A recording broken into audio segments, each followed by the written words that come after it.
Have your sports curiosity cured. Big on here on USA's power play. Canada feeds it to center. Stacey leading the charge. The power kill to work. Stacey to O'Neill to the backhand. She's gone. Kristen O'Neill strikes first. Canada in the goal now game. A veteran of the sports reporting game for over 25 years. Horvat, Hagel, and Suzuki. With your combination goes to Taves. McCarr downhill. Snoop scores! Kale McCarr is time to... Breaking down Edmonton's favorite teams. Time to focus here. Bruce Mowatt's final shot in 10. Remember, no goals for Canada since 2014. Yep. Mowat trying to send this to an extra. I don't think so. Canada. After 12 winters of waiting, Canada, golden again. This is Sports 1440 and the Kevin Karius Show.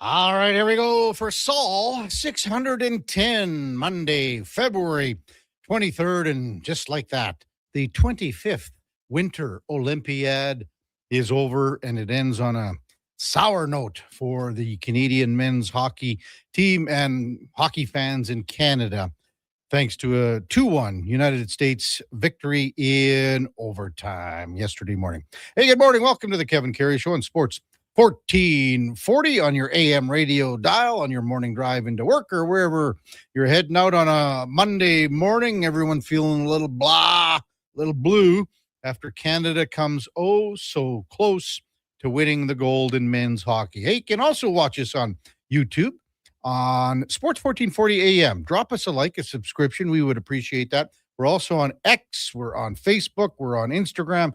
We're even on Twitch, for Pete's sake.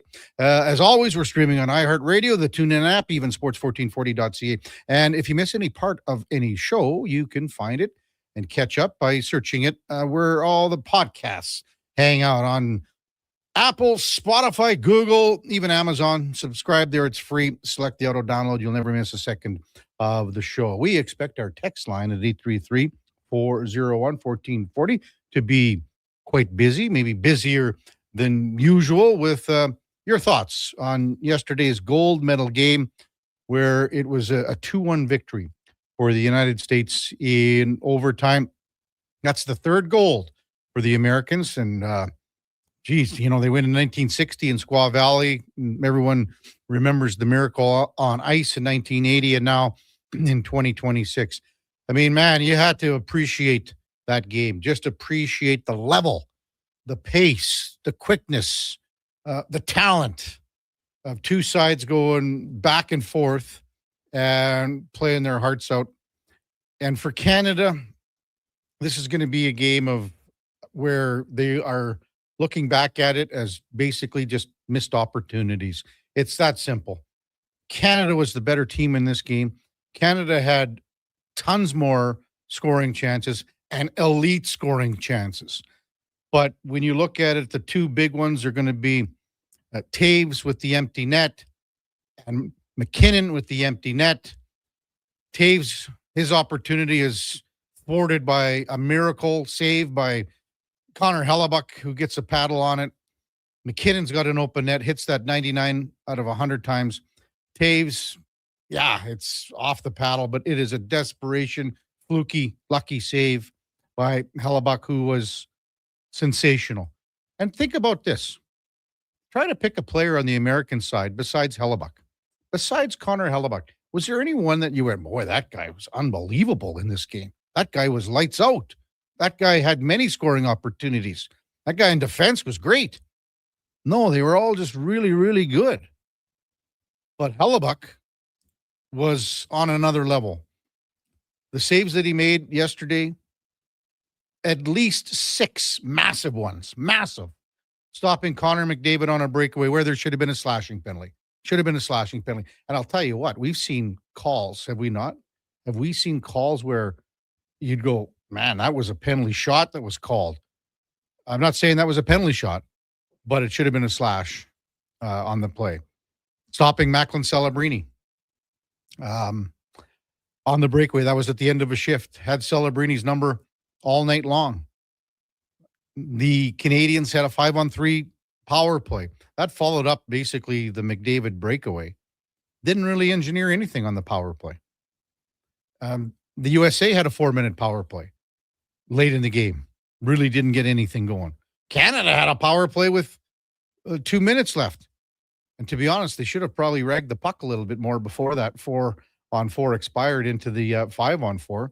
They could have had a full 2-minute power play had they just decided to kind of play keep away for another 25 seconds or so. Comes down to overtime, and everyone knows what can happen in overtime. So much talk about the 3-on-3 in overtime. Many insiders, all hockey experts say don't like it. I don't think many. So when you think about it, like everyone knew the rules going into here. Everyone realizes that 3-on-3 isn't the best way to decide it. It was the same for everyone. Everyone knew what was going on. I having said that, I think in the sense of an Olympic gold medal game, maybe the best rule is to have a 20-minute 5-on-5, and then after that you go to 3-on-3 for the remainder, because you don't want to be playing 3-4 periods like sometimes we see in the Stanley Cup playoffs. And with a 1-1 game, that's how this game seemed to be locked in, for sure.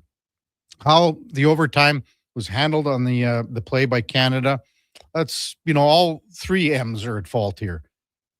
McDavid, McKinnon, and Makar. And you can look at all the plays that happened leading up to the goal, and all of them were their play on what happened and how the goal was scored, you can question. But you can't question. I have problems with people talking about Connor being selfish in overtime. And this is from some hockey reporters. Like, I think that's embarrassing for those hockey reporters to say that. This is the best guy in the world. And he's taken on the rush. That's fine. You want your best players. You want those guys to do that. Mitch Marner did it against the Czechs, scored. No one said anything there. I thought there was nothing wrong. But after the puck turns over, that's where all hell breaks loose. And you can talk about it, how the play is broken down. Makar pinching up. He caught an edge as well. Puck comes down. Nathan McKinnon, way too lax, hesitant. He could have erased. And I think if you look at how Makar and McDavid are coming back, they truly believe that McKinnon is going to be first to that puck and erase Werenski. And to be honest, all he's got to do is get back quicker. That's the fastest skater in the world, McKinnon. He's got what? He erases Werenski off that play. Puck gets zipped around the boards.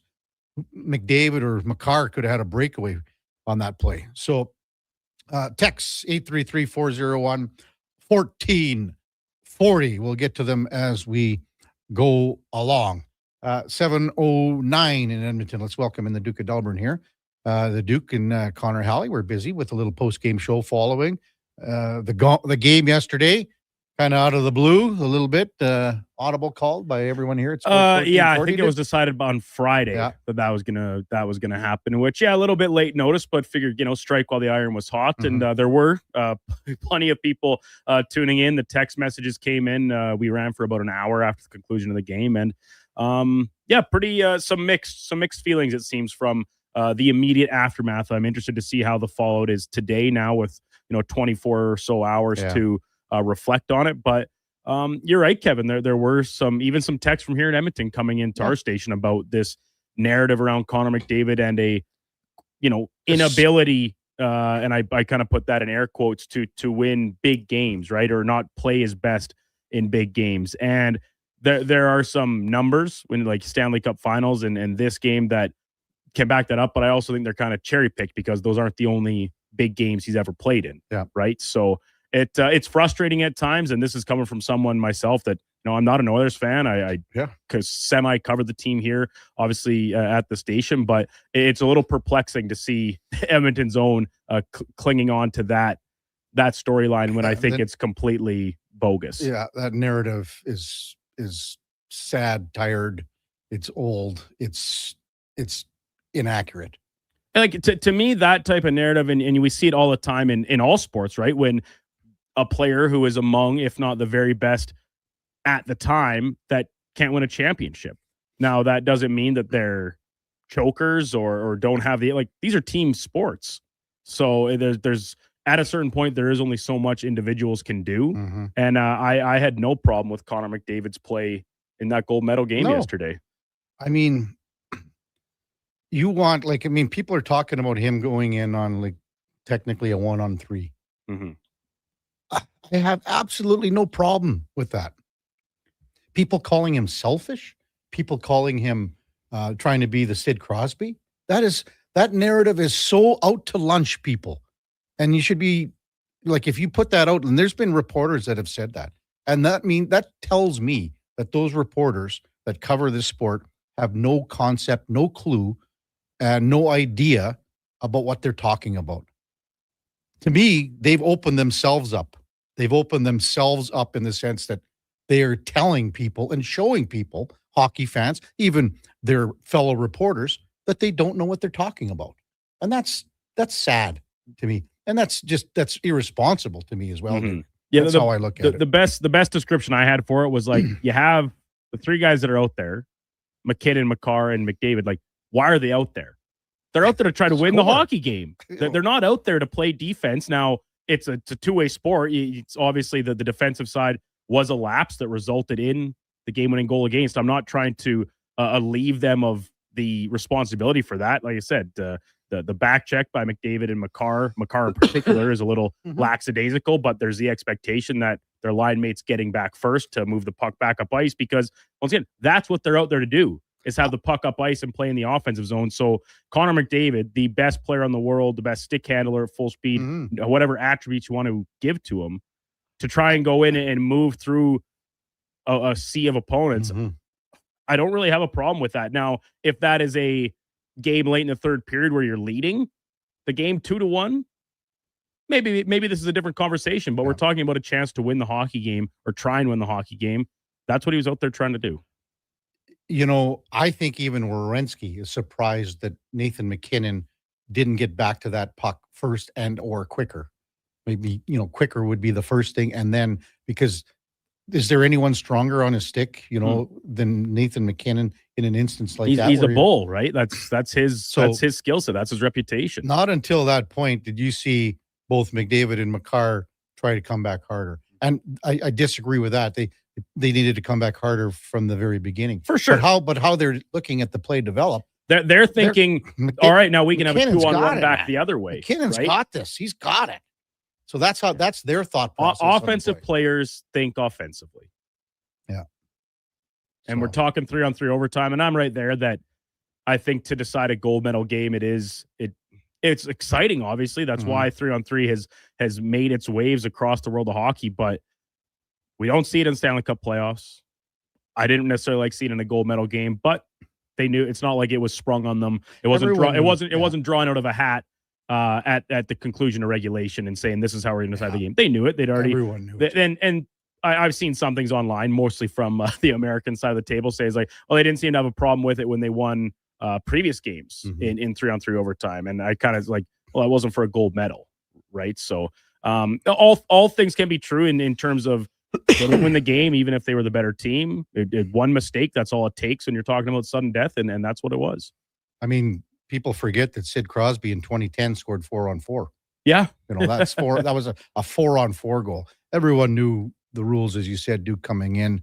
They didn't like him. They could have said that at the very beginning and said, you know what, if this gets down to 3-on-3, people aren't going to like the outcome for one team. And that's exactly what it is. We got some people texting in 833-401-1440. We'll get to those here in the next little bit.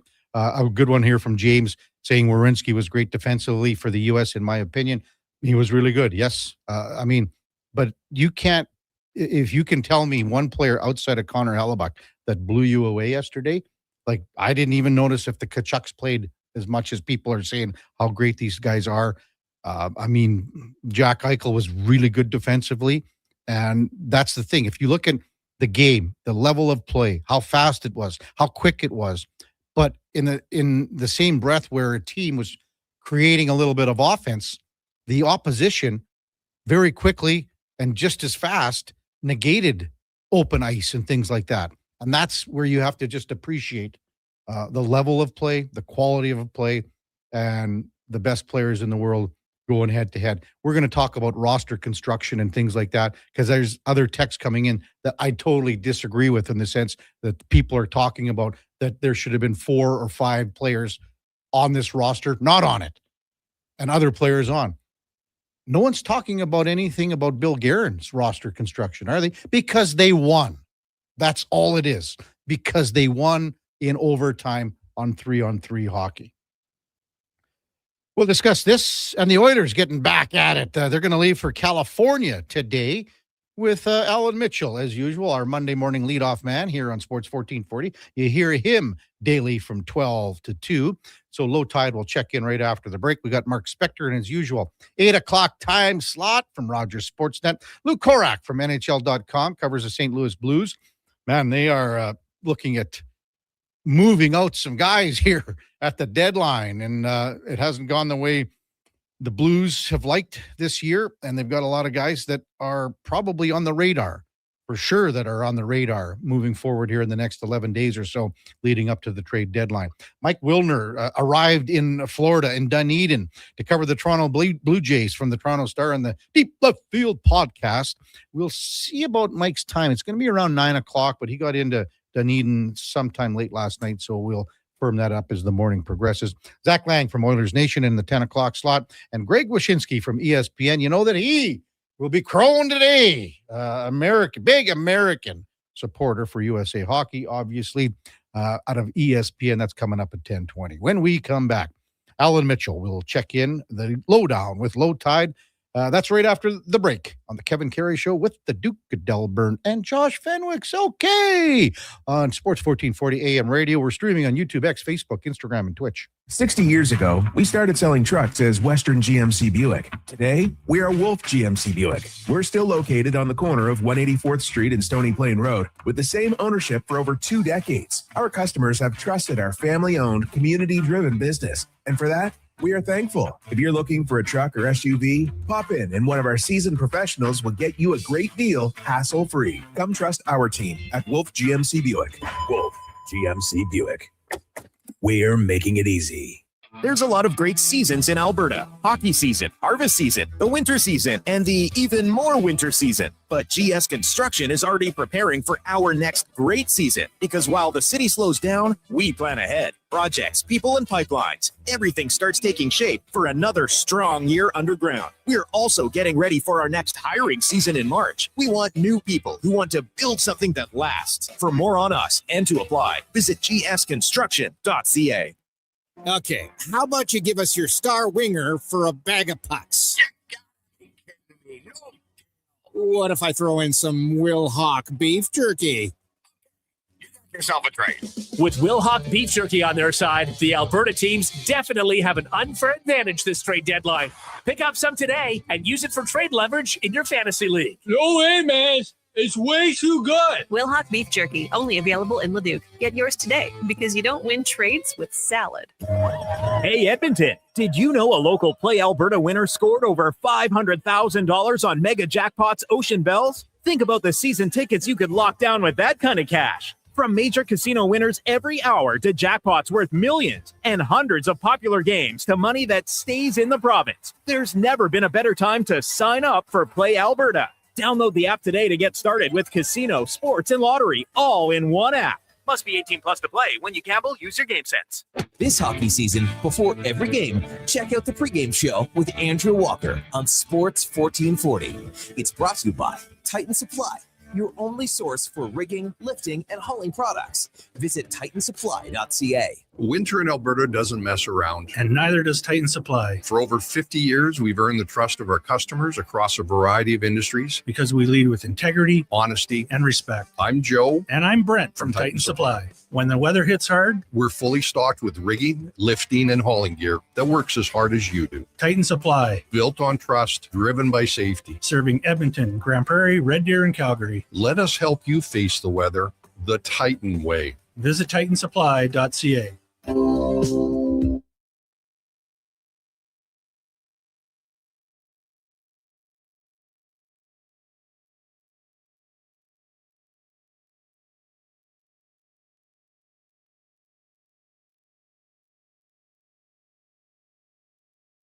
Have your sports curiosity cured with the Kevin Karius Show. This is Sports 1440.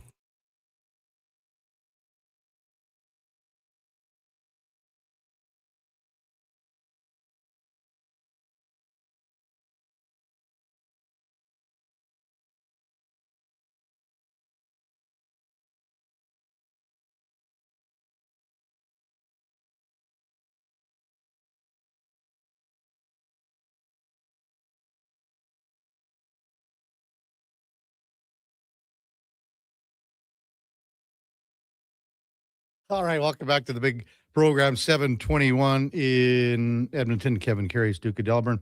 Josh Fenwick with you here on Sports 1440 AM radio. We're also streaming on YouTube, X, Facebook, Instagram, and Twitch. Our text line is very brisk this morning. We'll get to those momentarily at 833-401-1440. But right now, let's welcome in our Monday morning leadoff man, Alan Mitchell. You hear him daily from 12 to 2 right here on Sports 1440, the lowdown with Low Tide. Good morning, Tide. How are you? Oh, second best day of my life, big guy. But when's the next vacation? You've been back for a week or so. I knew you were stumbling there. You were trying to think of what to say, and you went to your old standby. When's the next vacation? Yeah, well, I mean, you're like Johnny Carson in the 70s. You've pretty soon that somebody named John Davidson will be filling in. I know how it goes, man. Yeah. Well, you know what? We had and I think I know your answer now, because we had a thing on In or Out. It had something to do with the greatest late night talk show host ever. Oh, and you're Johnny, aren't you?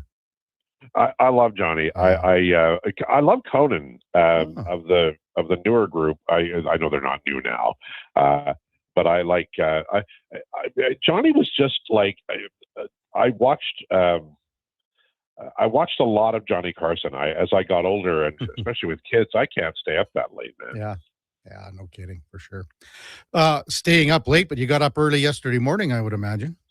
Oh yeah. I was that was a nerve-wracking game, I have to say. I knew the Americans would be good. I thought the Canadians were the better team, but Hellebuyck, my opinion is he stole the game, and that's the way it was. And you have to give the Americans their due. They won the gold, and we'll see them in 4 years, hopefully. But I think that. I think Canada had a great game. I imagine Nathan McKinnon for the next 60 years will be thinking about that goal that didn't go in. But that's life. Hockey is not there's a lot of chaos and a lot of luck in hockey, and I think we saw it yesterday. And Taves too, for that matter. I mean, both of them have wide open nets, and the little reverse paddle that Hellebuyck made on Taves. But I mean, to me, that one's even more egregious, to be honest with you, than McKinnon, because of the angle he was at. I mean, the puck's like 3 inches from the goal line for Taves, for Pete's sake. Yeah, well, and it's it's hard to especially because it's such a vital game, right? And we're going to hear God knows what from the winning side over the next months. But here's the thing: if you're going to be critical of Canada, then you have to show me where they were just flat out terrible. And as much as we bitch and moan about the selection of the team, and who they should have had more puck movers or whatever in that game, and I love Cal McCarr as a player. If you're going to point a finger, the best defenseman that Canada had was involved in the goals against, and so you can't. They played their best. I thought McCarr was the best defenseman through the series, and you lost with your best. So you give the other man his due, and you don't point fingers, and you just appreciate what was, I think, one of the most brilliant hockey games I've seen. Yeah, I was saying, I think people just really should appreciate the level and quickness and speed of the game. And not only did you see it offensively, but so often, Tide, the defense equally matched what either offense was trying to, penetrate as well.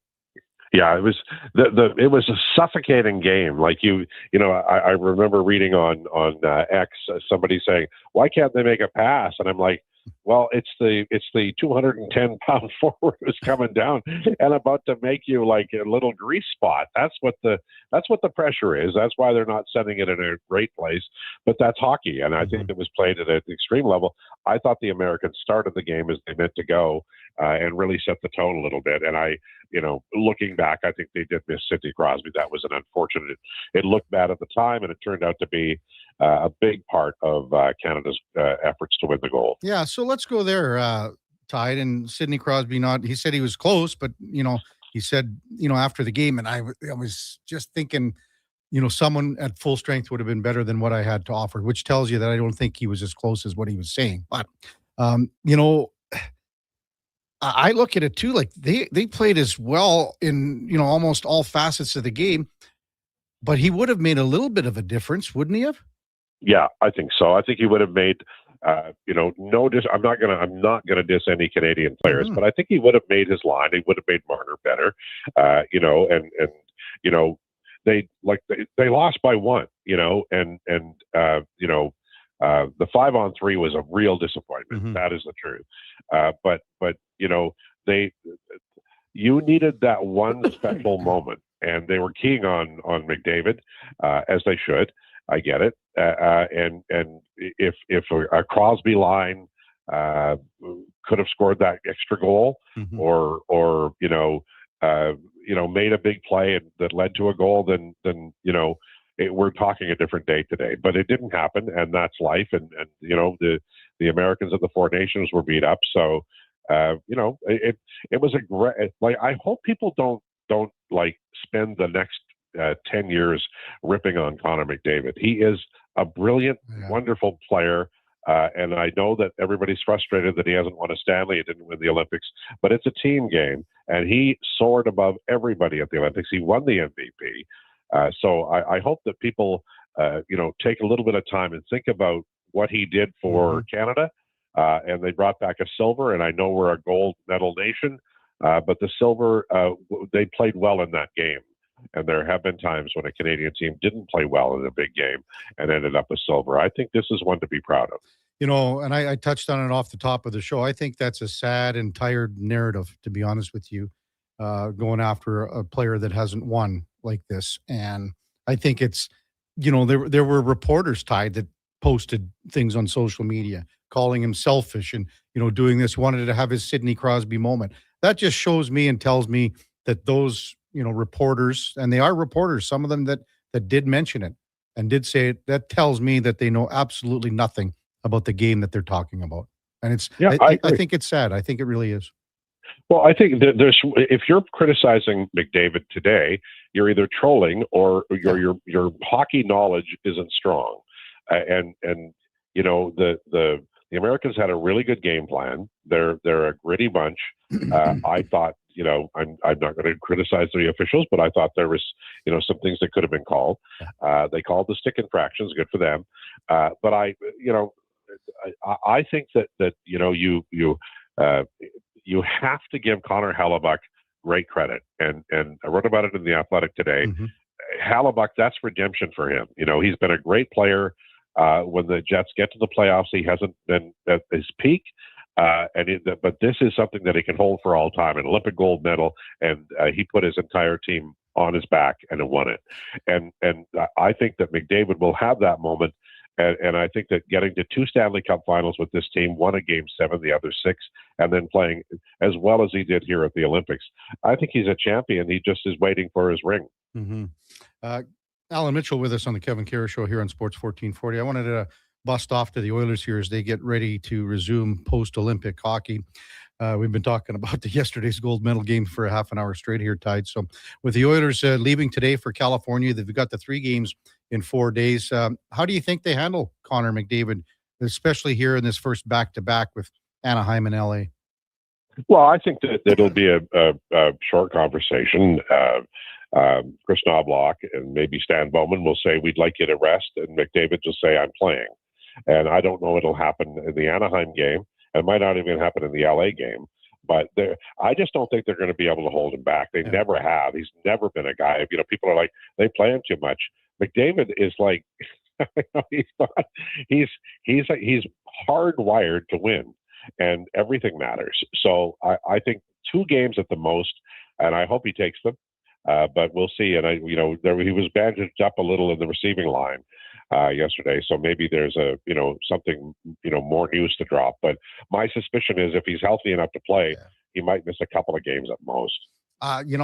We'll see exactly. I think maybe they pare down his time as well on ice here to start and just make sure he's up to speed, because you think about, well, even for one thing, like Leon Draisaitl, when he went to Germany for his family reasons, he came back and it took him a while to get going too.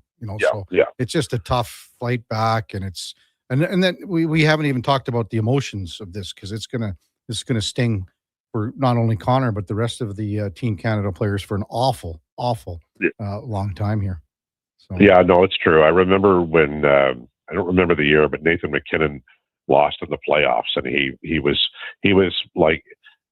so upset. I mean, I felt for him. Like he wasn't just a little bit upset. He was like, I am just tired of this, of losing, and I think that McDavid is there. You could see it on his face. By the way, one of the funniest things I've ever seen is when they gave McKinnon that little toy.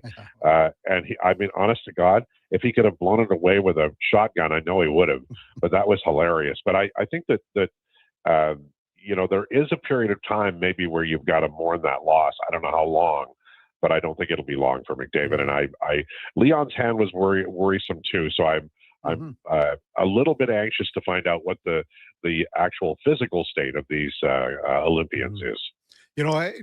Just quickly going back to the U.S. game, I just watching the highlights here while you were answering that last question, Ty, and they showed Connor on his breakaway, and he took a really good slash right there on that hand. And we've seen plays like that, Tied, where penalty shots have been called. I'm not saying that there should have been a penalty shot, but that definitely hindered his scoring opportunity, and it was easily a 2-minute penalty, easily. Yeah, it's true. There's, and you replay the game in your mind. They did get a 5-on-3, but the nature of that game was a little bit over the line, and that was when you take, that's not just a good scoring chance, that's a pristine scoring chance. McDavid on a breakaway is as dangerous as you can get, and so that could have easily been a penalty shot. Yeah. So we got the trade deadline coming up here, Tied, in 11 days, March the 6th.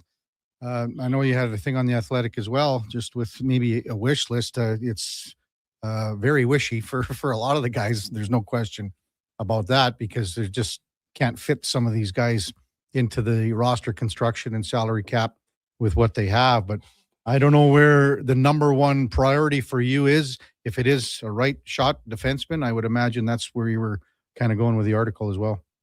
Mm-hmm. Yeah, the problem is they've got, you'd love to have, Artem Zub. Well, he's not available. Ottawa's not going to trade him. And Schneider in New York's a good young defenseman. He's not having a fantastic year. Dougie Hamilton is really expensive. And there's other guys who are playing really well.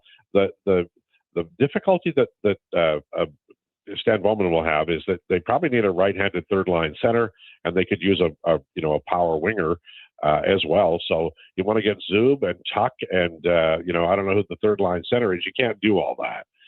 So I think they'll probably make some smaller moves. I would not be surprised if we see the pick from 2027 leave, and maybe one of those young prospect forwards ends up exiting as well. This team is in the window to win the Stanley Cup, so Stan Bowman has to do something. I would put the top priority as the right defenseman, but we'll see how he feels and how it turns out. Yeah, and I mean, there are some guys that are, a little lesser when it comes to a price tag, and maybe at the top of that list is a guy out of Chicago in Connor Murphy, because some of the guys that are mentioned that you have mentioned in the article, Tied, I just don't know how they fit him in with money in, money out, and things like that.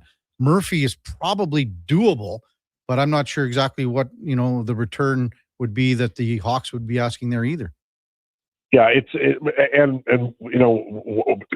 one of the things that we overlook at times is, okay, this is something that the owners want. He's, this age and this much money, so just go get him and give him a third round pick or whatever. But there are other teams looking at that, player as well, and you've got to kind of overcome that. You've got to make a better offer, and the Oilers may not be able to do that, right? Mm-hmm. Like, I mean, when I look at what's available, Zach Whitecloud would be a nice pickup, but I don't think the Flames catch him. I don't think they let him go, and he's played well. He really has. Like, he's played well, Mm-hmm. but I mean, if we're honest, I don't know that Connor Murphy is a second line guy or second pairing guy. Neither is Whitecloud either, though, right? That's the problem. Well, yeah, and I mean, they may just decide to go with Nurse Wallman as a second pair, and because, as you say, the price tags are tough. Mm-hmm. But I think you got to shop, and you've got to look at what's out there, and even if it's not a lot, I don't know that Regula is the answer at seventh defenseman. Mm-hmm. Well, Whitecloud again, under team control for 2 more years at 2.75. I mean, and that's the main reason that they were able to make that trade, to send Rasmus Andersson out. So I just don't see the Flames moving Whitecloud at all, because they think he's part of their solution and part of their build in the next couple of years here. So yeah, I agree with that. Yeah. He's a good option, but he's not worth overpaying for. That's what Conroy would want, and he'd never trade him north, because you can't. If he trades Whitecloud and the Oilers win the Stanley Cup, Conroy's in a heap of trouble with his fan base. Well, depending on what he got for him, but still, I just don't see, him being moved out of Calgary at his price point and where he's at. I think he's just a fine third pairing guy at a reasonable price tag at 2.75. So he did play quite a bit against elite competition and did well. Now that may well be his partner too, but based purely on numbers, he's one of the guys that you'd like to have a look at. But again, I don't think he's coming here. Yeah. What's coming up today on the Lowdown with Low Tide at 12 o'clock?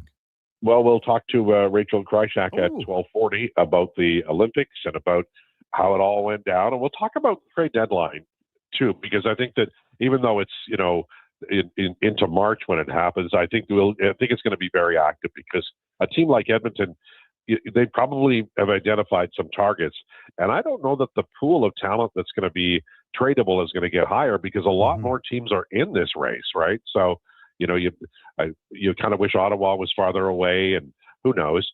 So we'll talk about the trade deadline, what's out there, and what might fit the Edmonton Oilers. And Jason Gregor will join us at 1:20 as well, and we'll talk about a lot of these same things. But Gregor's, he's working this and that, so he'll probably have little pieces of news to pass along to us at 1:20. He usually does, drops a few interesting items on our show Monday afternoons.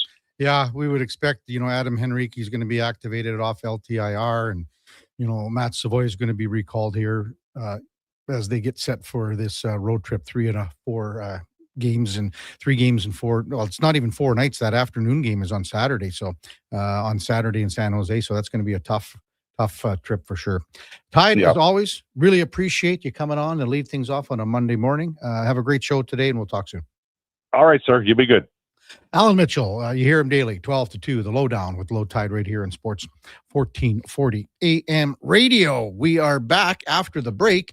We'll talk a little more hockey. We'll get to some of your texts, because we've got tons of them rolling in at 833-401-1440. Your thoughts on the game yesterday, your thoughts on the Oilers getting ready for their post-Olympic 24-game run to the playoffs. That's all straight ahead on the Kevin Carey Show on Sports 1440 AM radio. We are streaming on YouTube, X, Facebook, Instagram, and Twitch. Whether you're a craft beer connoisseur or more of a wine aficionado, there's always something new to discover at Sherbrooke Liquor, a unique family-owned independent liquor store. The selection, incredible. The non-alcohol section is also very impressive. Sherbrooke Liquor, expert, knowledgeable staff with a passion for unique finds. More than just a liquor store, we're a community. Alberta's best, the one and only Sherbrooke Liquor. Wine, spirits, and oodles of beer. Visit SherbrookeLiquor.com. Great news for your weekend project. CFI, that's Custom Floors Inc., is now open 6 days a week with Saturday hours from 10 till 2. Get top quality Canadian products from Beaulieu with the convenience you need. For your free estimate, visit CFI at CustomFloorsInc.ca. shoulder pain. It can make even the simplest things like reaching up, lifting a bag, brushing your teeth, or sleeping frustrating. Rotator cuff strains, impingement, arthritis, they're some of the most common issues we treat every day. I'm Grant Fedoruk, and at Leading Edge Physio, our team brings postgraduate training, evidence-based technology, and just the right amount of humor and humility to help you feel better. Because we never forget the most important part, the gratitude we feel for every patient who allows us the opportunity to care for them. Because life shouldn't hurt. When it does, leadingedgephysio.com. Are you looking for safe and professional transportation solutions for your group events and sports teams? Look no further than Silent Rides, Alberta's premier charter bus company. Whether your group is big or small, Silent Rides has you covered. We offer state-of-the-art motor coaches, first-class service, and affordable rates. Get your quote today. For more information and to request a quote, contact sales at 877-748-0991 or visit silentrides.ca. This is Andrew Walker, host of the postgame show on Sports 1440. After every hockey game this season, tune in and chime in as we talk about the game. It's all sponsored by Legacy Heating and Cooling. Don't get left in the cold. Visit legacyheating.ca. Heard of Uline? You know, the have-it-all in stock, ready to deliver shipping and industrial supply specialists. The company that does things for you that are unheard of, like keeping 41,000 items in stock in our own warehouses. With customer service reps on the line to get you what you need when you need it 24/7, 365 every time. Maybe you heard it here first. Want to hear more? Visit uline.ca. ULINE, your shipping and industrial supply specialists. Crave presents a new must-see original crime drama. You think you can just walk away with drug money and nobody's going to come find you? The Borderline. You killed my friend. Set along the Thousand Islands border, a cop blurs the line to protect his past. I'm going to keep you out of jail. Starring Stephen Amell, Tamara Podemski, Hamza Haq, and Minnie Driver. Did you catch the bad guys? I always catch the bad guys. The Borderline. Stream now, only on Crave. Subscribe at crave.ca.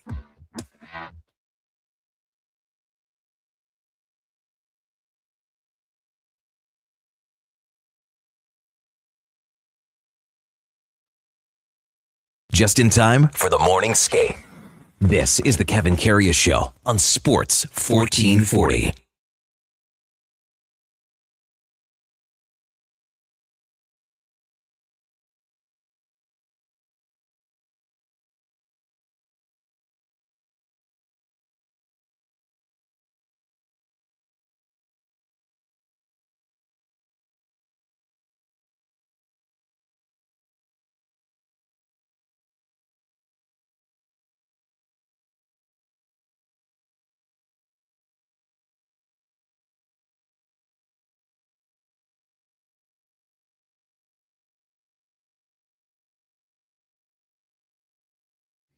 All right, welcome back to the big program. 7:43 in Edmonton. Kevin Karius, Duke of Delburne. Josh Fenwick with you here on a Monday morning. So glad you could spend some time with us here on Sports 1440, where Maine, the weather last week was, it was chilly. We're going to get back to some respectable temperatures here starting tomorrow and into Wednesday, Thursday. Might even see some rain on Thursday, but then she gets a little nippy again for the weekend. So, man, rain at the end of February, it's like not like it's never happened before, but with the amount of moisture that we had as far as snow came last week, Sunday, Monday, Tuesday, that was a bizarro world, and how cold it was and blowing and things like that. So, hey, we can kind of see to the finish line here, can't we?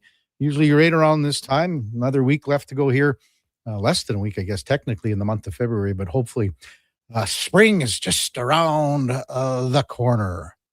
Text 833-401-1440. Man, we have so many to get to here. Some well thought out, some not so well thought out, some bad, some good. It's the way it goes on the text line.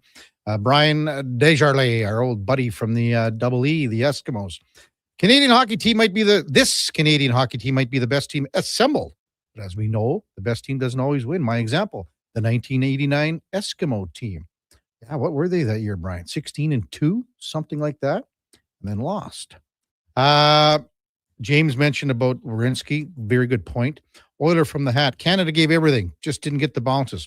With the Oilers, it's too bad that they start that they had the start they had, and if they were like the Avs after the Olympics with a good start, they might be able to rest some of their stars. That's a decent point there as well. HD, good comments. KK, agree with your McDavid comments. He just wanted to be the difference. I didn't like him watching, puck watching on the winner, though. And that's where we were talking on. I think Connor and both McCarr are thinking there's no way in hell Nathan McKinnon doesn't get to the puck first and muscle off Werenski. He's got the puck in the corner, man. He can ring it around the boards and you live to fight another day. But this wasn't meant to be.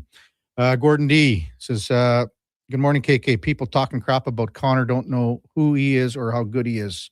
Thanks, Gordon. Yeah.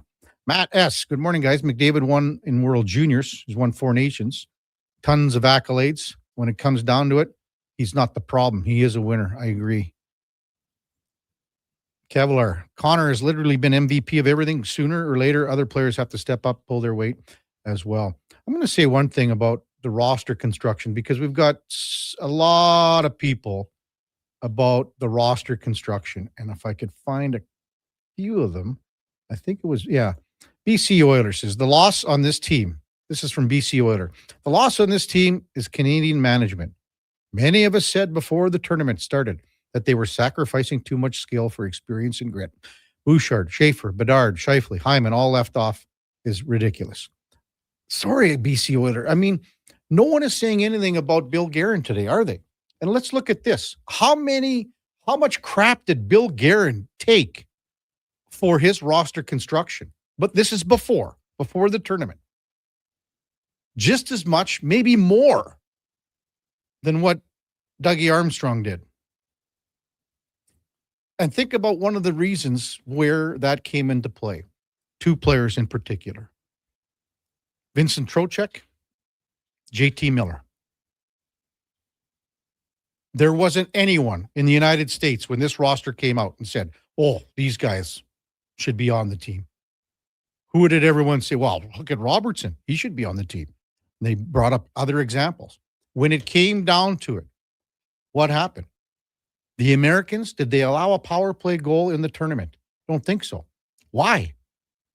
JT Miller, Trocheck, and those guys had terrible starts to the year. Terrible first halves. But they were very prominent as far as guys behind the scenes that helped the United States win yesterday. Killing off penalties, face-offs.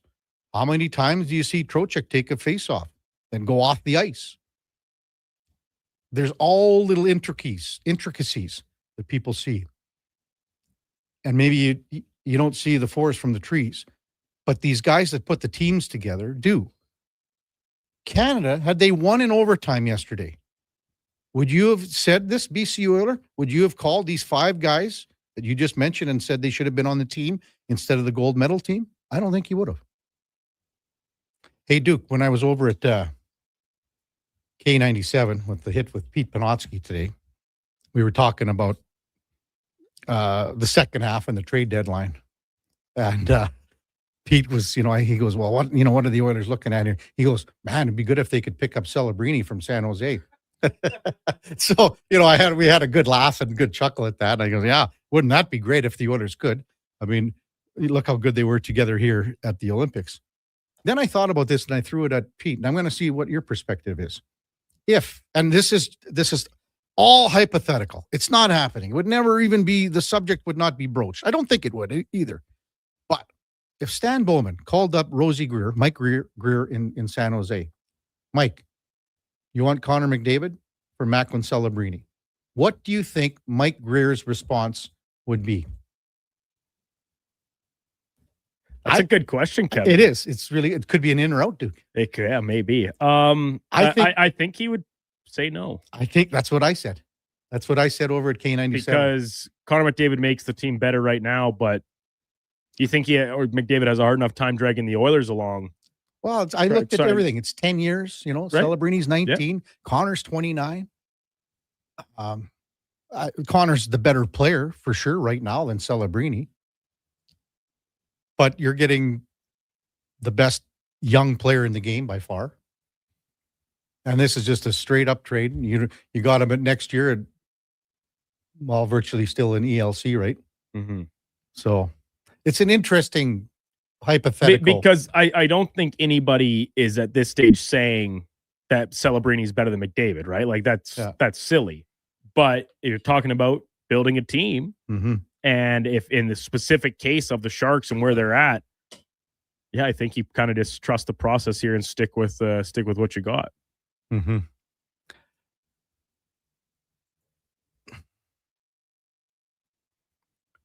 Ontario Mom says, I disagree with you, KK. This is where I disagree with you. Canada tried to bring penalty killers. They brought too many of them, in my opinion.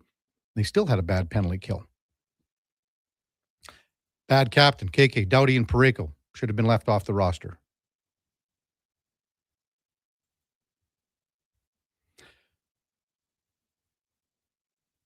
Mark says, hi, KK. Great talk with Low Tide to put the gold medal game into perspective. 3 takeaways. The officiating sucked. Hyman should have been there. Gudis needs to pay the price for mugging Crosby. Thanks, Mark. Think anything happens on Wednesday, Duke? You think, hey? No. Apart from the usual, like, obviously McDavid disappointed, but there's like, do you think the Canadian players that weren't at the Olympics, which by the way would be all of them because Anaheim didn't have any Canadians on the roster, you think when Gudis gets back to the Honda Center locker room, they're mugging him there? Like, come on. Does Anaheim go to Pittsburgh this year yet? Have they played there yet, or have they gone on their trip? Good question. I'm not sure. Don't know. Can't recall. Rayner says maybe there's a reason Colorado's power play is 15%. McCarr and McKinnon look like robots on the power play. That power play goal sure looked good, though, late in the game against Finland, didn't it? Rayner? No, did it not? One-timer, short side? Missed that one.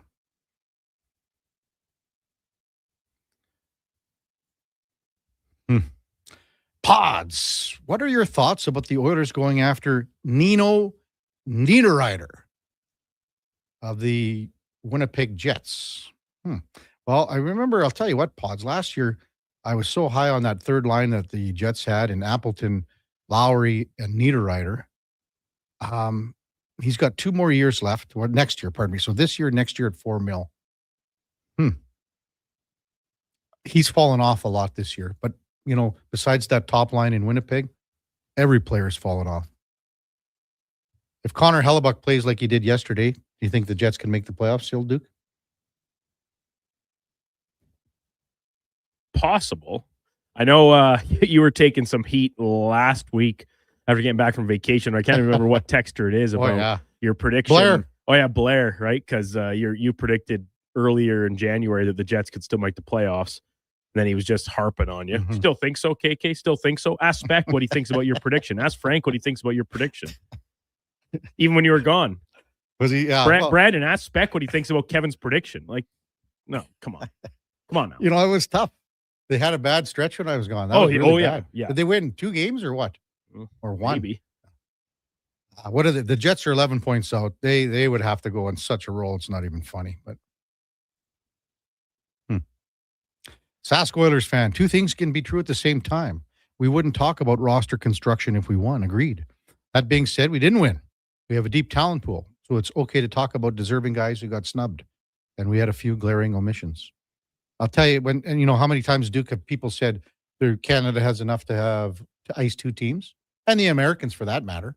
They probably have enough to ice 2 teams. The second team from both those countries would be better than France or Italy for sure, right? Would you say that? Like Canada 2, USA 2. This would never happen, but it always befuddles me when I watch bobsleigh at the end of the Olympics, and Germany 1, Germany 2, Germany 3 have gold, silver, and bronze. 4-man event. They have 3 teams.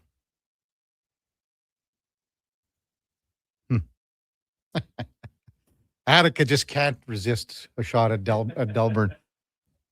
Says had to get it in. Attica, he could be the mayor of Delburne. McDavid is Sherwood Park. Celebrini is Delburne. Must mean Delburne's pretty good. Up and coming.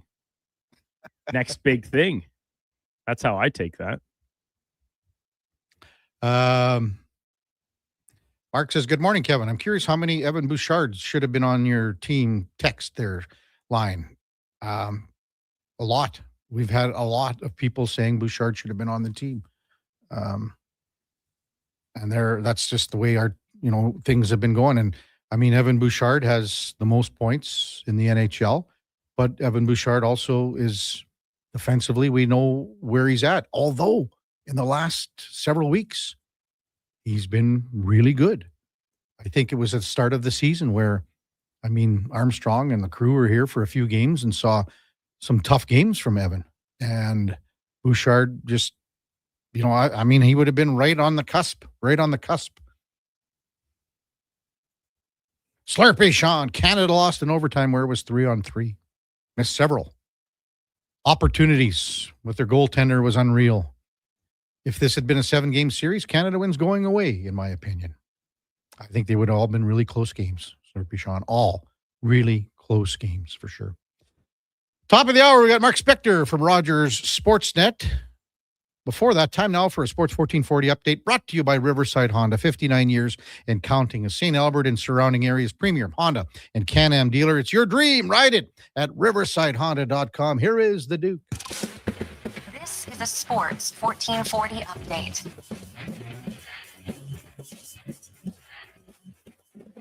In case you missed it, yesterday morning, Olympics wrapping up from Italy. United States beating Canada 2-1 in overtime in the gold medal game to claim hockey championship for the first time in 46 years. Jack Hughes with the game winner. Connor McDavid named tournament MVP. In the association last night, full slate of games, including an afternoon fair between the Thunder and Cavaliers. Thunder take it 121-113. The Lakers lose to Boston 111-89. And Tyrese Maxey, 39 points en route to the Sixers, top of Minnesota, 135-108. Coming up in hour 2, the Kevin Karius Show. We'll be joined by Sportsnet's Mark Spector, as well as Lou Korac from the NHL.com site covering the St. Louis Blues. I'm Brandon Douglas at your Sports 1440 update. Sports 1440 in West Edmonton Mall and Wetaskiwin. CKJR is a Stingray radio station. Download the free radio player app and listen wherever you go. Sometimes you think about what you're going to do in the day. Go to work, pick up the kids from school, make supper. But at GS Construction, we think a little differently. Winter is our season to think, to plan, and to improve. We study, we innovate, we train. So when the thaw comes, we're ready to dig, build, and deliver even better, which means we need people like you. If you're thinking about joining the team at GS Construction, now's the time to do it. To apply and to see how we think, visit gsconstruction.ca. Hello. You're never going to believe this. Booster Juice called your name today. You can get a free smoothie or acai bowl. No way. I'm heading there now. Oh my gosh, you and my brother have the same name. Okay, I'm calling him next. I'm hanging up. Booster Juice Names of the Day is back. 2 names are selected each day, and if your name matches, you can get a free smoothie or an acai bowl. Watch for your name on the Booster Rewards app and social media. Must be an app member to qualify. Booster Juice, Canadian-born, blending since 1999. Hi, Mike here from Northgate Chevrolet Buick GMC. Free trips, free iPads, a barbecue, a wood stove, the #1 dealer in the world. What? Who cares? How about no pressure, a great deal, finance rates as low as 0%, great values you can be happy with, and an indoor showroom. And we're pretty good people. Stop in and see us today, 13215 97th Street, or visit us online at northgategm.com. Come for Canada's largest trade shows, the biggest names in entertainment, exhilarating sporting events, and more. And stay for the experience at the Edmonton Expo Centre. Looking for the perfect place to host your next big event? From trade shows to galas, meetings, and concerts, the Edmonton Expo Centre has the space, event expertise, and service to make your next event unforgettable. With over 522,000 square feet of flexible event space, in-house catering, and operational expertise, they bring your biggest vision to life. Learn more at edmontonexpocenter.com today. The job won't wait. Why should you? At AWS Welding Supplies and Repairs, conveniently located in Nisku, we've got everything you need to get it done. From product sales to servicing and calibrating machines, we're your one-stop shop. We're a proud, locally owned and operated business, committed to serving our community with a proven track record of customer service. Don't let a broken tool slow you down. We offer fast repairs and free same-day delivery of in-stock items to Leduc, Nisku, and South Edmonton. AWS Welding. We make it happen. Invest for today and tomorrow. Vision Credit Union makes it simple with 2 RRSP options to fit your goals. Choose a secure term deposit RRSP with guaranteed returns or a mutual fund RRSP offering higher growth potential with exciting opportunities. With an RRSP, you'll save on your income tax, grow your investments tax-free, and get closer to your dreams, whether it's retirement or your first home. The deadline to qualify for 2025 tax deductions is March 2nd. Learn more at visioncu.ca.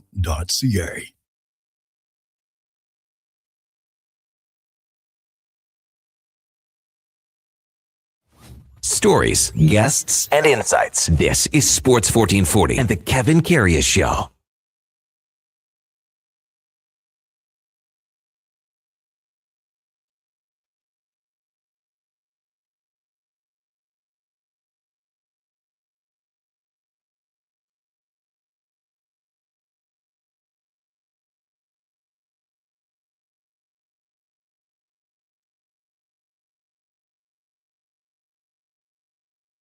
All right, welcome back to the big program. 8:01 in Edmonton. Kevin Karius, Duke of Delburne, Josh Fenwick with you here on Sports 1440 AM radio. So glad you're with us here on a Monday morning. And time now for On the Mark, brought to you by Northgate Chevrolet Buick GMC. Fall in love with Buick.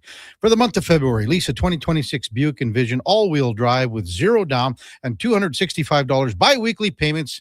And that includes GST. Shop now at northgategm.com as we welcome in Mark Spector from Rogers Sportsnet. Good morning, Spec. Hey, what's going on, Kev? Where's Eddie? What's happening here? Well, Eddie took today off, Friday off, and next Monday off. He's on a little holiday himself. Oh, is he now? He is on a little holiday, but well earned. Well, yeah, but Eddie's on holidays all the time, actually. I just try to pass the buck around here, Spec.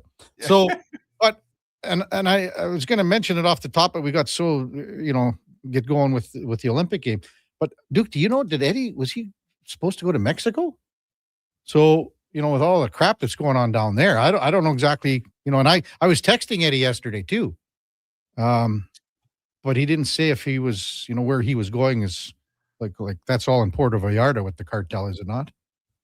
Yeah, it got me. Hopefully not. I mean, if he's leaving yesterday, he wasn't getting there because he canceled all the flights. But yeah, I think he's leaving today. If he's leaving today, good luck. I wouldn't. First of all, I wouldn't go. And second of all, even if I wanted to go, I'm not sure you can get there unless you're going to some other part of Mexico. So hopefully he's going far away from there. Ooh, no kidding. Maybe he's involved in this somehow. You know how Eddie is, right? Yeah. I don't know, man. Yeah, right. Oh, man. So I assume you got up early yesterday morning and watched everything live? Yeah, I did. I did watch everything live. It was it was just one of those games. It was like somehow somebody or the hockey gods or whoever decided that McKinnon was going to miss an empty net and Taves was going to poke that puck and it wasn't going to go in. Mm-hmm. And Celebrini, McDavid was going to put 2 or 3 pucks on Celebrini's stick in the final power play, and none of those shots were going to be anywhere but at the middle of the net, really. Yeah. They weren't, this kid was putting them off the post and in the whole tournament. I'm not blaming him. He's a great player. Don't get me wrong here. But for some reason at clutch time, those pucks were going in a place where Hellebuyck could get them. He was great.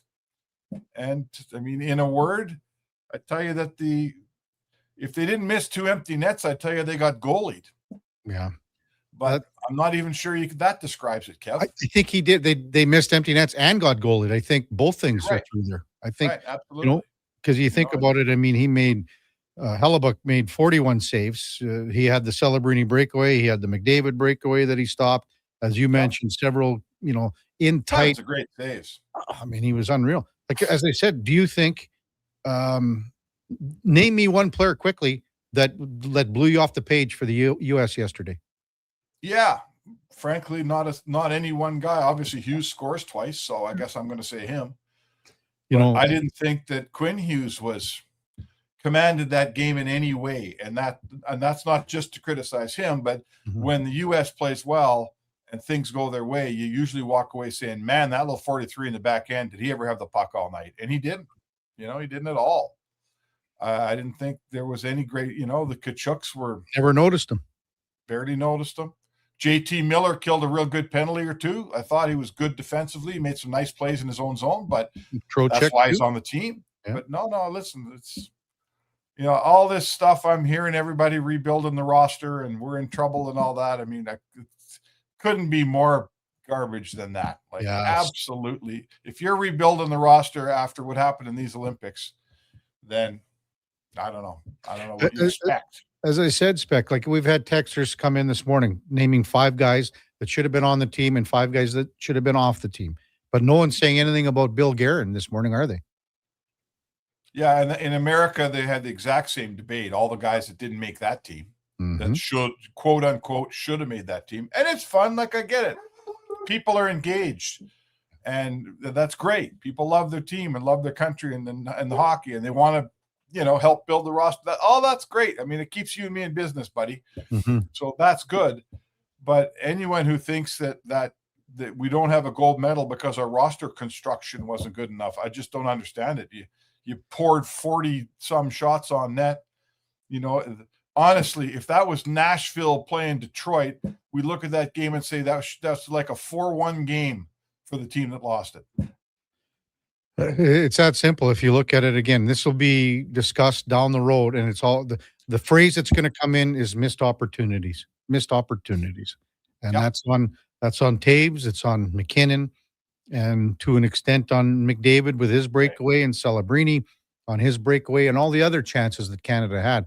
Because for 5 Bell chances, I don't even know what they would be in the entire course of the game. 7 or 8 to 3 in my mind, or 9 to 3, something like that. Sure. I mean, hey, Binnington made a couple of hell of a save, like 2 great saves, and then the one in overtime on Quinn Hughes. I mean, that was labeled, that one. That sucker was labeled for top shelf. Yeah, I guess the one thing that disappointed me was the American goal came too easy. Oh, it was really soft play by Makar and Taves on the first goal of the game. But in the end, you gave up 1 goal in 60 minutes. So I'm not even looking back and blaming that. If you told anyone going in the game you're going to give the Americans 1 goal in 60 minutes, we'd all have said you're going to win. And I mean, I guess you needed a shutout as it turned out, but I hated the first goal. I thought that, it was great play by Boldy. He, the door opened and he walked right through it and scored, but really soft play by Taves in particular. I didn't like it at all. Yeah, and Makar, both of them. And Makar, both of them. It's like when a guy, it's the old, this is in rec hockey spec. If it's a 1-on-2, and that's basically what that is, 1D guy says, I'll take the man, you take the puck. Yeah. Oh, yeah. For him to walk through those 2 was incredible in that moment, in that big a game. I hated that the second I saw it. I didn't even need a replay. But, again, so you allowed 1 goal, Like who are we blaming here? Whose fault, quote unquote, is it going to be that you played a gold medal game and allowed 1 goal in regulation? Like that's the recipe for a victory is what it is.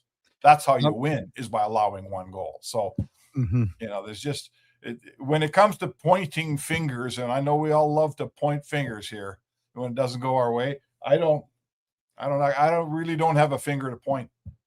No. I'm so on that as well. And here's the one question, and I asked Low Tide the same.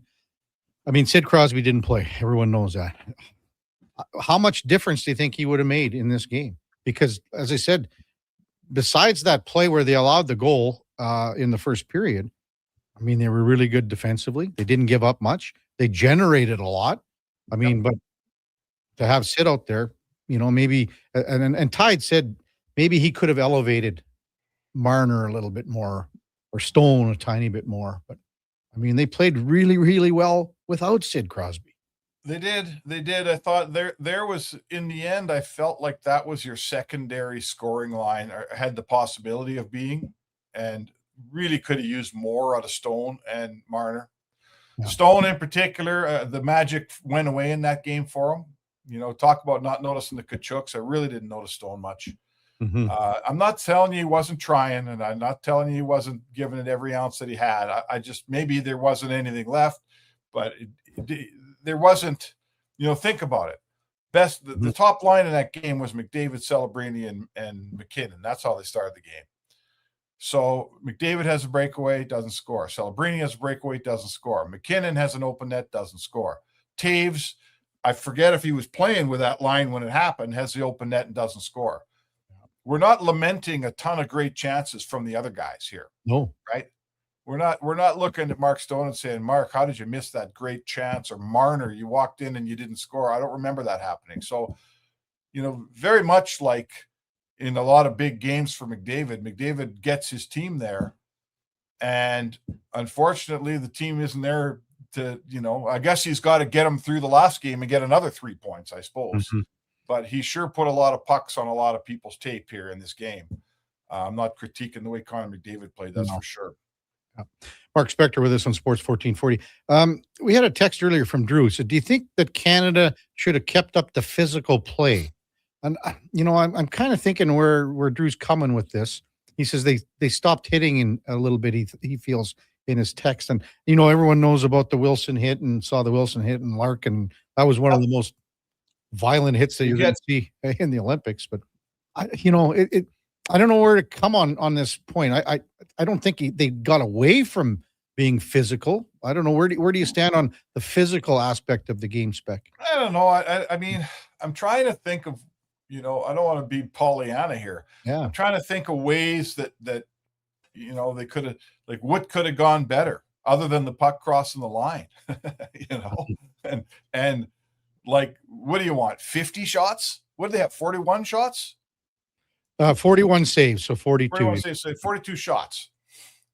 Like, do you expect more than 42 shots in a gold medal game against the other best team in the world? Like, to me, I think you're getting greedy if you say, yeah, we had 42 shots, but I mean, what do you want? We have 42 shots, and not a bunch of cheap, crappy ones from distance either. Like Hellebuck was, if they vote on the tournament all-star after the third period, he probably wins it. The MVP. Yeah, the MVP. Yeah. So, I mean, I guess I'm not discounting what the caller says, but I'm sure he hit some more, great. But when you're down 1-0, I think you also feel like, I can't take any penalties, and I'm more concentrating on the puck and scoring. But again, in the end, like, we can make lots of changes. If you had Bouchard, so what would have happened then? Like, Makar scores not from distance, but he does his thing. He scores his wrist shot. You got a goal from your defense. Do you need 2 goals from your defense in that game? I guess. I mean, sure.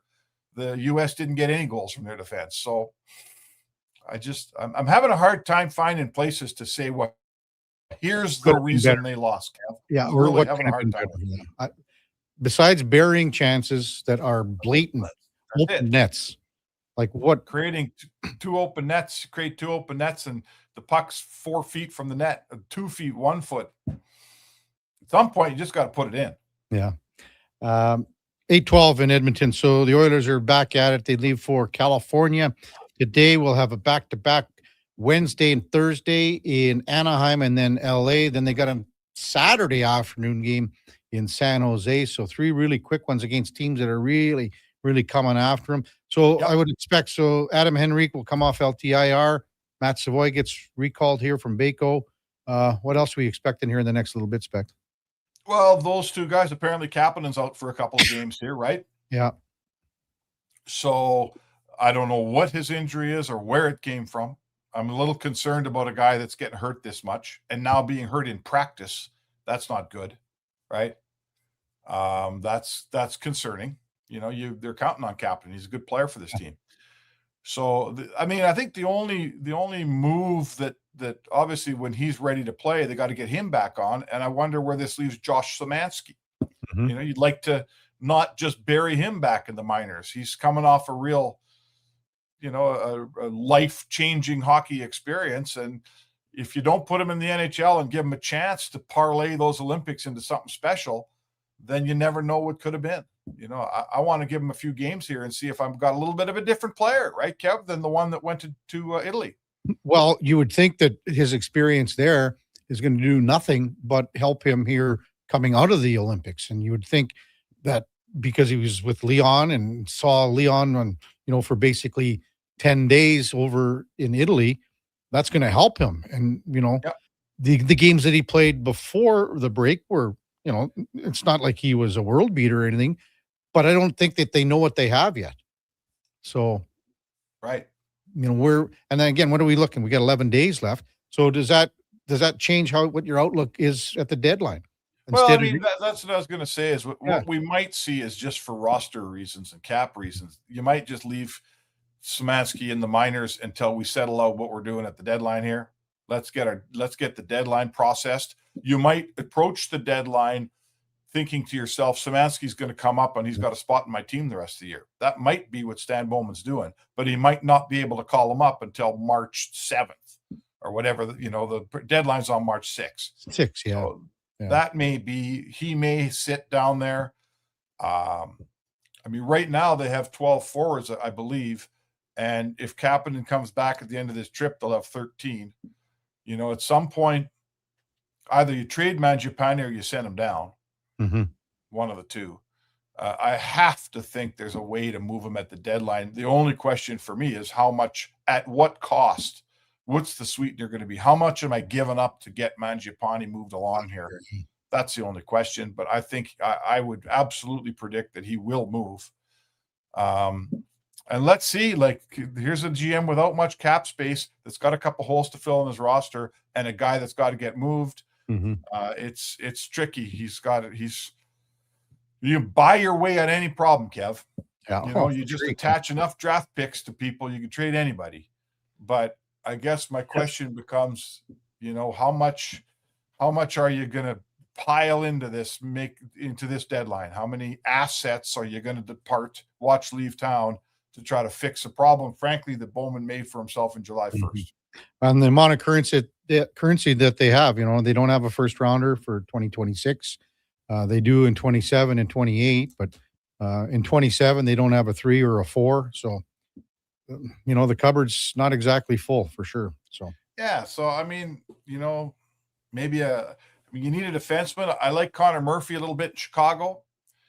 They got a guy there that could probably be a 3C in Jason Dickinson. I believe he's a UFA as well. So maybe there's a couple guys there. Yeah. There's a possibility. 2 UFAs, pending UFAs. So the price comes down a little bit on them, hopefully.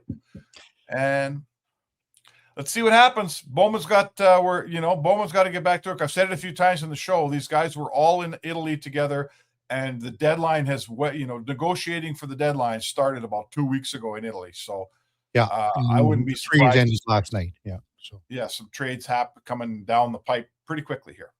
Spec, good stuff. So Oilers travel today, and are you going or no? You're not. I'm going out this afternoon actually. So I'll be with you on the show. I'll be with you on the show tomorrow morning for sure, out of 7 a.m. out of LA, and I will talk to Connor about Jay's show tonight. I'm not sure if I'm going to be able to do that show. I think I'm in the air. Okay. Well, doggies. We'll talk to you in the morning. Thanks, Spec. Sounds good. Mark Spector, Rogers Sportsnet, on the road again with the Oilers, and it'll be good to have some boots on the ground. With Daniel Nugent-Bowman, he hasn't been on the road, and while he's left the Athletic as well, they got rid of him. There's been no reporters on the road. None. Basically all season long, unless Spec was going or DNB at the very beginning of the year. So that'll be good for these 3 games on the road. On the Mark, brought to you by Northgate Chevrolet Buick GMC, powered by Northgate Chevrolet Buick GMC. This truck's for you. When we come back, Lou Korac from the NHL.com covers the St. Louis Blues. They got some decisions to make. Boy, don't they ever. That's straight ahead on the Kevin Karius Show with the Duke of Delburne, Josh Fenwick on Sports 1440 AM radio. We are streaming on YouTube, X, Facebook, Instagram, and Twitch. They're not just a grocery store. They're a butcher, a baker, a cafe, deli, rotisserie pizza, and restaurant, all under one roof. Loca Quality Market does food differently with 2 locations to serve you. Edmonton and Sherwood Park. Visit loca.ca. Need a new ride for road trips, errands, or just life on the go? Go Auto offers a massive selection with over 15,000 new and used vehicles to choose from. With over 70 locations across Western Canada, finding your next ride has never been easier. Whether it's a roomy SUV for the family, a sleek car for the open road, or a rugged truck for your weekend adventures, you'll find it here at a price you'll love. Explore thousands of vehicles today at goauto.ca. McValue meals are here. Get the McD's you love for $5 plus tax every day with your choice of a McDouble, Junior Chicken, or Chicken Snack Wrap with small fries and small fountain drink. All for just $5 plus taxes. Canadian restaurants. Product availability varies. Prices exclude delivery. At Hughes, it's all about getting in and out quick and clean. No cash, no problem. With Hughes' new tap and wash system, all you need is your debit or credit card to get your vehicle sparkling clean. Find us at hughescarwash.com. The future of female hockey is here. It's season 2 of the Female Super League, the first ever female-only independent hockey division in Western Canada, with teams from British Columbia, Alberta, Saskatchewan, and Manitoba. Featuring 16U, 14U, and 12U divisions, the FSL brings showcase weekends packed with thrilling games, and our 14U and 16U have been pioneering the advanced body checking rule, empowering young players. The Female Super League, where the best in female hockey takes center ice. Details at femalesuperleague.com. Crave presents a new must-see original crime drama. You think you can just walk away with drug money and nobody's gonna come find you? The Borderline. You killed my friend. Set along the Thousand Islands border, a cop blurs the line to protect his past. I'm gonna keep you out of jail. Starring Stephen Amell, Tamara Podemski, Hamza Haq, and Minnie Driver. Did you catch the bad guys? I always catch the bad guys. The Borderline. Stream now, only on Crave. Subscribe at crave.ca.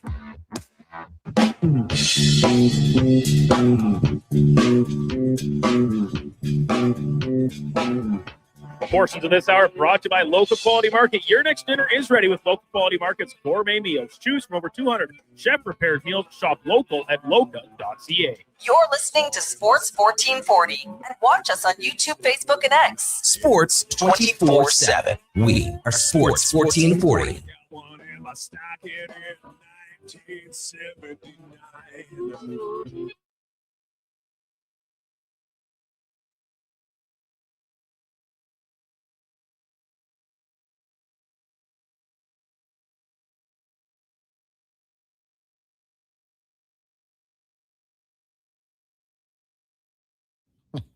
All right, welcome back to the big program, 821 in Edmonton. And time now for the headliner of the day, brought to you by Mr. Rooter Plumbing, the plumber to call when the toilet mysteriously breaks after your jalapeno pepper popper fueled game night with the fellas. That's mrrooter.ca. As we welcome back Lou Korac from NHL.com, covers the St. Louis Blues in Missouri. Good morning, Lou. You're with Kevin Karius. Thanks for jumping on Sports 1440 this morning. Really appreciate it. Hey, no problem, Kevin. How you doing? Doing great up here. Hey, but what's it like down there after yesterday's big game? And even for Blues fans that had, a couple players on the Canadian squad, but I'm sure so many are U.S. hockey fans. What was the feeling down there after the big U.S. win, Lou? Yeah, I mean, you're obviously rooting for your country first and foremost. But, you also want to see Jordan Binnington and Colton Parayko play well. Blues fans are loyal to their players. That's never going to change no matter what country they're playing for. But I think the overall general consensus is everybody was pulling for the United States here. I had a lot of reactions telling me, hey, because I wrote a story about, just Jordan Binnington being the big game goalie and getting some reacts from some of the players in the locker room on that. And there's no question that he has been. But a lot of the reaction was, yeah, that's great, Lou, but for one game here, we don't want him to succeed. So first and foremost, it's country. Second, it's you do want to see the players perform well, and I thought they both did. Yeah, I'm with you there, Lou. And I mean, what was the sense with Binnington going in, just even in the St. Louis area, as far as hockey fans were going, well, up here, people were going, I don't know, he's not even the number one goalie on their team. How can he be the goaltender that's going to be helping Canada to what everyone hoped would be a gold medal here? So from the feeling back then, Lou, to where it was after yesterday, where, I mean, Binnington played pretty darn well for the entire tournament. Yeah, I just, it's funny, where people have this sense that he's not the number one goalie. I think you can look at him as a 1A and a 1B here right now with he and Joel Hofer. They've split time in St. Louis the entire season. I think it just reaffirms who he is and who he can be. I mean, if in the right scenarios and in the right situations, I think people once again understand that you can win with this guy. And he proved it again yesterday. Like you said, he proved it throughout the tournament that, you know, the pressure just doesn't seem to get to him. He's a live in the moment kind of a guy.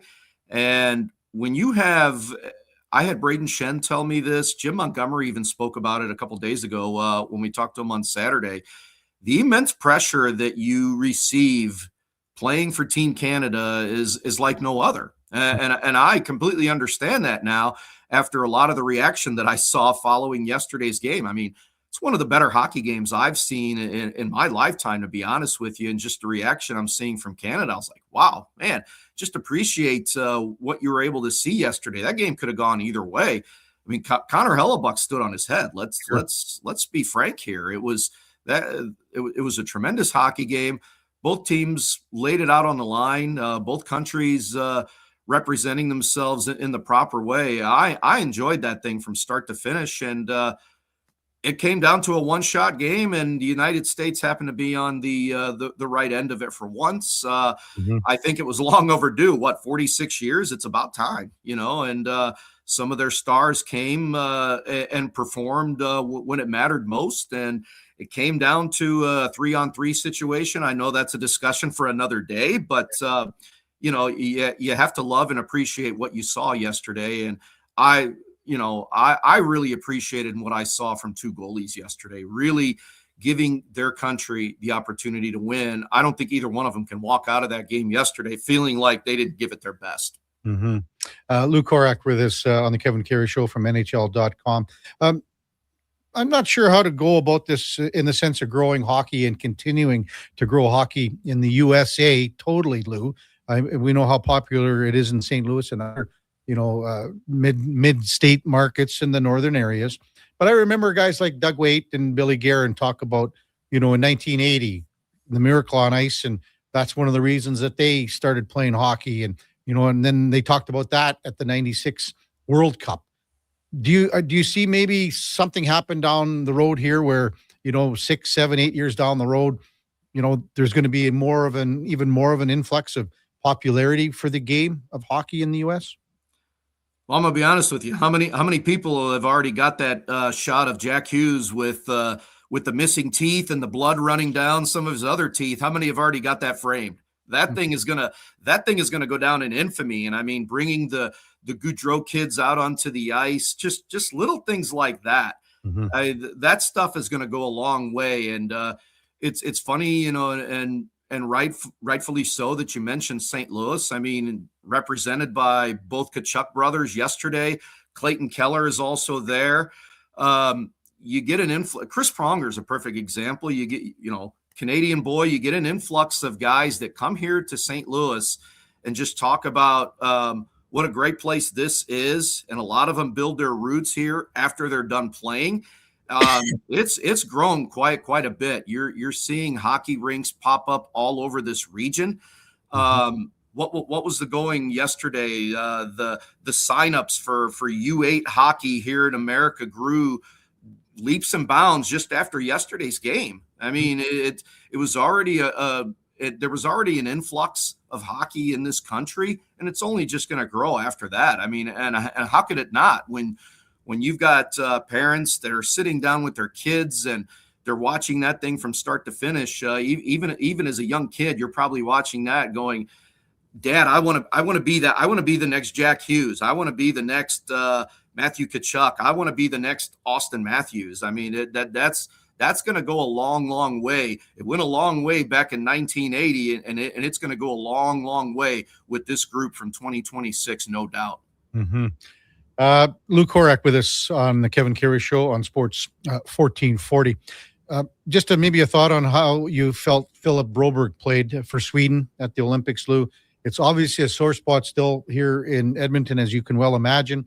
And without question, now he is the guy that they would be building around on this blue line as well, locking him up long-term with a long-term contract through 2032. Well, I thought he had his best game against the United States, obviously. He played darn near, 25 minutes in that game. And for a first Olympics for him, I thought he showed himself rather well. I mean, we saw Sweden had obviously some higher expectations in what they did. And other than Canada, probably gave the United States their best game in this tournament. And again, it came down to one shot, and we could have possibly been talking about Canada and somebody else playing for gold medal yesterday. So, and I thought he had a good showing. It's obvious with getting him locked up long term just how the Blues feel about him and feel about his game. I think this is only going to help him moving forward. And I know Jim Montgomery talked about this again on Saturday. He referenced Dalibor Dvorsky as an example for those guys that go into this particular tournament. And if they can do it on a world stage, it certainly should springboard their careers here in the NHL. And I think Philip Broberg is another one. Got partnered with Erik Karlsson. So they obviously felt highly of him there with Team Sweden. And I know Victor Hedman went down with an injury, so you had to thrust him into more of a prominent role there. But you're not going to look for him to be that offensive defenseman in that situation when you've got the type of defenseman that the Swedes had. But the Blues have invested in him. They believe he's a part of their future, no doubt about it, with financials and the term that they have given him. And they've loved every bit of the return that they've gotten from him so far. Gosh, you mentioned Dalibor Dvorsky. I mean, 4 World Juniors that he played in, had 3 goals and 3 assists in the 6 games for Slovakia here at the Olympics. I mean, how bright is this guy's future? And what are they thinking his ceiling is here for the Blues, Lou? I think it's still open-ended a little bit, but no doubt that the showing for Slovakia really was something that they're going to take away and come away impressed with. I know Jim Montgomery was, and I know Braden Shen talked about him as well. They're already impressed with him and some of the things that he has done here in this locker room. I mean, you're probably talking about a guy that's moving forward going to be a number 2 type of a center, at least behind Robert Thomas. And for the immediate future here, Pavel Buchnevich, who's been on one of the hotter lines for the Blues pre-Olympics. So they've got high hopes for him here. They know that, the growing curve and the learning curve is still going to be there. There's still a lot of teaching moments for him. But again, like Jim Montgomery said, if you can perform on the world stage at that level and be as effective as he was, it's only going to bode well for his future moving forward. And it's just going to be a big springboard for his confidence. And I saw some things from him in that tournament that perhaps that maybe I didn't see before the tournament, and confidence is probably the biggest thing. Lou Korac with us on the Kevin Karius Show on Sports 1440. So how busy is the next 11 days or so going to be for Blues management, Lou? So many rumors with where the Blues are in the standings, with players bandied about and trade rumors. But what do you think is going to shake down here in the next 11 days or so? Well, there's gonna be some change, no doubt about it. And I can take it from the top. I probably feel like their most valuable trade asset right now is Justin Falk. I don't know that it's going to be any higher than it is right now, just from the simple standpoint of offensively, at least, he's having a career year. And there's a lot of teams out there right now that are coveting a veteran right shot defenseman. Especially after Rasmus Andersson has come off the board. I think Justin Falk jumps to the top of the charts right now, and there's going to be some teams that are going to be willing to pay a price for him, especially with the fact knowing that, he's still got a year left on his contract. So this isn't a pending UFA that you're going to be going after. So the Blues probably feel like that there's going to be a good return there for him. Obviously, his full no trade protection is not there anymore. So I think he's going to be one that's going to be on the move, perhaps. And I will say this about Braden Shen and Jordan Binnington as well. Mm-hmm. Each also has a year left on his contract, but I think these are guys that Doug Armstrong has enough respect for, where he's going to go to these guys and he's going to ask them would they like to move to a contender, and B, if St. Louis is someplace that they would like to stay and see this thing through. But I think he's going to afford them enough respect to ask these guys if they would like to move on. And if they say yes, I think Doug Armstrong is open to anything right now. The one guy that you see that's out there that, I could come back to you here, Kevin, in 2 weeks, and you could play this clip for me and say, you were dead wrong on this, but I just don't see Robert Thomas moving. I really don't. And I really don't know where a lot of these rumors are coming from. I know it's good chatter, it's good fodder, but we talked to him on Saturday, and with the injury that he has dealt with, his first day on the ice, we got practice this morning. He's supposed to be back out on the ice today, but in short, he was asked about he's got a full no trade clause, and he was asked about it, and his response was, I do have one, and we'll talk about it afterwards, which basically translated to me as, yes, I do have one. And if I'm asked to invoke it, I'm not going to. And B, I'm going to talk to you guys about this when the deadline comes and goes. And you're talking about a 26-year-old number one center. These guys just don't grow on trees unless this is a guy that goes to Doug Armstrong and says, I don't want to be here. Well, now you have a different discussion here. But 26 years old, number one type of a center. He's under contract with good term. I just don't see how you can go away from this unless Doug Armstrong is just going to get an absolute ransom of an offer for him, which just leads me to believe that I don't think this one is going to happen. Now, Jordan Kyrou, I think that's a 50-50 proposition. And I know there's a lot more smoke out there with him, but he's also another one where I'm not really leaning one way or the other on this one, but also another player that's under full no trade clause protection as well. I'm with you, Lou, with what you're saying with the top players that, especially with Robert Thomas. I really am with you there. When you mentioned Justin Falk, because the Oilers are in the market for a right shot defenseman that can, play in the second pair, and Justin Falk is in that area. Do you think that the return, after what you saw Calgary get, and they got a pretty good trade, Calgary got a pretty good return for Rasmus Andersson, and Zach Whitecloud, and then a conditional first and a second. What are we looking at? Is that the similar return? Maybe not quite as much for Falk? No, actually, I Kevin, I think you're spot on with that. I think now that Rasmus Andersson is off the board, there's going to be a little bit more of a demand for a guy like Justin Falk. I think Doug Armstrong, again, with a year left on his contract, I think that this is a guy that he's going to look for a similar return. And I think that because there's going to be multiple teams that are going to be vying for a player like that, knowing that there's offensive upside, a guy that does play 20 to 25 minutes a night in that top four, like you're talking about, that he's going to be looking for at least a similar return, to be honest with you. Doug Armstrong's not a guy, if you know him at all, he's not a guy that likes to lose a trade, and he's not a guy that likes to bend and say, okay, well, we'll take a lesser offer for somebody. He's usually a guy that sticks to his convictions, and if he feels like there's a price to be had for a player that he's going to deal, he's going to stick to it, or he will keep the player. And that's why he's one of the top hardline bargainers out there. And there's a reason for it. So if the Oilers are one of those teams that are going to want to pony up for a Justin Falk, are you going to be able to fit in?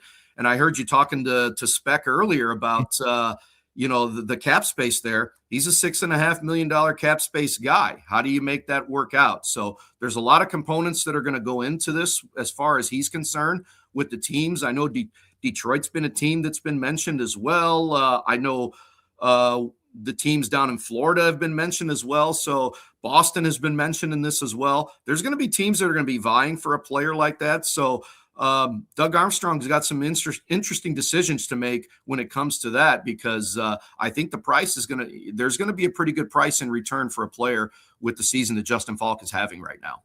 Just incredible insight, Lou. Really appreciate you always coming on. Thanks for doing this. Enjoy, I guess, the home stretch here, and we'll probably talk to you soon as things get interesting with many, many teams, including the Blues with the trade deadline coming up. As always, Lou, thanks for coming on. You got it, Kevin. It should be a fun time between now and March 6th. It sure is. It's going to be. That's Lou Korac from NHL.com. And our headliner of the day brought to you by Mr. Rooter Plumbing, the number one overall pick in your fantasy plumbing pool. That's mrrooter.ca. When we come back, we'll get to more of your text, 833-401-1440. Maybe talk a little about curling on the weekend, too, that we saw, a gold medal for Brad Jacobs and his crew. And then we saw the bronze medal for Rachel Homan and her crew. That's straight ahead on the Kevin Karius Show with the Duke of Delburne and Josh Fenwick on Sports 1440 AM radio. We are streaming on YouTube, X, Facebook, Instagram, and Twitch.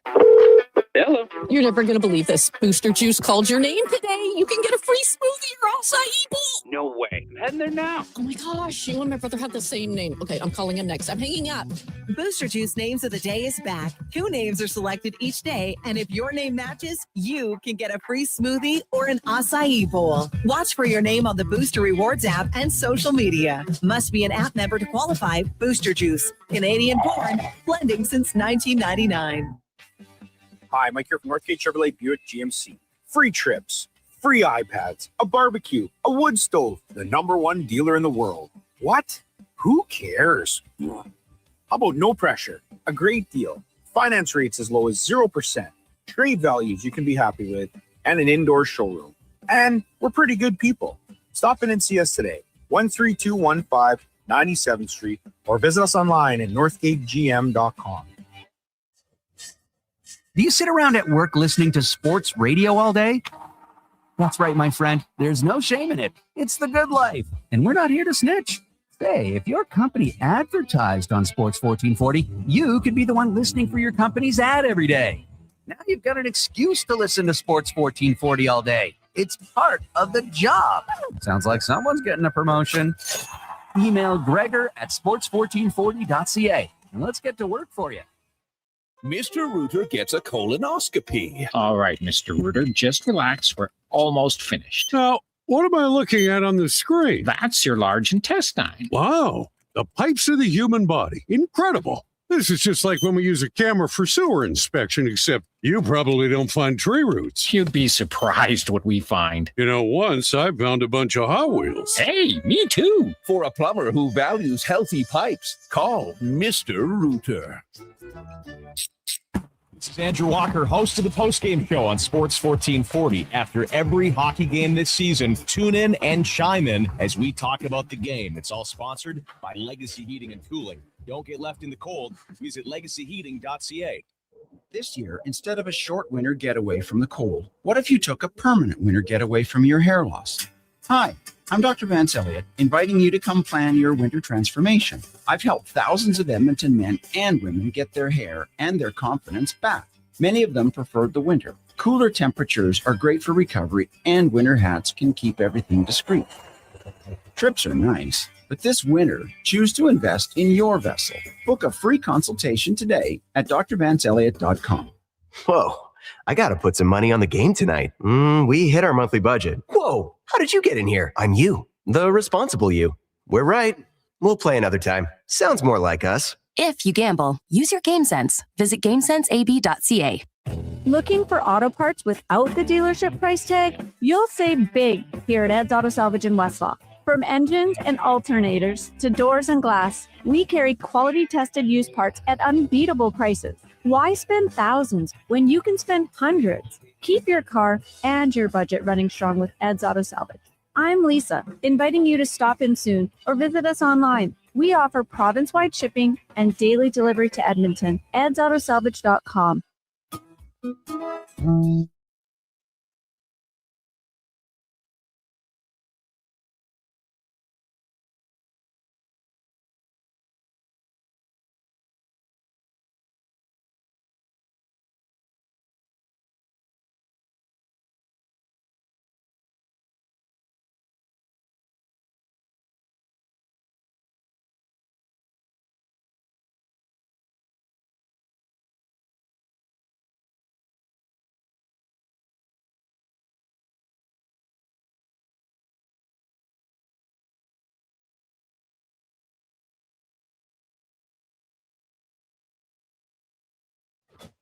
The Karius Show, breaking down Edmonton's favorite teams, even though his favorite Junior A hockey team is the Yorkton Terriers. Thanks for checking in with Sports 1440.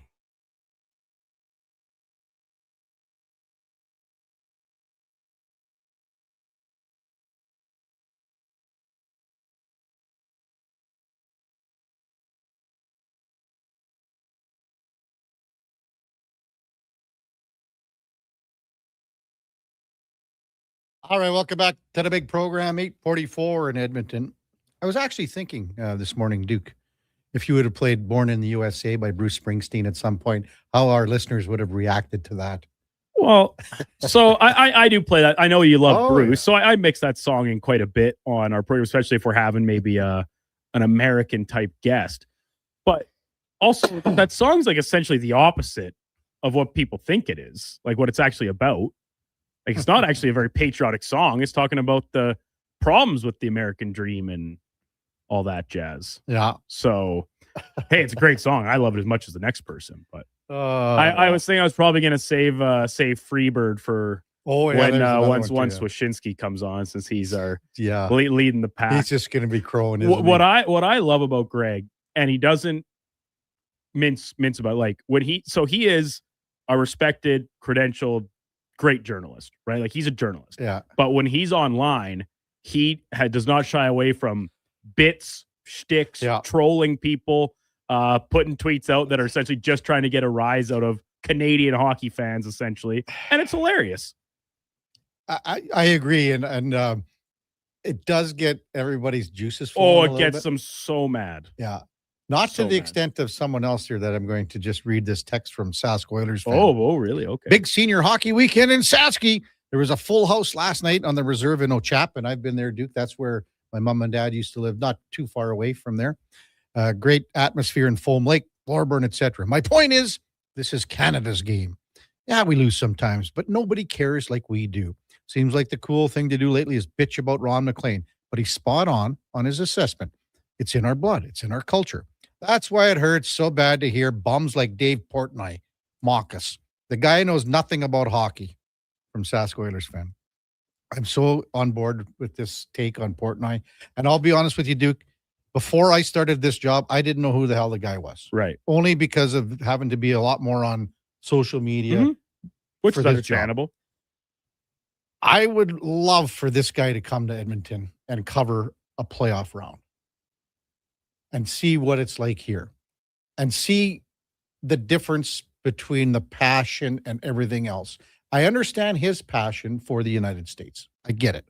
But he doesn't know anything he's talking about with hockey and or curling. Yeah. He is a village idiot. It's essentially the same type of thing that if you actually got him with truth serum in him, I firmly believe he would absolutely say, like, yeah, I don't know anything about this, but it's just the page. And that's just, it's, I hate to take whatever few 100 million people and put them in this category. Like, it's the American way that you wave the flag, USA, even if you do not have a sniff about what you're talking about, whether it be people that have never watched golf before tuning in at the Ryder Cup time, events like this where it's the world stage, World Cup of soccer. Soccer is so irrelevant in America, even still with the advancement of the MLS and all these things. But come World Cup time, especially it being on this side of the pond this summer, it's going to be people all of a sudden it's filled with soccer experts, right?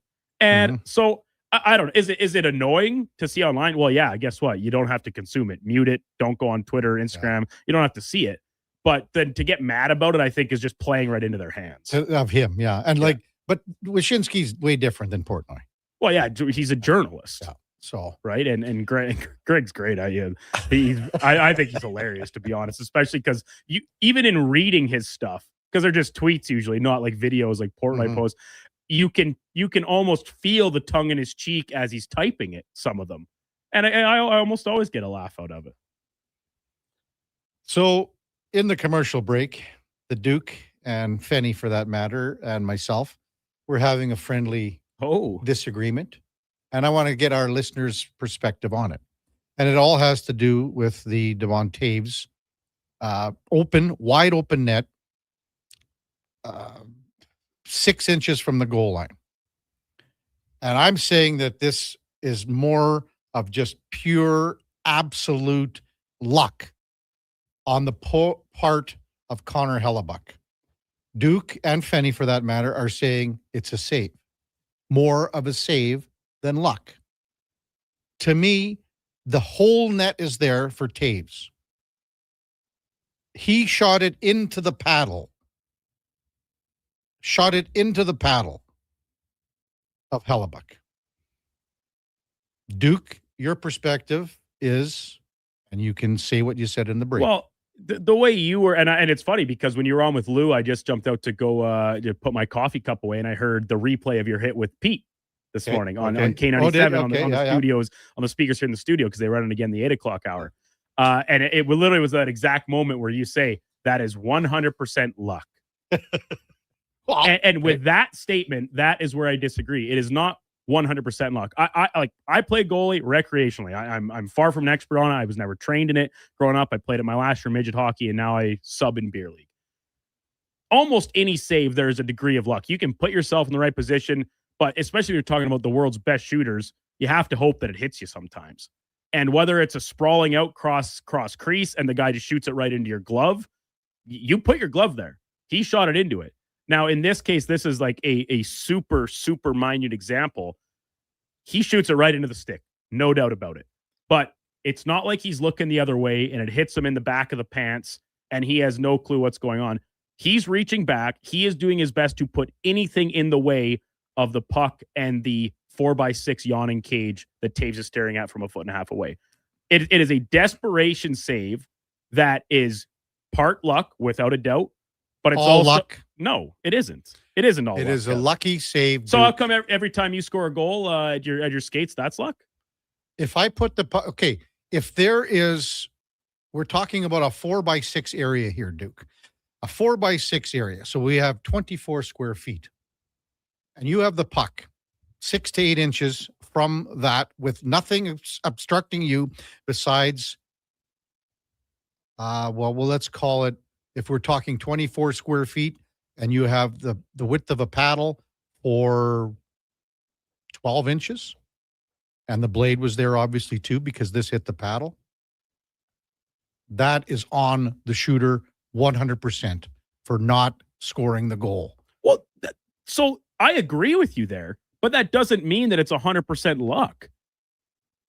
Like the McKinnon goal, is it lucky that he put it off the missed shot, not goal, excuse me. Is it lucky he put it off the outside of the net? The Americans probably think so, but he misses. Taves just did not execute. Now, in that spot, you probably score 9 times out of 10, maybe 99 times out of 100. I'm not saying there's no luck. There is, but it's not 100% luck. I'll go as far as a 75-25. That's the highest I'll go. Not a chance.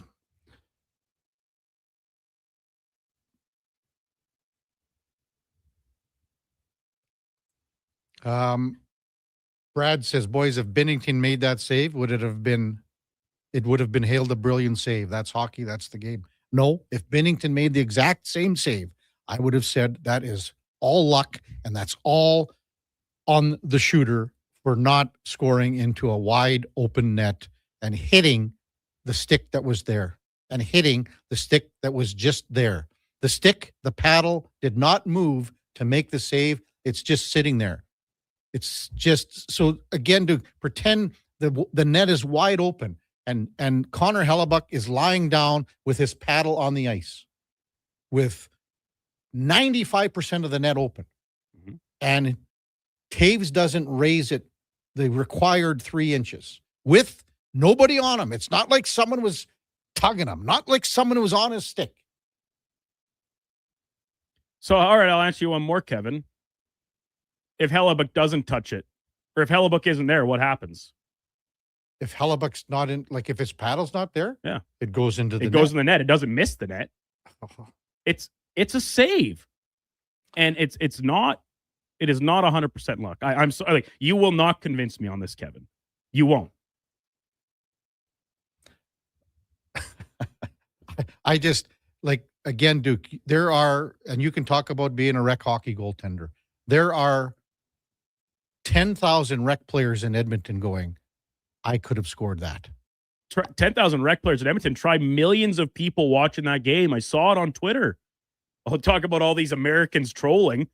How I'm surprised Stephen A. Smith didn't have the tweet out, or our new buddy Skip Bayless. We need 3-on-3 in the NHL. I'm surprised he didn't put a tweet saying I would have scored there. They can't even tie their skates, let alone stand on them.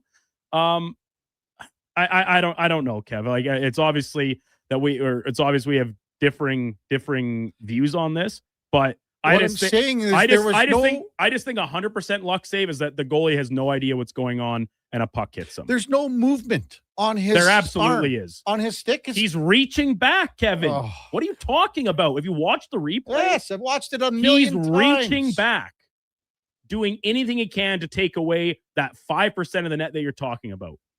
And that's where Taves shot it. Bob texts in, desperation save. You're both right. Hellebuck was trying to scramble to get any part of his body equipment in front of the net. Taves hit that equipment.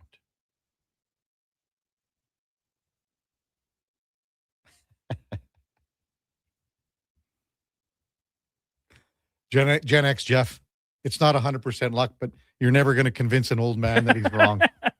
Appreciate you, Jeff. Appreciate you, Jeff. Appreciate you, man.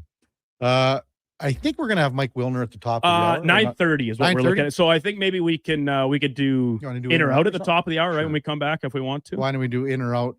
And there was some great stuff in baseball yesterday. You know, George Springer's wearing a USA jersey. Running up and down the hallways down in Florida with his jersey on. I mean, Paul Skeens had some great comments too, talking about, hey, you know what? We're going to be doing this right away for the World Baseball Classic and thing as well. So we'll talk a little baseball with Mike Wilner coming up at 9:30. So when we come back, we'll go in or out with the Duke. I'm sure maybe this miracle save or whatever it is going to be in there. On the Kevin Karius Show. But before all that, time now for a Sports 1440 update brought to you by Fusion Promo Marketing. Expand your brand, high-quality promotional products for your businesses, sports teams, and corporate events. Get noticed at fusionpromomarketing.ca. That's Fusion with a Z. Here is the Duke. This is a Sports 1440 update. In case you missed it yesterday, the Milan Cortina Olympics coming to a close with the gold medal game in men's hockey. The United States take it 2-1 over Canada in overtime. Jack Hughes with the game winner. Connor McDavid named tournament MVP. Josh Morrissey reportedly going to miss time with the Winnipeg Jets upon returning. Morrissey left in the first game of the tournament for Canada and did not again see the ice. In the association last night, full slate of games, including Toronto beat Milwaukee 122-94. Emmanuel quickly 32 points in the victory. Elsewhere, OKC top Cleveland 121-113. The Lakers fall to Boston 111-89. And Tyrese Maxey 39 points as the Sixers get past Minnesota 135-108. Coming up in hour 3 of the Kevin Karius Show, we'll check in with a new edition of In or Out and be joined by Mike Wilner from the Toronto Star covering the Toronto Blue Jays. I'm Brandon Douglas at your Sports 1440 update. This is Sports 1440, a Stingray radio station broadcasting on Treaty 6 territory. Download the free iHeartRadio app and listen to CKJR wherever you go. Come for Canada's largest trade shows, the biggest names in entertainment, exhilarating sporting events, and more. And stay for the experience at the Edmonton Expo Center. Looking for the perfect place to host your next big event? From trade shows to galas, meetings, and concerts, the Edmonton Expo Center has the space, event expertise, and service to make your next event unforgettable. With over 522,000 square feet of flexible event space, in-house catering, and operational expertise, they bring your biggest vision to life. Learn more at EdmontonExpoCenter.com today. Business owners, if rising electricity costs are cutting into your profits, there's a smarter way forward. Right now, federal clean technology tax credits can cover 30 to over 50% of the cost of a commercial solar system, delivering an immediate return on your investment. And in Edmonton and Sturgeon County, the Commercial Clean Energy Improvement Program offers long-term financing for up to 20 years, making solar more affordable than ever. Lock in lower energy costs for decades and strengthen your bottom line. Visit GreatCanadianSolar.com to get started. Remember 2025? That's so last year.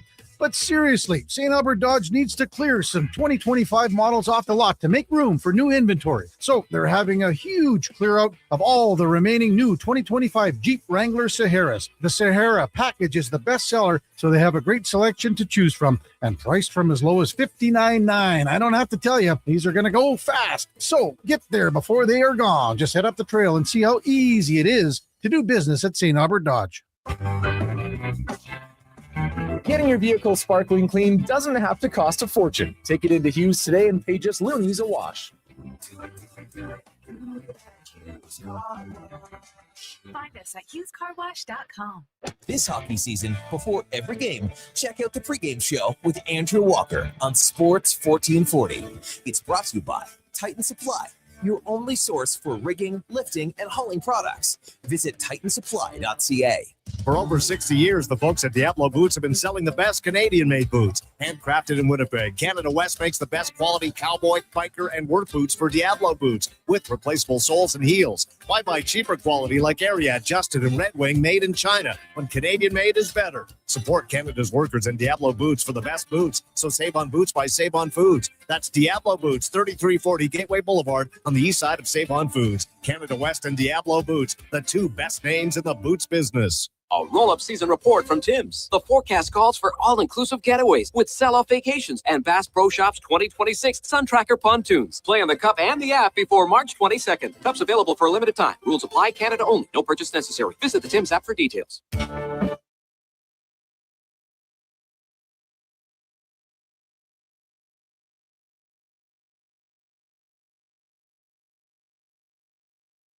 Just in time for the morning skate. This is the Kevin Karius Show on Sports 1440.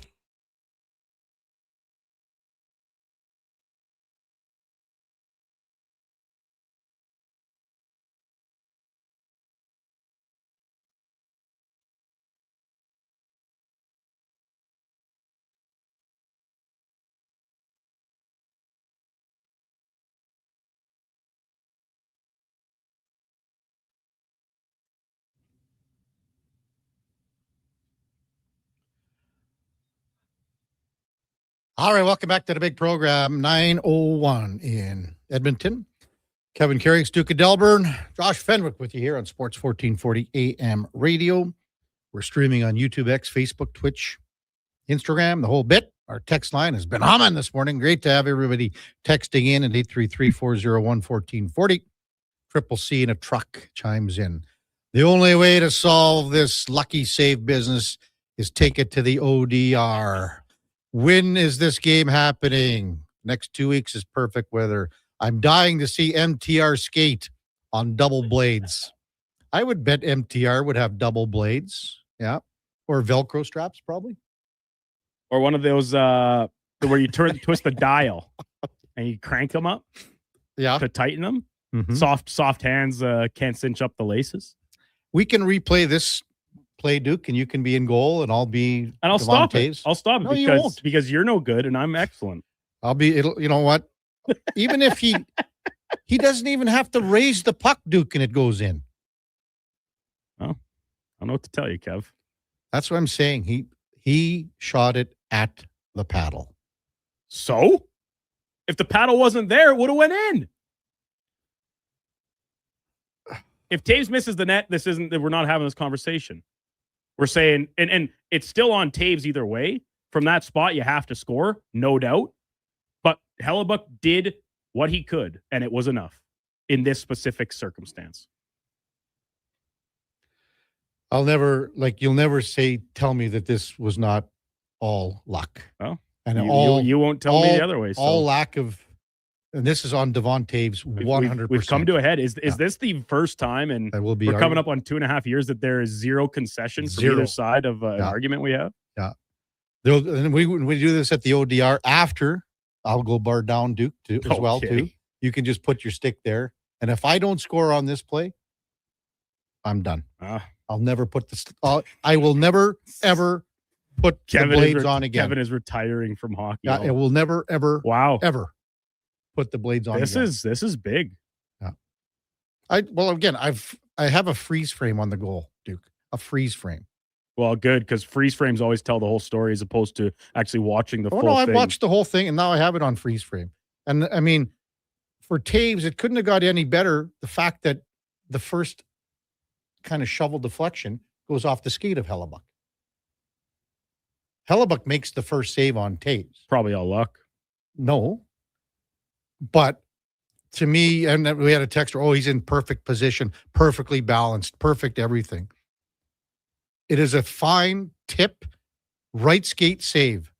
And if you're telling me he's in perfect position or whatever, I'm not getting it. I'm just saying that this is on Taves for not scoring a goal that we're in agreement on that.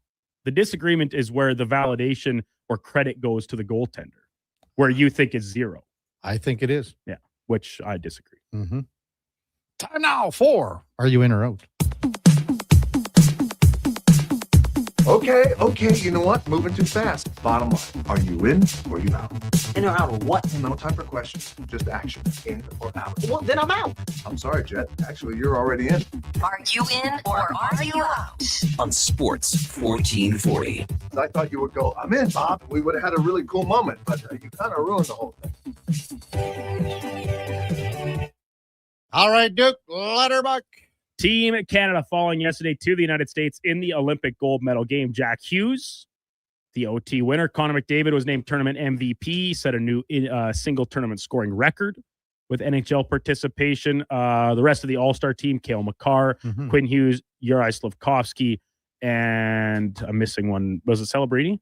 The final All-Star forward, I believe. I don't have it in front of me. But after a loss, which is what Canada suffered, roster criticism is natural and fine, but the team construction was absolutely good enough to win a gold medal. I'm going to be in, and I kind of been defending these guys for most of the morning. Canada had so many chances, and I mean, we just been talking about Taves for one of them, but the McKinnon, empty net, open net from the side. All of these missed opportunities that they failed to execute on, and just were not able to bury their chances. I just, that to me, that's the difference. The players were fine. They gave up the one goal in regulation. They played, it's almost like they didn't even need Sidney Crosby yesterday. That's how well they played. But, I mean, Hellebuck was the difference in this one with an incredible save on Taves there.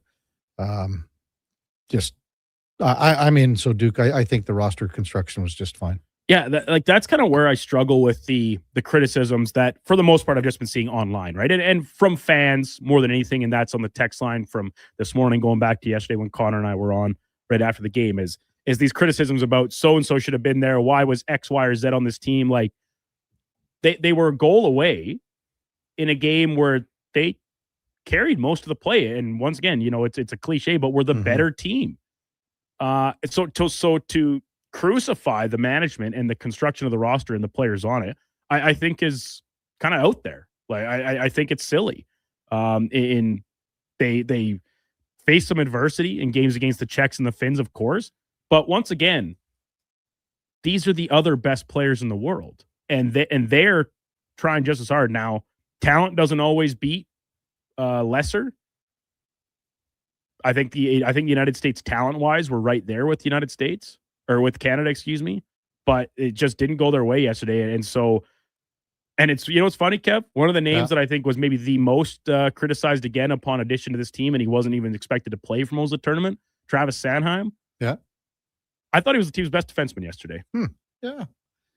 He's not a flashy player. He's never going to be Makar or Bouchard in terms of offense, but he made several really good defensive plays. And if you're talking about turnovers, pizzas, I thought most of the defense looked really nervous throughout the game with some of their passing. Didn't see that from Sanheim. So he didn't play the most, obviously. He didn't play a ton, but he played more than a couple other guys. I thought he was their best D-man. So take that for what it's worth for a guy that came in as the 7th defenseman at the start of the tournament. Reconciling from this loss, if you're a fan, if you're a Canadian hockey fan, Canadian sports fan, I think the worst part of it yesterday, there's a few different options here for sure. It's the fact that it was all over by 9 o'clock in the morning, and you had the entire day to sit there and wallow in it, essentially.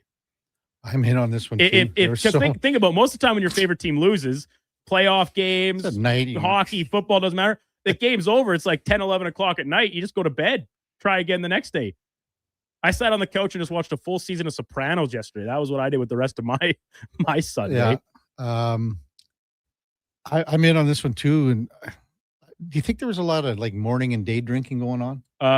Yeah. I think there absolutely was. We had a couple of mimosas, Duke, and also Eggs Benedict.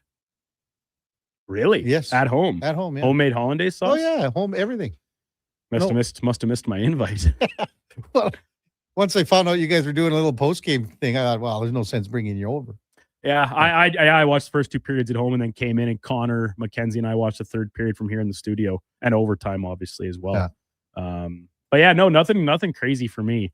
But it did make, and I have to think that those that were doing the morning drinking, you leave the bar, or maybe you don't, but all of a sudden what's your options? You immediately just retreat and sober up essentially over the next several hours. By mid-afternoon, you're hungover. Yeah. Or Or you keep drinking, but then you're like, if you started at 6, how long can you go? Maybe to 2:00. And then all of a sudden you're past it anyway. You get up at bedtime, and now your whole week's staggered. But it's just different type of drinking, right, Duke? If Canada wins, then it's celebration drinking. It's absolutely different. And now it's depression drinking. Yep. That's the difference. And I think when you're probably depression drinking, you probably don't make it for, maybe you'd go till 11 or something. If it's celebration, you could go all day. You can go all day, right? But yeah, because if you're celebrating, then it's like moving around, maybe going table to table if you're out at a bar somewhere. Whereas in the depression case, it's just you sit there, nobody's saying much of anything, and you drink and drink, and I think you get through your drinks a lot faster that way. Just my thoughts on it. But I would say a close second to this, it kind of goes hand in hand, is that being on social media and leaning into what we talked about before with some of the Americanization of the game and the trolling, the grandstanding. I wasn't on my phone very much, save booking the show today. I was happy to let Twitter and Instagram carry on as they would, and I just like I said, watch Sopranos. And a great text came in here from Farm Boy with a little Sopranos based meme about the game yesterday. Fortunately, the language means we can't read it on air, but it is funny all the same. On to number 3, the United States, they win their first gold medal first gold medal in 46 years, Their tournament MVP was not the goaltender. It was the defenseman, Quinn Hughes. I'm probably going to go out for you because you're talking the whole tournament, right? Yeah. I'm still going to go out. I think it's just because with all the chips on the line, and I'm going to take Hellebuck. I just am. Yeah. So Hellebuck was great. I know, like you look at the Sweden game. Not saying he was under duress or under fire, but you win that game, it's a big one. And then you win against Canada, so you're winning two games that are, overtime games. So I'd probably go with Hellebuck. Yeah, I think that's the obvious second choice. I just watching the Americans play in the tournament, and it's funny because so much talk going into it was about the Tkachuk brothers, right? And the impact they would have, especially against Canada. And you mentioned it with Spec. You could have told me that those two guys were not playing in that game yesterday, and I think I would have believed you because their impact on it was so minimal as opposed to over the course of the tournament, Jack and Quinn Hughes, who I thought were infinitely more impactful. Right. And there were plenty of other guys too. Eichel was great. The defense, I thought McAvoy is rock solid. Of course, Jacob Slavin was his usual self, quietly doing an unbelievable job of eliminating chances. But yeah, the Quinn Hughes obviously has the game-winning goal against Sweden. And even if he wasn't at his best yesterday, I still thought defensively he was quite solid if maybe he wasn't the same impact offensive player that we're used to seeing. So I thought he was very good, very, very good, and deserving, of course, of the tournament all-star team. Probably not a wrong answer here either. No, I think you can take your pick of a few different options for sure. We're a week and a half away from the NHL's trade deadline, and with that, coming out of the trade freeze last night, is still a Canadian relevant player, Jordan Bennington. Strong performance over the course of the Olympic tournament. I think his play in Italy improves his chances of being traded here in less than a week and a half's time. It's an interesting take. We had a couple texters bring that up as well. His stock's never been higher because, at the start of it, what was the line? And we brought that up with Lou Korac. It's 1A and 1B there in St. Louis with Joel Hofer. So when you look at it, Duke, so what team needs him right now? What team would you say could go after him and would need him and want to eat up another year left of salary because he's got one more year left? So Carolina's not doing anything, like Tampa Bay's not doing anything. Is Montreal a possibility because there's some chances there in Montreal that they're not totally happy if they think that they can do something and win a round or two? Buffalo and Boston aren't doing anything. Columbus isn't doing anything. In the West, Colorado and Minnie and Dallas, they're not doing anything. Same with Vegas. Seattle's not doing anything. Once the Oilers made the trade for Tristan Jarry and did that swap, it took the main chip out or main destination, maybe. That's where I would see it. I just don't know where a landing spot is for him after this trade. Would the St. Louis Blues entertain a straight swap of Jari for Binnington? And if you're the Oilers, would you do that? I don't. Would the Blues do it? Maybe. Would I think the Oilers should do it? No, I don't. Because in the state the Oilers are in, and here's my thing about Binnington. He clearly once again demonstrated his ability to play at his best when the games matter the most. There's a lot of regular season left before that happens.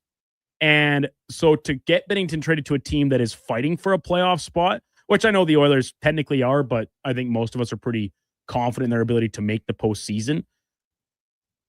He could be a fit there. A team like Montreal, where once again, they're playoff teams whose goaltending has not been up to snuff. I don't see I wouldn't want to see Binnington go to a team that is trying to claw their way into the playoffs, because are those games, quote unquote, high enough stakes to get the best out of them? Yeah. I'm not sure they are. Because like there's still 20, what was the number for the Oilers? 24 games left? 24, yeah. It's the same question we're answering when they traded Skinner for Jari. Is it a tangible upgrade? I'm not sure it is. Was to say it's lateral, but then you end up giving away two really good assets as well. Yeah. And in the case of the Oilers, I mean, if they were to have interest in Binnington, what does that package look like? Could it be a 1-for-1 deal? Yeah. Maybe St. Louis would try and squeeze something else out of it. Possibly. But should make for an interesting stretch. And honestly, Kevin, this kind of came up a bit while you were away on holiday. Yeah. The Wild really want a top line center, right? You just chatted with Lou about the Rob Thomas situation. I'm there with you. I don't know why St. Louis would ever trade him. Wallstead. The rumors of Wallstead. So does St. Louis trade Binnington away for whatever? Doesn't really matter. Yeah. And then trade Thomas for Wallstedt in a package. That benefits both teams. It's in division though, and we know teams don't really like to deal impact players in division, especially when you're talking about long-term impacts. They're not expiring UFAs or something like that. Yeah. Finally, very convenient.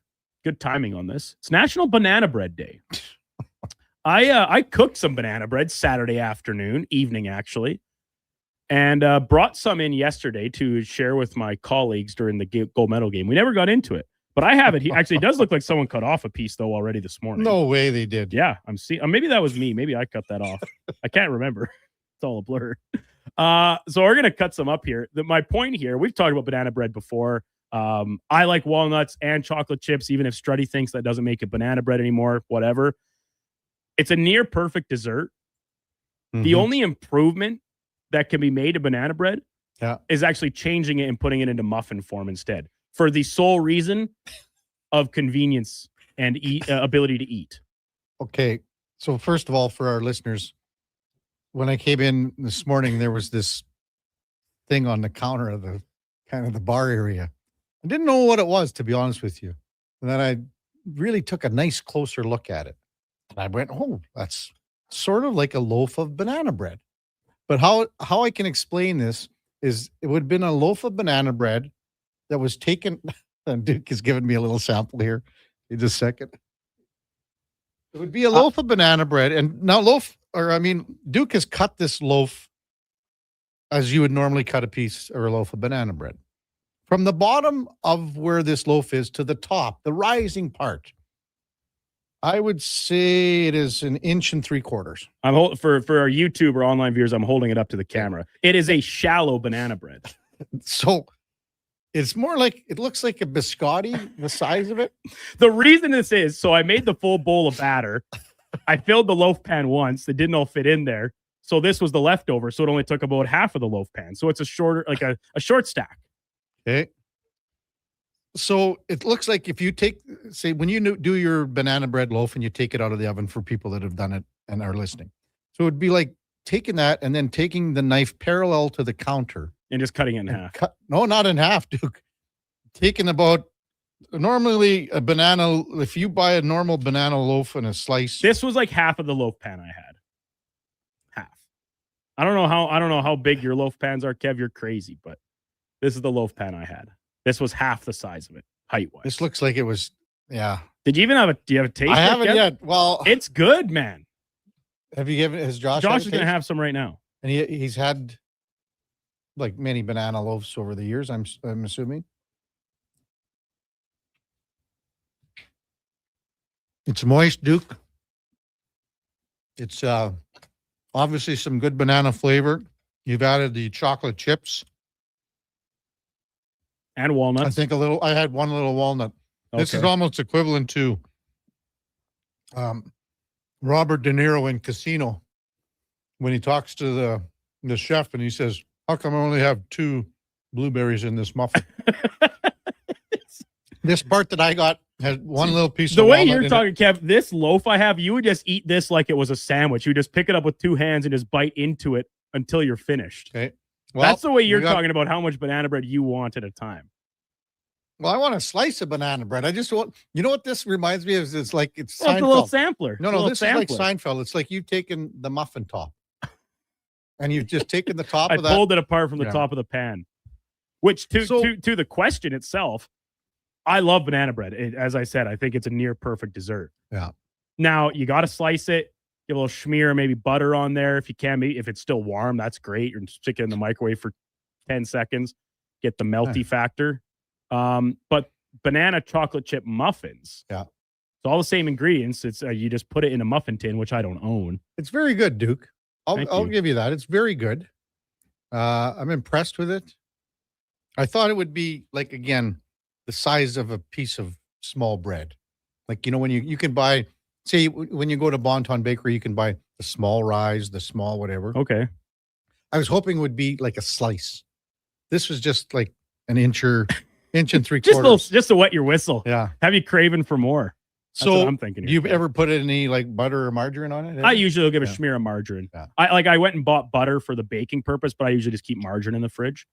So I ate essentially a half loaf of it yesterday, the full size loaf, the taller one. Triple C says not enough baking soda, Duke. How does he know that? He hasn't tasted it. Well, no, he's talking about to have a little rise and no. It's the only reason it's small is because of how much batter was in the pan. Like that's it. So full stop. Josh Fenwick, what's your impression? What are your taste buds telling you? I feel like Guy Fieri when he's sampling something. It's moist. It's tickling the top of my palate. Yeah. So to semi quote the great Guy Fieri, man, that cinnamon was unreal. You get that cinnamon in there. Oh, I can't taste any cinnamon. I could taste cinnamon. I thought it was great. Dash of cinnamon, little cap full of vanilla in the batter, and then nuts, chocolate chips. The rest is all pretty standard. Strutty's talked about banana bread forever. Oh, like it was one of the hardest I've ever laughed listening to Sports Talk Radio. Was that segment with Gregor? We're talking 5-6 years ago now. But no nuts, no chocolate chips. In Strutty's mind, as soon as you put those in, it's not banana bread anymore. I don't know what he calls it after that, but in his legal definition, it can't be banana bread. It's just loaf. It's just loaf, dessert loaf. Richard, it's not bad though. It was really good. I liked it a lot. I'm saving some for Cons, Mackenzie. Well, I'll probably give a little. Like I said, these are just sampler slices, and then of course I have to save some where's the other loaf?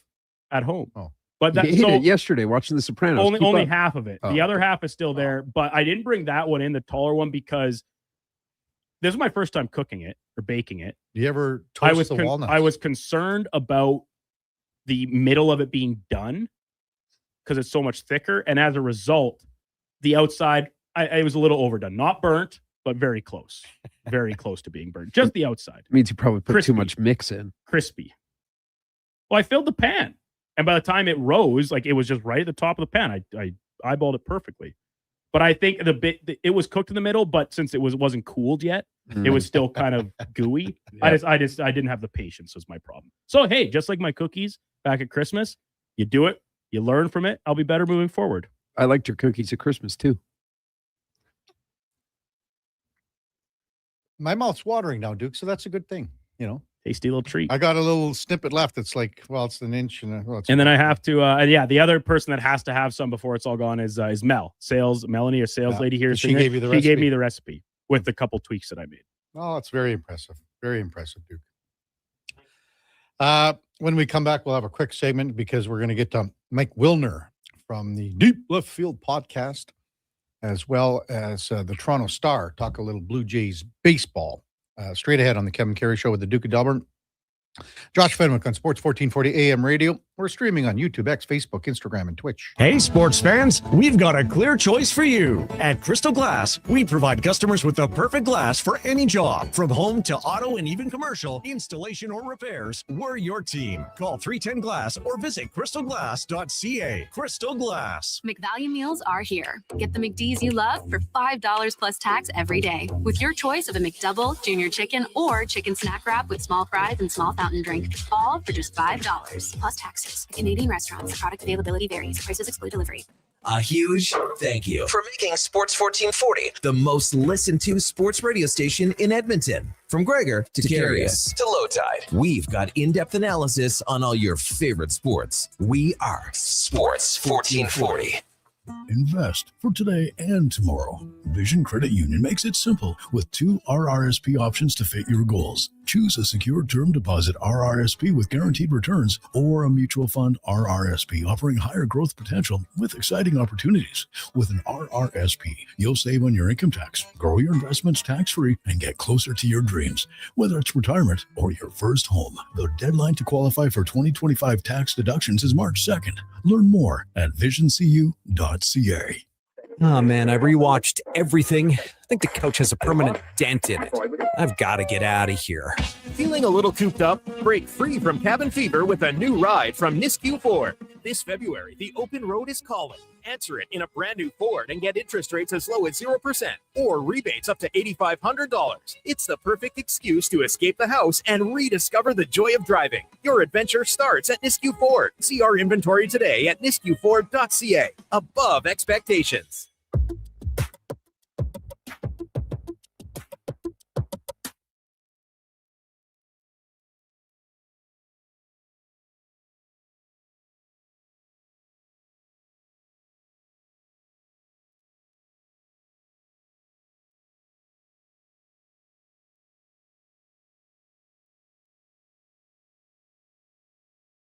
Sports 1440. All sports, all day. On YouTube, Facebook, and X. Thanks for listening to Edmonton's sports leader.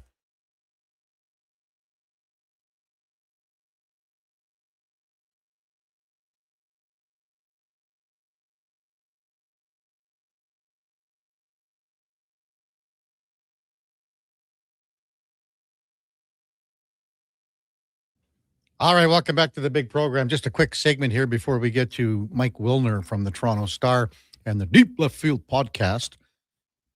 Jay and Victoria texts in, Duke, can you share the recipe? I'll give it a try. You might have started something here, Duke, you and Mel, the two of you with this banana bread recipe.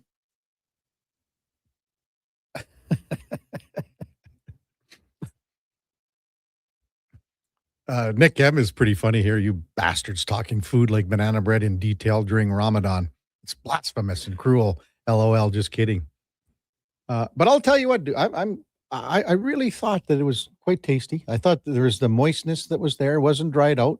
I'm glad you had it wrapped well in your cellophane and you didn't just kind of cheese out on that. I thought it was really well prepared.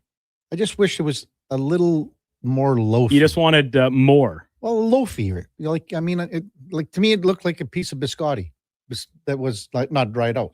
You know what I mean? Well, I'll take those notes moving forward to the next batch, which will be the next time I don't get through all my bananas before they go bad. That's the other thing, Duke. Do you ever, when your bananas are starting to get brown, you put them in the freezer? I will. And the only reason I do is because I watched my mom do that my whole life, right? Yeah. Whereas these ones, they were like getting to the point where they're about to, I would have thrown them in the garbage. So instead I was like, I'll just make banana bread.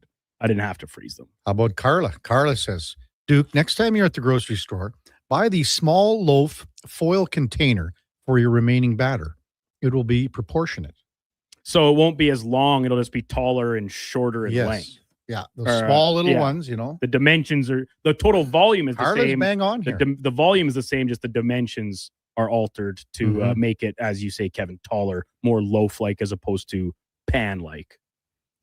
Nick and Camrose says about me saying that it was all luck on the save on Taves from Hellebuck. To say it's 100% luck is the most clueless take and tells me that Kevin has never played the game at a high level. Ooh, harsh, Nick, harsh. I said to him, too, I said, the other thing, too, is, and I sent this to a few guys. So if Taves were to raise the puck, or even technically, if it goes on the ice and goes in, so it doesn't hit the paddle, correct? Because that's what happened. Would Hellebuck, why wouldn't he adjusted his paddle to make the save then? Well, he probably would have tried. Would have swung at it, but you're talking about a desperation save. You don't always get them. What he taught, that is such a poor example, Kevin. Anytime a goal goes in, why didn't they move their glove to stop it? Why didn't they get their leg out further to stop it? He hit the paddle bang on. Because the paddle was there. It was poorly executed. That part is terrible. True. That part is true. We're going to talk baseball with Mike Wilner when we come back from the Toronto Star. What are you laughing at now? What's the deal? It's because we've been so hockey with a little banana bread sprinkled in here for 2.5 hours. Now it's just full stop. You just all right, we're going to talk baseball. I'm looking forward to it. Yeah. That's coming up right after the break on the Kevin Karius Show with the Duke of Delburne. And, oh man, some of these texts on Sports 1440 AM radio. And we're streaming on YouTube, X, Facebook, Instagram, and Twitch. Mr. Rooter gets a colonoscopy. All right, Mr. Rooter, just relax. We're almost finished. Now, what am I looking at on the screen? That's your large intestine. Wow, the pipes of the human body. Incredible. This is just like when we use a camera for sewer inspection, except you probably don't find tree roots. You'd be surprised what we find. Once I found a bunch of Hot Wheels. Hey, me too. For a plumber who values healthy pipes, call Mr. Rooter. Exciting news from St. Albert Dodge. The all-new 2026 Jeep Gladiator Sport packages have arrived. They have a great selection and a bunch of colors to choose from. And if you've checked out the Sport, you know it comes in some fun colors. Rugged capability, practical off-road features, and you can get behind the wheel for as low as $49,900. That's right. Put yourself in a brand new Jeep Gladiator Sport for less than $50,000. What more can you ask for? Time to head up the trail and see how easy it is to do business at St. Albert Dodge. Today on Hey Culligan, how smart is your water? Here's Tracy. Hey Culligan, I think my water might be dumb. Good news, Tracy. Your water's not dumb. It's just not talking to you. You can make my water talk. No, but the new Culligan Smart Drinking Water System can talk to your phone to tell you when your water filters need changing and help you meet drinking water goals. Now that's some brilliant H2O. You said it, Tracy, and we're already on the way. Let us help you out with a free in-home water test from a local Culligan water expert at culligan.ca. This hockey season, before every game, check out the pregame show with Andrew Walker on Sports 1440. It's brought to you by Titan Supply, your only source for rigging, lifting, and hauling products. Visit titansupply.ca. Whoa, I gotta put some money on the game tonight. We hit our monthly budget. Whoa, how did you get in here? I'm you, the responsible you. We're right. We'll play another time. Sounds more like us. If you gamble, use your game sense. Visit GameSenseAB.ca. A roll-up season report from Tim's. The forecast calls for prizes like VIP SiriusXM experiences, Cirque du Soleil VIP getaways, and Simon shopping sprees. So play on the cup and the app before March 22nd. Cups available for a limited time. Rules apply. Canada only. No purchase necessary. Visit the Tim's app for details.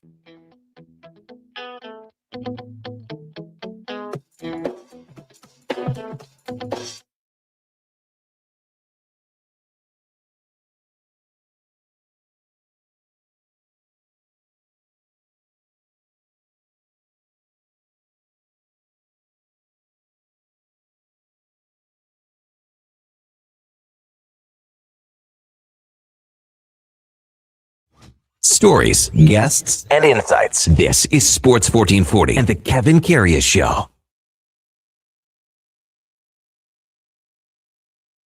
Welcome back to the big program, 9:33 in Edmonton, and time now for the game of the day, brought to you by St. Albert Dodge. The all-new 2026 Jeep Gladiator Sport packages have arrived. We've got a great selection and many colors to pick from. $49.9 gets you behind the wheel. Brand new Jeep Gladiators below $50K. Check them out at stalbertdodge.com as we welcome back Mike Wilner from the Toronto Star. And the Deep Left Field podcast covers the Blue Jays. Morning, Mike. You're with Kevin Karius once again. Thanks for jumping on Sports 1440 once again. Really appreciate it. Oh, my pleasure. Thanks for having me. Did you just get down into Florida last night, Mike? I did just get down into Florida last night. Ooh, and a little bit better weather than out east, huh? Not much, honestly. Not much. It's 12 degrees here, 10 degrees here today. Ooh, so yikes. Yeah. It's very cold for Florida, but much better than at home. We've been wearing shorts at home in this. Yeah, no kidding. How about like even guys like George Springer and everybody sort of, taking the U.S. hockey win and enjoying it? Springer wearing the jersey yesterday. There's lots of things going on with the Canadian hockey team and the American hockey team, but just some great comments. And I think it's just wonderful when players in other sports follow something else and are in tune with things like that. What was your take on all of that there, Mike? I mean, I think it's just fun. I wasn't here, so I didn't get to talk to them about it, but George Springer's a huge hockey fan. He's a huge Hartford Whalers fan. Yeah. He's from Connecticut, so he wears those Whalers green batting gloves whenever he gets the chance, and there was a Springer hockey jersey that they gave away, so you knew he was going to be excited about it. Ernie Clement's from the Northeast, from Rochester, New York, just outside of Buffalo. So he's a big hockey guy. He's played hockey, and it's great. It really is. You're right. When you see these cross sports things where they get excited about things to get excited about. It's a good time. Yeah. So, I was watching the Jays game yesterday against Boston with the Red Sox announcers on Sportsnet. Man, it was, that was your typical spring training game for me with, so many players. And sometimes when they call it an away game, the roster's different, obviously for the Blue Jays and things like that. But 11-10 was the final. What's your take just on the early part of spring training where it's a little different in the sense with the WBC coming up, how teams handle their players moving forward here? Yeah, that's going to be a thing, right? Where most of them are going to leave on Thursday. Most of the players are going to the WBC after Thursday's game. So we're seeing Ernie Clement and Andres Jimenez hitting at the top of the order to get them as many at-bats as possible before they leave, and Vladimir Guerrero Jr. as well. Yeah. So it really is more about getting those guys at bats and then looking at what the rest of your team might be once they're gone and seeing sort of, who's left and who can get things done. And it's a huge opportunity for someone like Eloy Jimenez, who we saw yesterday hit the home run in Fort Myers and hit a big double. This is a guy who was once named in the same top prospect level as Vladimir Guerrero Jr. and Fernando Tatis. And he had 31 homers when he was a rookie, and he's got all kinds of talent. He's just been destroyed by injuries the last couple of years. But Eloy's going to get some good run when Guerrero and a bunch of the other guys leave for the WBC. Is there room for him on this roster, Mike? Yeah, absolutely. I mean, he could easily, well, not easily, because it's been a while since he's been good, but he could slide right into Anthony Santander's spot if he is what he was. Now, can he be that? Is a massive question. Yeah. But if he can, there's absolutely a spot for him here. Mike Wilner from the Toronto Star and the Deep Left Field podcast, our guest on the Kevin Karius Show on Sports 1440. What would your expectations for Kaz Okamoto be for this season, Mike? That's a really good question, and I don't know. I haven't seen him play yet, so I'm looking forward to that. I saw him make a really nice play coming in on a weak dribbler by Raphael Marchand in the game on Saturday, but that's a catcher running, so you've got a little bit of extra time to make that play. It really is going to come down to two things. A, can he handle third base? And two, can he hit? And mostly, can he hit right-handed pitching enough to stay in the lineup every day? I don't expect him to be an all-star, but I do believe he can absolutely be a contributing player in the lower half of the lineup. But, that's not enough to replace Bo Bichette. Yeah. So everybody else is going to have to do a bunch of stuff too. Yeah. So, they're going to play the Mets here in a few hours, as you know, Mike, and really going sort of with a veteran lineup to start. Too bad that Bo Bichette's not going to make the trip, though. Would have been nice to see him there. Yeah, I hoped he might, just because he lives around here and it's a 2-day road trip for the Mets. They were in Tampa to play the Yankees yesterday, but very often, on these long trips, and the Mets are all the way on the Atlantic side of Florida. It's like a 4-hour bus trip. Yeah. The veterans don't come. So it was a long shot, but I thought it was a possibility. But we will get to see Jared Young at least. I know he doesn't have that level of cachet, but he's from Prince George, BC, and he's going to be playing for Canada at the World Baseball Classic, and he's here for the Mets. And so is Tim Leeper, a longtime Blue Jay first base coach who's coaching third for them now. And Young's a pretty, decent first baseman. What do you think he would contribute to the WBC roster for Canada? I mean, if he can do what he's done in his brief cups of coffee in the major leagues, which is just have a good eye and hit a big whack load of homers, he's going to be very helpful. Yeah, no kidding. Mike Wilner with us on Sports 1440. Jose Barrios is going to make his first appearance of spring training for the Jays today. Is everything, water under the bridge from what happened last year, in your opinion, Mike, off the World Series roster and then leaving the team? Feels like it. Yeah. It feels like it. You never know until the rubber hits the road, right? But I think a lot of players understood that he was upset. And I think that, if you leave the team, if you're off the roster in the World Series, that's it. You're done. Season's over, right? So there's nothing to work for. There's like he was around during the League Championship Series in case they needed him, because they might have needed him. If somebody got hurt or something, but once you're in the World Series, that's it. So maybe you're better off to not be around sulking and being upset than you are to just pretend to put on a happy face and be a rah-rah guy. This is a guy who's been beloved in this clubhouse for years, so I expect that if he just gets back to being himself and being that pro and pitching well, obviously that's the most important part of it, then it'll all be water under the bridge for sure. Yeah, that ARB case that Eric Lauer technically lost, is there any animosity you feel there? Not because he lost the case, but why he lost the case, I think might be because, the Blue Jays took him out of the starting rotation. And had he been able to remain a starter and make 3 or 4 more starts, he probably wins that arbitration case.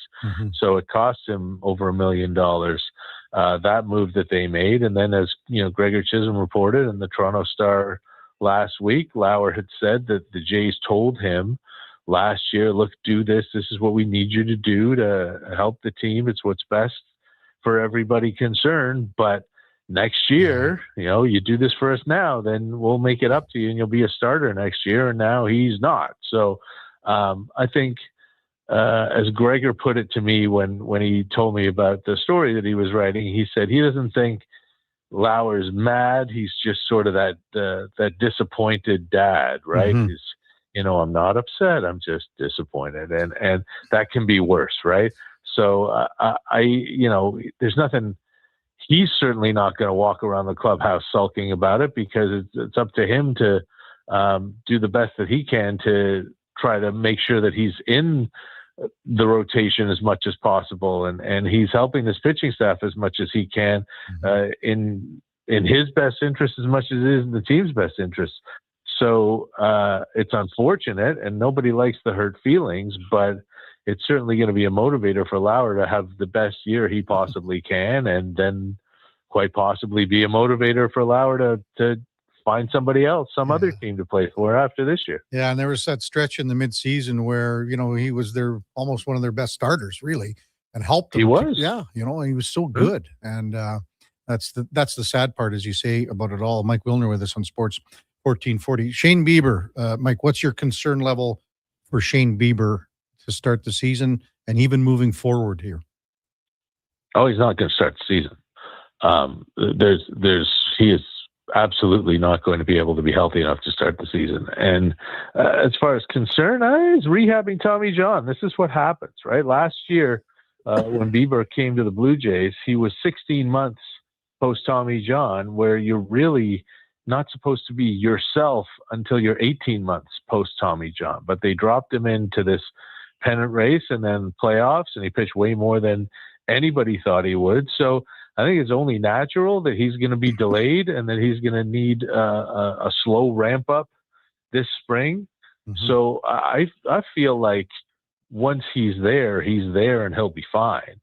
The question is, are we going to see him before Victoria Day? They seem to think so, but they're well insured in case he doesn't, and they're absolutely not going to rush him, because you want whatever you get out of Shane Bieber, whether it's 25 starts or 18 starts or 15 starts, you want him to be healthy and at his absolute best, and so does he, because he's a free agent after the season. So it's not concern for me. They're well stocked.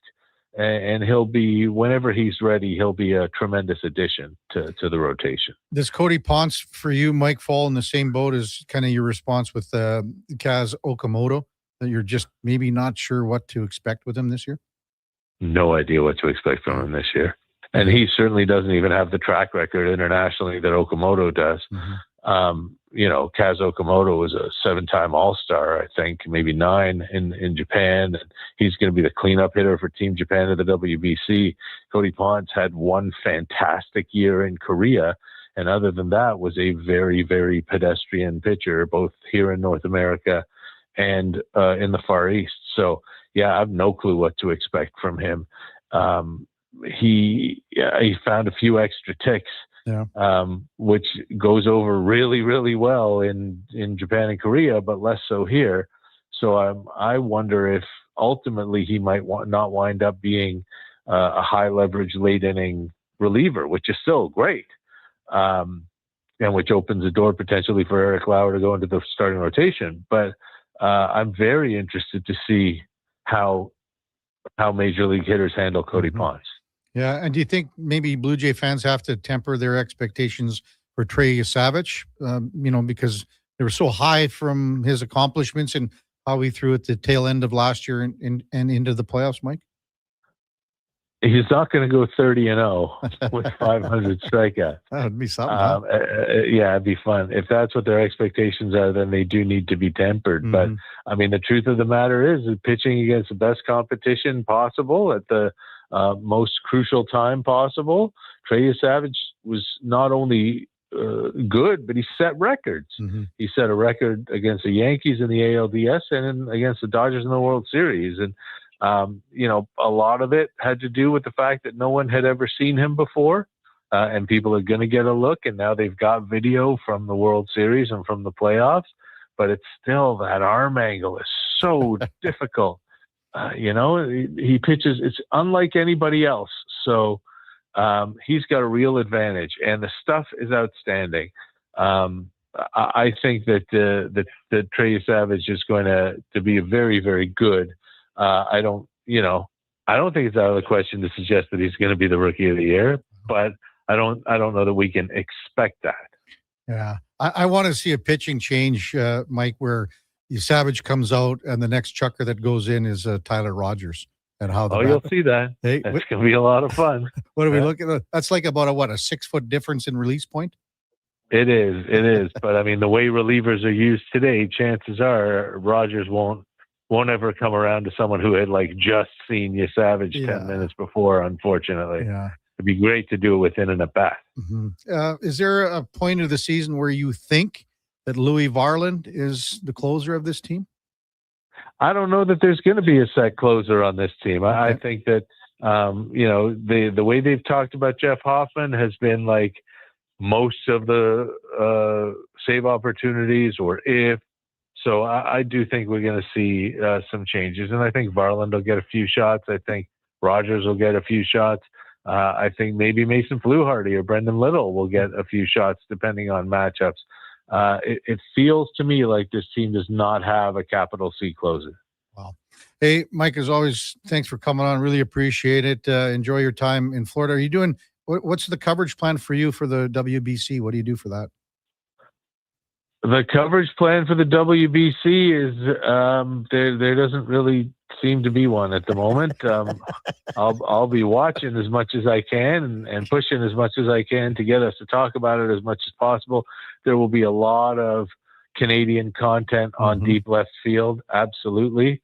Hoping to talk to Jared Young today, but if not, Team Canada is going to be practicing here in Dunedin, and we'll get to see them play the Jays on the 3rd and the Phillies on the 4th before they head to Puerto Rico for Pool A. But there will definitely be serious Canadian content on deep left field at the very least. We were talking about Jim Baba, and I know you know Jim or knew Jim. He was in our, known him for a long time, and all of his friends and the guys were mentioning that it would be nice if somehow they recognized him going into this, but because he spent 2 decades and helped this program so much. I don't know if there's anything planned or something like that you maybe heard, Mike. I'd be very surprised if there wasn't. Yeah. I think that Jim Baba was a huge part of everything that not only Baseball Canada did, but that the World Baseball Softball Confederation did. So he's a Canadian Baseball Hall of Famer now, which is fantastically well deserved and a little too late. But yeah, I assume there will be some sort of tribute to him at some point for sure. That'd be great. Mike, thanks for this, and we'll talk to you as the season progresses here. Appreciate it. All right. Thanks. Be well. Yeah, that's Mike Wilner, Toronto Star, and the Deep Left Field podcast. And our game of the day brought to you by St. Albert Dodge. And again, the Jeep Gladiator Sport packages have arrived. Great selection, many colors to pick from. $49.9 gets you behind the wheel. Check them out at stalbertdodge.com. Duke, got to take a quick break here, and then I can't even remember. No, we're good to the top of the hour We're good here. to the So top? just we'll do our update and then have Zach Lang join us at 10 o'clock. Couldn't remember where exactly. You've got lost in the shuffle, Kev. Your mind Oh. is all a tizzy with banana bread and whether the save was luck or skill. You can't keep things straight. You're totally off the rails this morning. And it's only Monday. And it's only Monday. I get it. I look at the rig texts in. KK, the save off Taves was mostly luck. I should have said, you know what I should have said, Duke? 90% luck. Then I wouldn't have had any problem. Well, that's what I mean. You do double. Forget doubling down. You like triple and quadrupled down on the fact that it's 100% luck. 90% luck. The rig says it was mostly luck. If he slid it on the ice or shot it an inch higher, goes in. And I've played goal at a relatively high level, the rig says. If you ask any goalie about a save like that, they'll say, yeah, I planned it like that. Haha, I would. Yeah, and see, that's the difference between real goalies and me pretending to be one. Moonlighting is one, is that even if I make a good save, and we'll be talking about in the room afterwards. The guys at Walker Skates, they love to do that. Hey, talk about the plays in the room after. Doesn't every team. And they'll come in and be this guy Jay. He's really good. Yeah. He's an excellent player. I was playing on Saturday for Walker down at Argyle, and I made this breakaway save on him, kind of side to side with my blocker. And he's like, "Did you actually move for that one, or did I just hit your stick?" And most of the time, I'll always just say, I was like, I was lucky, in the right spot. But like, no, I brought the old blocker up to track that one down and to make a save. But most of the time, I'm the opposite. Where I'll just say, it just hit me. Here, we're watching it again, Kev. Oh, what a save. What a save for the umpteenth time here on SportsCenter this morning. Oh, what a save. Unreal, yeah. What was it? Was it Halapippa or whatever texted in and said, now you're calling it a save? And I was trying to be facetious. And you were doing something else and you never really caught it? No, yeah. It's like, oh, great save. Yeah, pretty facetious would be the appropriate term. Yeah. Trev, KK, you're absolutely wrong. That was 90% save, 10% luck. Don't understand you, man. MTR, Karius is a stubborn man. It's part of his charm. Oh, I don't know about that. We'll see. You know what? Zach Lang's going to say, I'll say Zach Lang will go 75% luck. And see, that's as high as I'm willing to go. Okay. I genuinely believe it to be more 50-50. Oh, come on, man. But I would go as high as 75%. 75. I'm where I like the rig. Mostly luck. Mostly is 90%. Right. Oh, but hey, thanks for all the great texts. And it's a great debate. It's just a similar thing. Like we brought up the two things this morning about 1-for-1 trades. Would you do a Jari for Binnington? Well, everyone's on Binnington. Like a month ago, no one in Edmonton wanted to touch Jordan Binnington with a 10-foot pole. And that's easily. You saw our text line, Duke. Oh yeah. That's exactly where it was. And once again, Kev, I kind of resort back to where we were talking. If I were the Oilers, I'm still not sure I would be interested because I still just think it's a very volatile choice or an option. Here's Nails with the best analogy so far. Your buddy Nails. Lucky save, but 110% effort. Well, there you go. That has to count for something. Wow. Top of the hour, we got Zach Lang from Oilers Nation and Greg Wyshynski from ESPN at 10:20. Before that, time now for a Sports 1440 update brought to you by AWS Welding Supplies in Nisku. Product sales, servicing, calibrating, free same-day delivery of in-stock items to Leduc, Nisku, and South Edmonton. Your one-stop shop for all things welding, awswelding.ca. Here is the Duke. The Sports 1440 update.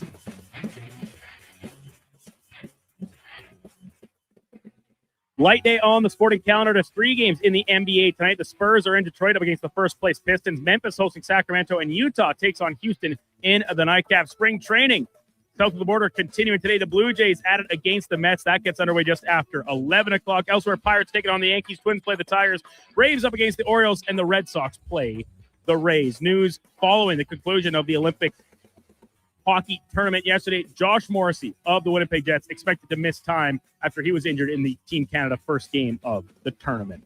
Coming up in hour 4, the Kevin Karius Show will be joined by Zach Lang from Oilers Nation, as well as Greg Wyshynski from ESPN. I'm Brendan Douglas at your Sports 1440 update. Sports 1440, Stingray radio station. CKJR broadcasts from West Edmonton Mall and Wetaskiwin. Download the free Stingray music app and listen wherever you go. You see it?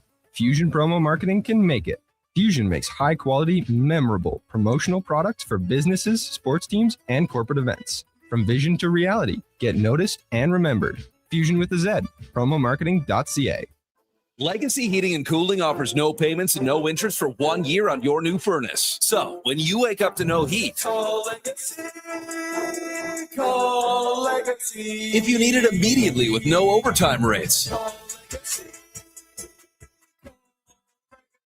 If you need it immediately and want to combo it with AC. Call Legacy. Call Legacy. No payments and no interest for 1 year on your new furnace. It could only be Legacy Heating and Cooling. Remember 2025? That's so last year. But seriously, St. Albert Dodge needs to clear some 2025 models off the lot to make room for new inventory. So they're having a huge clear out of all the remaining new 2025 Jeep Wrangler Saharas. The Sahara package is the best seller, so they have a great selection to choose from and priced from as low as $59.9. I don't have to tell you, these are going to go fast. So get there before they are gone. Just head up the trail and see how easy it is to do business at St. Albert Dodge. McValue meals are here. Get the McD's you love for $5 plus tax every day with your choice of a McDouble, Junior Chicken, or Chicken Snack Wrap with small fries and small fountain drink. All for just $5 plus taxes. Canadian restaurants. Product availability varies. Prices exclude delivery. Your all-access pass to the world of sports is Edmonton's only sports radio station. From pre- and post-game hockey shows to in-depth analysis from your favorite commentators. The action never stops on Sports 1440. For over 60 years, the folks at Diablo Boots have been selling the best Canadian-made boots. Handcrafted in Winnipeg, Canada West makes the best quality cowboy, biker, and work boots for Diablo Boots with replaceable soles and heels. Why buy cheaper quality like Ariat, Justin, and Red Wing made in China when Canadian-made is better? Support Canada's workers and Diablo Boots for the best boots. So save on boots by Save on Foods. That's Diablo Boots, 3340 Gateway Boulevard on the east side of Save on Foods. Canada West and Diablo Boots, the two best names in the boots business. Considering an EV, Subaru is the right choice. Discover their latest electric vehicle innovations, starting with the brand new Solterra, in stock and ready to test drive. Or the Trail Seeker, an EV at its core, a Subaru at heart, and built for adventure. Or the Uncharted This Sporty, all-new small compact SUV brings new levels of driving enjoyment to the all-electric space. Right now, Subaru is offering interest rates as low as 0.49%. Welcome to electric. Welcome to Subaru.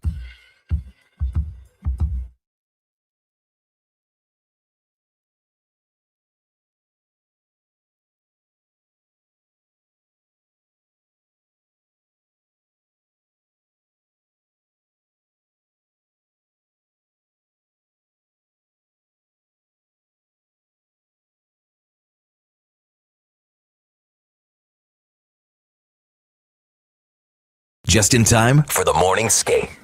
This is the Kevin Karius Show on Sports 1440.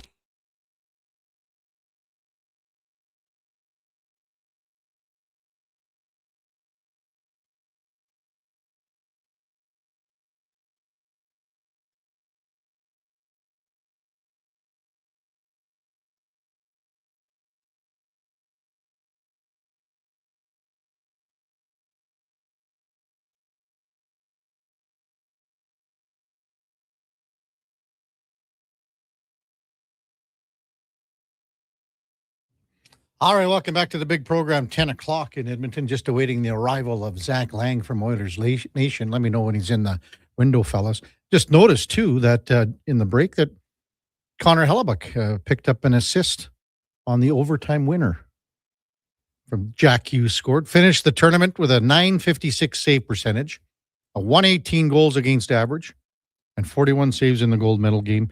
Yeah, I mean, Duke, it was a little discussion on In or Out about, the MVP for the tournament for the Americans. And I mean, Quinn Hughes was obviously really good and had the overtime winner earlier against Sweden and things like that. But I mean, Connor Hellebuck, can't say much more than that. And, can he be a guy? Can he be a guy that continues to play like this?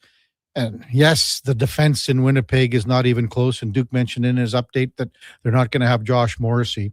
But if he can raise his level of play and continue to play the way he was in the Olympic tournament, yeah, I know he's not going to have a .956 or a 118.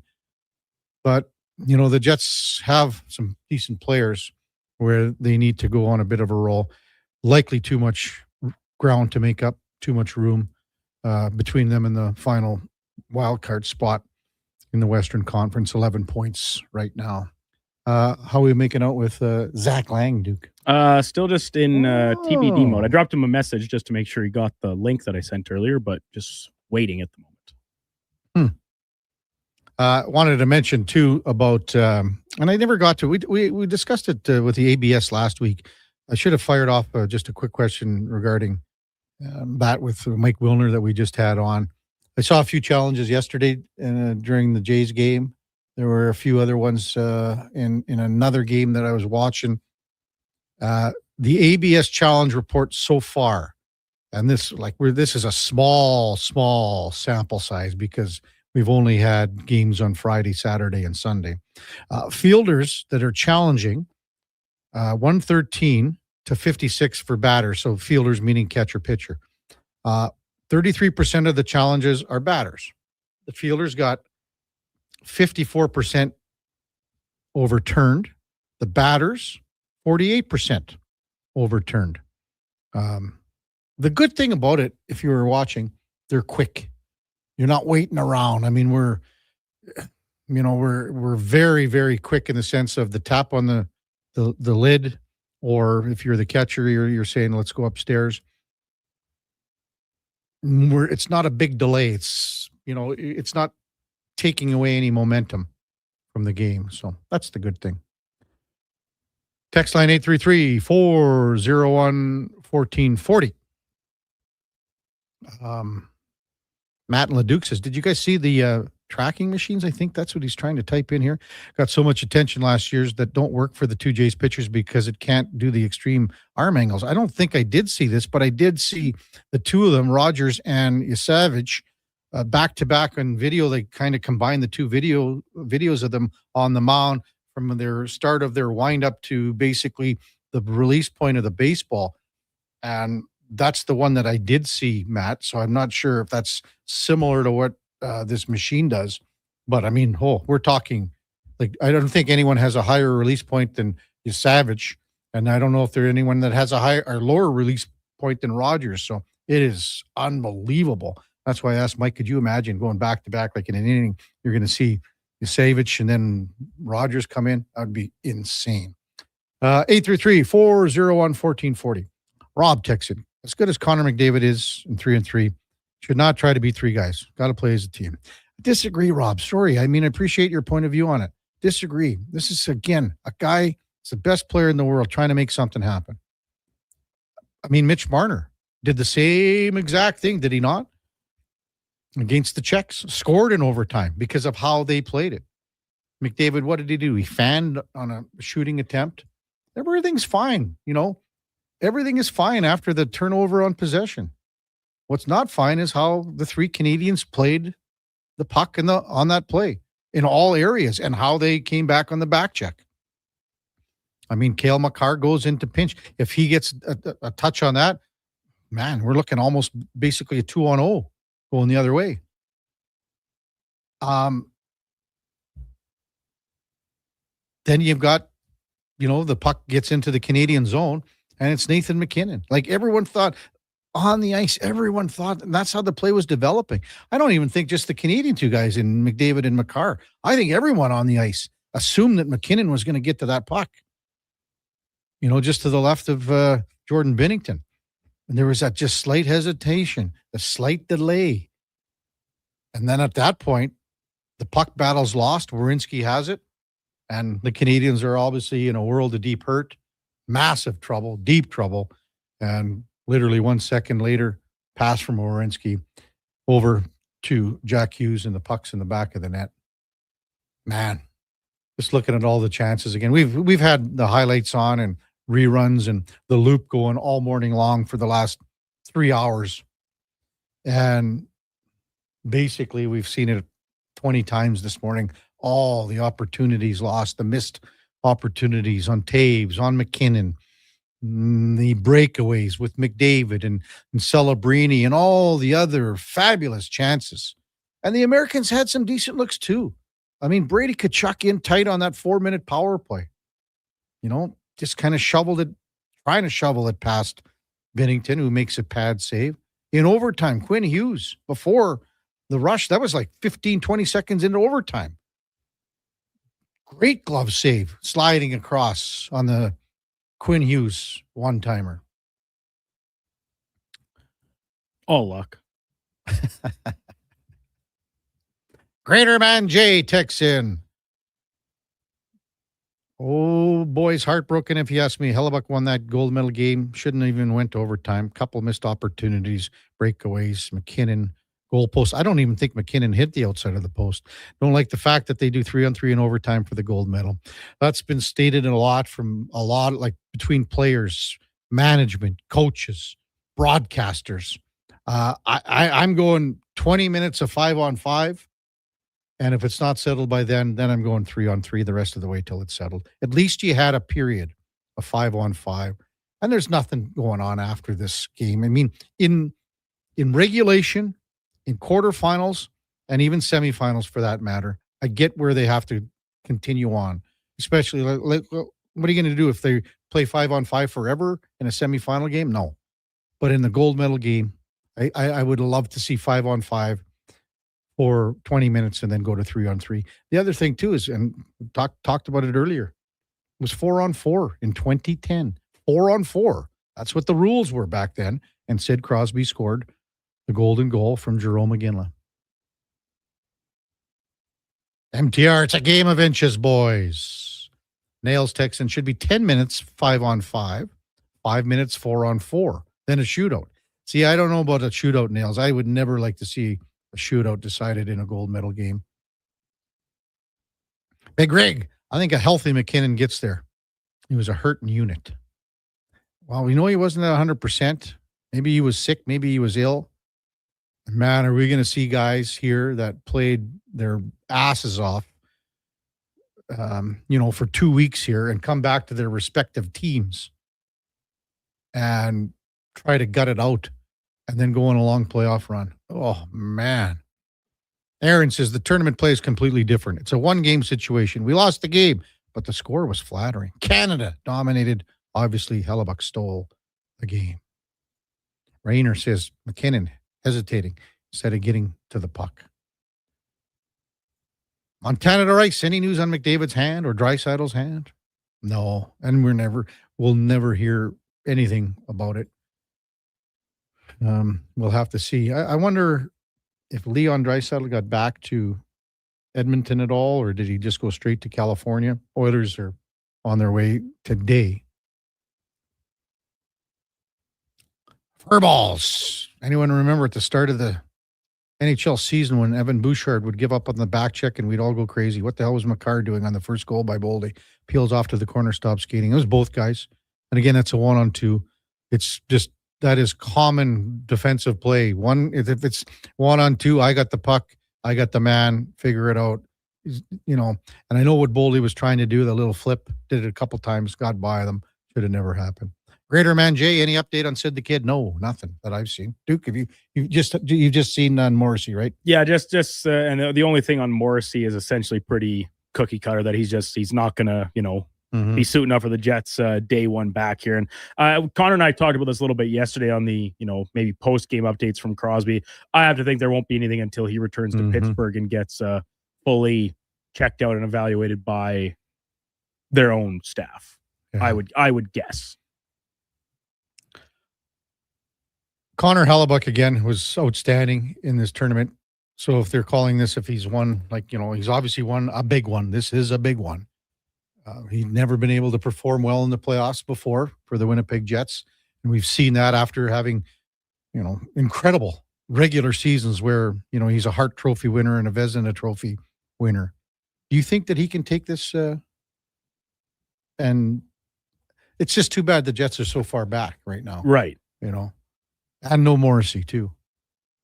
I don't. Do you think that there's an opportunity? Is there enough carryover from how you play there and kind of maybe get that monkey off your back to? I mean, realistically, we're talking next season for the Jets. I'm sure in that room they still want to bear down and try and get themselves back into the thick of this Western Conference playoff race. But it's kind of been the story for them all year. They essentially have one line that can control play and contribute offensively without Morrissey on the back end. That's their number one defenseman by a pretty decent margin. I think this year's kind of into write-off territory, right? Where you're talking about selling off a piece or two that in kind of restock and reload for hopefully a better start to the season next year. Does confidence carry over that far? I don't know. I think maybe you're thinking more so long-term all the way to next year's playoffs when all of a sudden Hellebuck's there and says, I've been here in similar situations before. I know I can do it. And maybe that's where you reap the rewards from this result, if you'd be in the Jets. Hey, I want to bring in Fenny Fenwick here for a quick second to talk about the Raptors before we'll write off Zach Lang today. But Raptors beat Milwaukee, Josh, 122-94. Emmanuel Quickly had 32 points. I wanted to ask you about if you watched the game first and where you think the Raptors, they played on Thursday and they won that game. Yep. Rather handily. They're getting there. And Emmanuel Quickly, Darko had some great things to say about him after. He said this is his 29th year coaching and he's never been around a player that works as hard and consistently as Emmanuel Quickly and doesn't believe that he's hit his peak yet, which is very exciting to see is how he's extended with the Raptors. So I've been incredibly impressed with Quickly's play this year. To start the season, I was like, let's just wait, see how far it goes.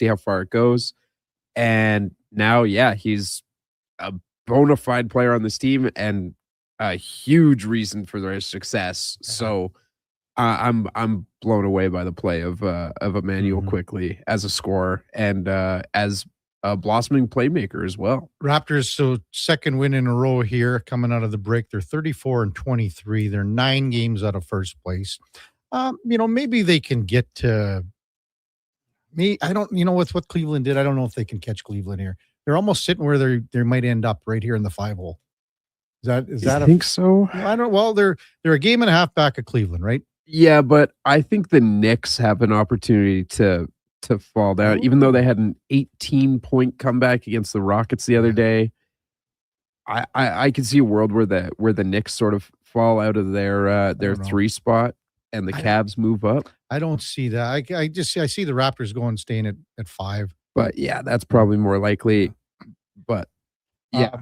Hey, one of the coolest guys ever. Some people think they're cool. Mm-hmm. Some people try to project that they're cool. Sure. And some guys are just cool. They are just cool. Jalen Brunson's pretty cool. I agree. No, I was thinking a guy that's a little even older than me, Pat Riley. So they have the statue. Rule of they cool. unveil, and I mean, I don't know. Have you ever been to the Staples Center? Or what I've never been to California. Okay, so at crypto.com, I've been there lots of times, about a dozen or so. And outside, it's amazing with the statues that they have outside. I hear it's just like a statue garden out there. Well, I mean, but anyway, like Pat Riley had his statue there yesterday, I guess. And he's just a cool guy.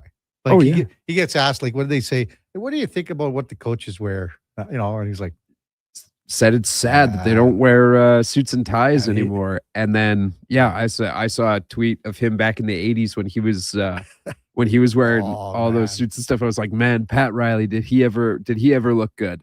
And then to me, I always like, if you watch Winning Time, I mean, he's I watch Winning Time. But even, and all the old stuff. And then I guess it was when Miami won the NBA championship and he starts busting the move. That's Miami, right? Yeah. And he busts a move on the stage at the party and the parade after.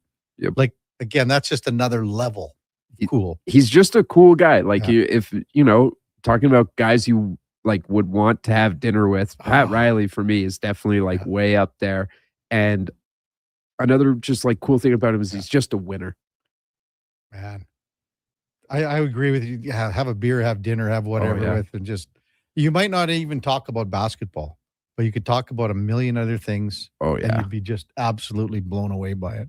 You'd definitely be having not a beer, a scotch with that guy. Yeah. Oh man, whatever it would be a lot of fun. Mm-hmm. Text 833-401-1440. Travis says, do you think the Oilers could target Logan Stanley from the Jets? Well, he's a name that's getting out there.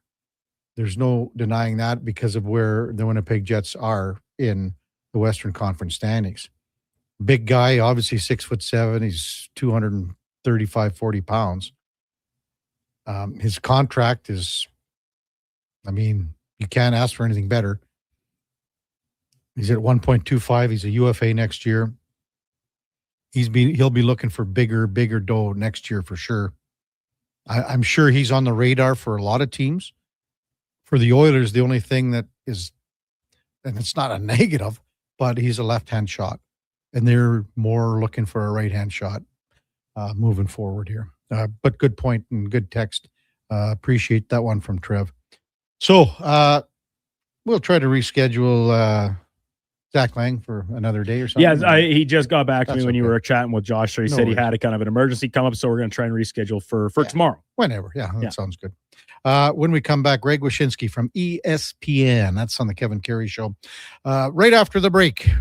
On Sports 1440 AM radio, we're streaming on YouTube, X, Facebook, Instagram, and Twitch. McValue meals are here. Get the McD's you love for $5 plus tax every day with your choice of a McDouble, Junior Chicken, or Chicken Snack Wrap with small fries and small fountain drink. All for just $5 plus taxes. Canadian restaurants. Product availability varies. Prices exclude delivery. Struggling to find skilled workers? What if you could fill your talent pipeline with motivated, pre-vetted youth and receive funding to support your efforts? Careers the Next Generation, we connect Alberta employers with interns in skilled trades, IT, agriculture, forestry, and more. All WCB covered, high school accredited, safety trained, and ready to contribute from day one. With 83% of RAP students continuing their apprenticeships after high school, investing in youth today means securing your workforce for tomorrow. Don't wait. Visit careersnextgen.ca to get started. 1 in 3 adults don't get enough sleep. The Break is here to help with deals on your entire bedroom. Save up to 50% off clearance mattresses, 50% off beds when you buy any 3 matching pieces, Buy one, get one half price on ceiling memory foam pillows, and save $100 off any adjustable power base when you buy a mattress over $9.99. Plus, check out other incredible savings in every department. Some exclusions apply. Check out The Brick in South Common, West Ed Mall, North Side, and downtown. Made for some rough roads, but it means trails are now packed and ready for action. Don't miss out on riding adventures this winter with a Ski-Doo from Riverside Honda and Ski-Doo. Work or play with new 2026 Generation 5 models with class-leading design and power. And right now, take advantage of 5.99% financing OAC. Only at Riverside Honda and Ski-Doo. 15 Inglewood Drive in St. Albert. And always at riversidehonda.com. Shop local, shop Canadian. A huge thank you for making Sports 1440 the most listened to sports radio station in Edmonton. From Gregor to Karius to Low Tide, we've got in-depth analysis on all your favorite sports. We are Sports 1440. The weather doesn't care about your shift or your schedule.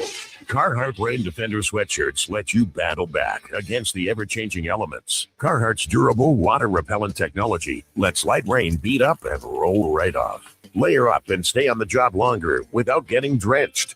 Get your Carhartt Rain Defender sweatshirts at all 3 of our Edmonton job site workwear locations. Job site workwear, tough different jobs. Invest for today and tomorrow. Vision Credit Union makes it simple with 2 RRSP options to fit your goals. Choose a secure term deposit RRSP with guaranteed returns or a mutual fund RRSP offering higher growth potential with exciting opportunities. With an RRSP, you'll save on your income tax, grow your investments tax-free, and get closer to your dreams, whether it's retirement or your first home. The deadline to qualify for 2025 tax deductions is March 2nd. Learn more at visioncu.ca. Your furnace is dead. It's time to replace it before winter crushes you. Legacy Heating and Cooling is practically there already. Yeah, we're working in your basement, doing a replacement. The work is so earnestly building your legacy. With no payments and no interest for 1 year, you gotta call Legacy. Replacing your dying furnace before it's too late, that's how you build your legacy. Legacy Heating and Cooling.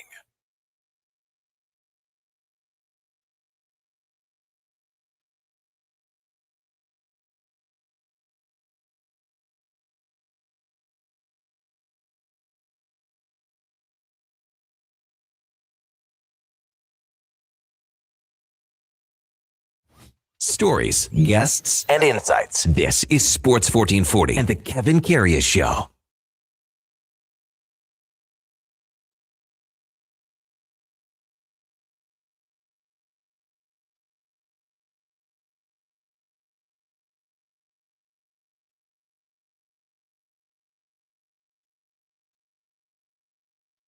Ah, Duke, you had to do it, didn't you, huh? Didn't you? That was a World Junior song too, right? A couple of years in a row, I think now. Yeah. Hey, it's a great song. Oh, it is. Well, Lynyrd Skynyrd? Lynyrd Skynyrd, I think, technically, if we're getting our pronunciation right, Kev. What's the biggest bar/nightclub that you've ever been in, excluding Delburne, the Delburne Hotel? Like biggest as in well, actual size, like square footage, or what are we? I guess the amount of people that could go, capacity, I went size, to square a footage. club in Vegas. Okay. I actually can't even remember the name of it. Might have been Omnia. Okay. Something like that. I want to say the logo was like pretty a big kind of then, Buddhist looking character. That one was like several floors. Certain floors, it was technically only allowed chicks.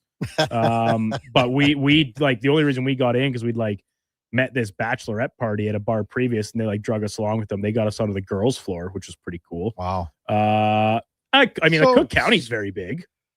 Okay, yeah, it's not as big as what I'm going to mention here. Okay. But the U.S. men's hockey team, and we talked about it off the top because of those winter storms in New York, unable to land in New York from their trip from Italy. So they were going to Miami. That's where they're flying to Miami instead of New York. Probably there already now. I don't know.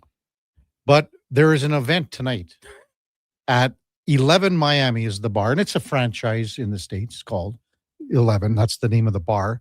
This one in Miami. So tonight, Team USA hockey team will celebrate the gold at 11 Miami, complimentary entry, and open bar. Open bar from 9 p.m. till 12 a.m. at 11. That's the name of the bar here, or the nightclub. Entry with guest list, sign up on registration. Open bar from 9 p.m. to 12 a.m. Now, I was trying to think, okay, like let's just pretend the Canadian team did something like this after winning.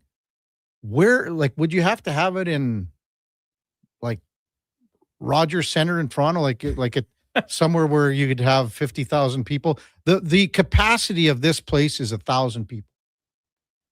No. Oh yes, go to Cook. Go to Cook County. So, like, I'm just trying to think, like, where you could have a party. Like, I don't know what the biggest bar in Toronto is, or where they would land. I'm sure this team, if they were flying together, they would land in Toronto or Montreal, or something like that, and disperse from there. Huh? Montreal? Well, I don't know. I mean, I've never been out to those cities, Kev, so I wouldn't even have the slightest clue. I just think, like, okay, 1,000 people are going to be there tonight. Well, I hope they fill if they don't fill this place for 1,000 hockey fans. Wow. And your buddy Donnie Trump has invited the men's hockey team. Buddy? Yeah, to the State of the Union. It's your buddy. You're the guy that follows his lead on talking about your accomplishments and your garden and all that jazz. State of the Union address is tomorrow, so he's invited the men's hockey team on Wednesday. Oh man, this is going to be an interesting conversation here as well. Time now for let me just check your puck report. Brought to you by Fountain Tire. We got one thing on our mind here at Fountain Tire. It's your vehicle. From tires and wheels to oil changes and vehicle repairs, we have you covered. Visit fountaintire.com to book your appointment today. As we welcome back Greg Wyshynski from ESPN. Good morning, Greg. I'm sure you're just so happy about yesterday's result, aren't you, big fella? Whenever am I going to get another chance to wear a Team USA polo and a tuxedo jacket on your show, Kevin? This is so cool. I mean, you're looking sharp. You look great. You feel great. You got how? I don't know. Like, could you get to Miami for this party at 11 tonight, where they're going to have an open bar for 3 hours? I was a few minutes late to come on the show.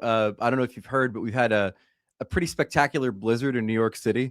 So not only could I not get down there by virtue of all the airports being like shuttered or whatever, but I also have 2 kids home from school today, which is a whole other challenge on the day after the gold medal game is played. But happy those boys are going to have some fun. A little less happy they might be at the State of the Union, if I'm being honest, but happy they're going to have their fun tonight.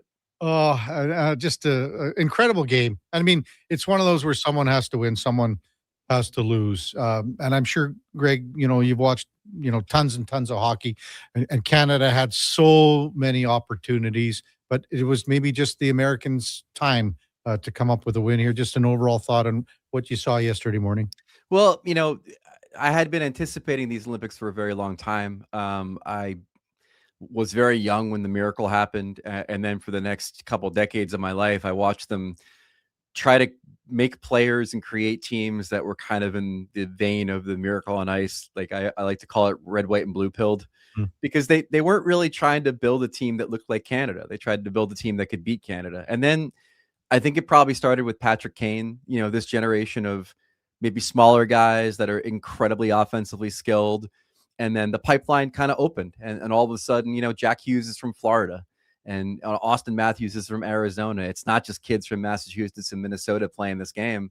And so once I felt like the pool of talent was deep enough where the U.S. could be equals to Canada, then it just becomes, can they actually pull it off on the ice? And, they needed a lot of Connor Hellebuck to pull it off on the ice. They needed a little 3-on-3 overtime to pull it off on the ice, but they pulled it off on the ice. And now, and like I wrote yesterday on ESPN.com, like now it's a rivalry. Now it's no longer the puppy nipping at the heels of Canada or the angry younger brother. Now it's actually a rivalry. I remember, Greg, talking to Doug Waite and Billy Guerin years ago. And, in 96, they said because of 1980 and the miracle on ice. That was a big part of a lot of that generation starting to play. You mentioned Patrick Kane, who came later. Are we going to see another bump like this for American hockey and kids and things like that, Greg? You mean like, are there young kids out there who are like this really good looking kid named Jack Hughes scored a golden goal in the Olympics and is also dating Tate McRae? Like, yeah, there might be a few kids there just like sign me up for that. But no, it's hard to ever say what the ultimate impact of this gold medal win is going to be. I mean, I've been asked a lot in the last couple of days what it means for the NHL. The answer is I don't know. I mean, other Olympics have not provided a bump at all for the NHL. Does that change with America winning a gold medal? We know that it changes for these players. Like Ryan Miller became a star because of Vancouver. TJ Oshie, he's like got a TV gig now on ESPN because of what he did in Sochi. There's no doubt that Jack Hughes, Connor Hellebuck, these guys are going to get a significant bump in their profile. But does that translate to popularity for the NHL? All bets are off. But to your point, I mean, like, you'd hope some kids are going to pick up sticks based on the fact that they got to see what it looked like for this team to win gold and Jack to do what he did and then the party to be what it was afterwards. Like, you'd figure that would have some impact on kids. I was trying to think of the performance by Connor Hellebuck, as you mentioned, as we're speaking with Greg Wyshynski from ESPN. And, the parallels, they're hard to find. But for some reason, I kept going back to Jim Craig in 1980. And I'm thinking, I know it's just one game and against the Soviets, and we're comparing totally different things here, Greg. But the amount of saves and the amount of high quality saves that Connor Hellebuck had yesterday, I mean, he was just so good, and that's the difference, and that's why I'm sure you would agree that the Americans won the game. It's interesting. There hasn't been much hockey legacy for the U.S. since the Miracle.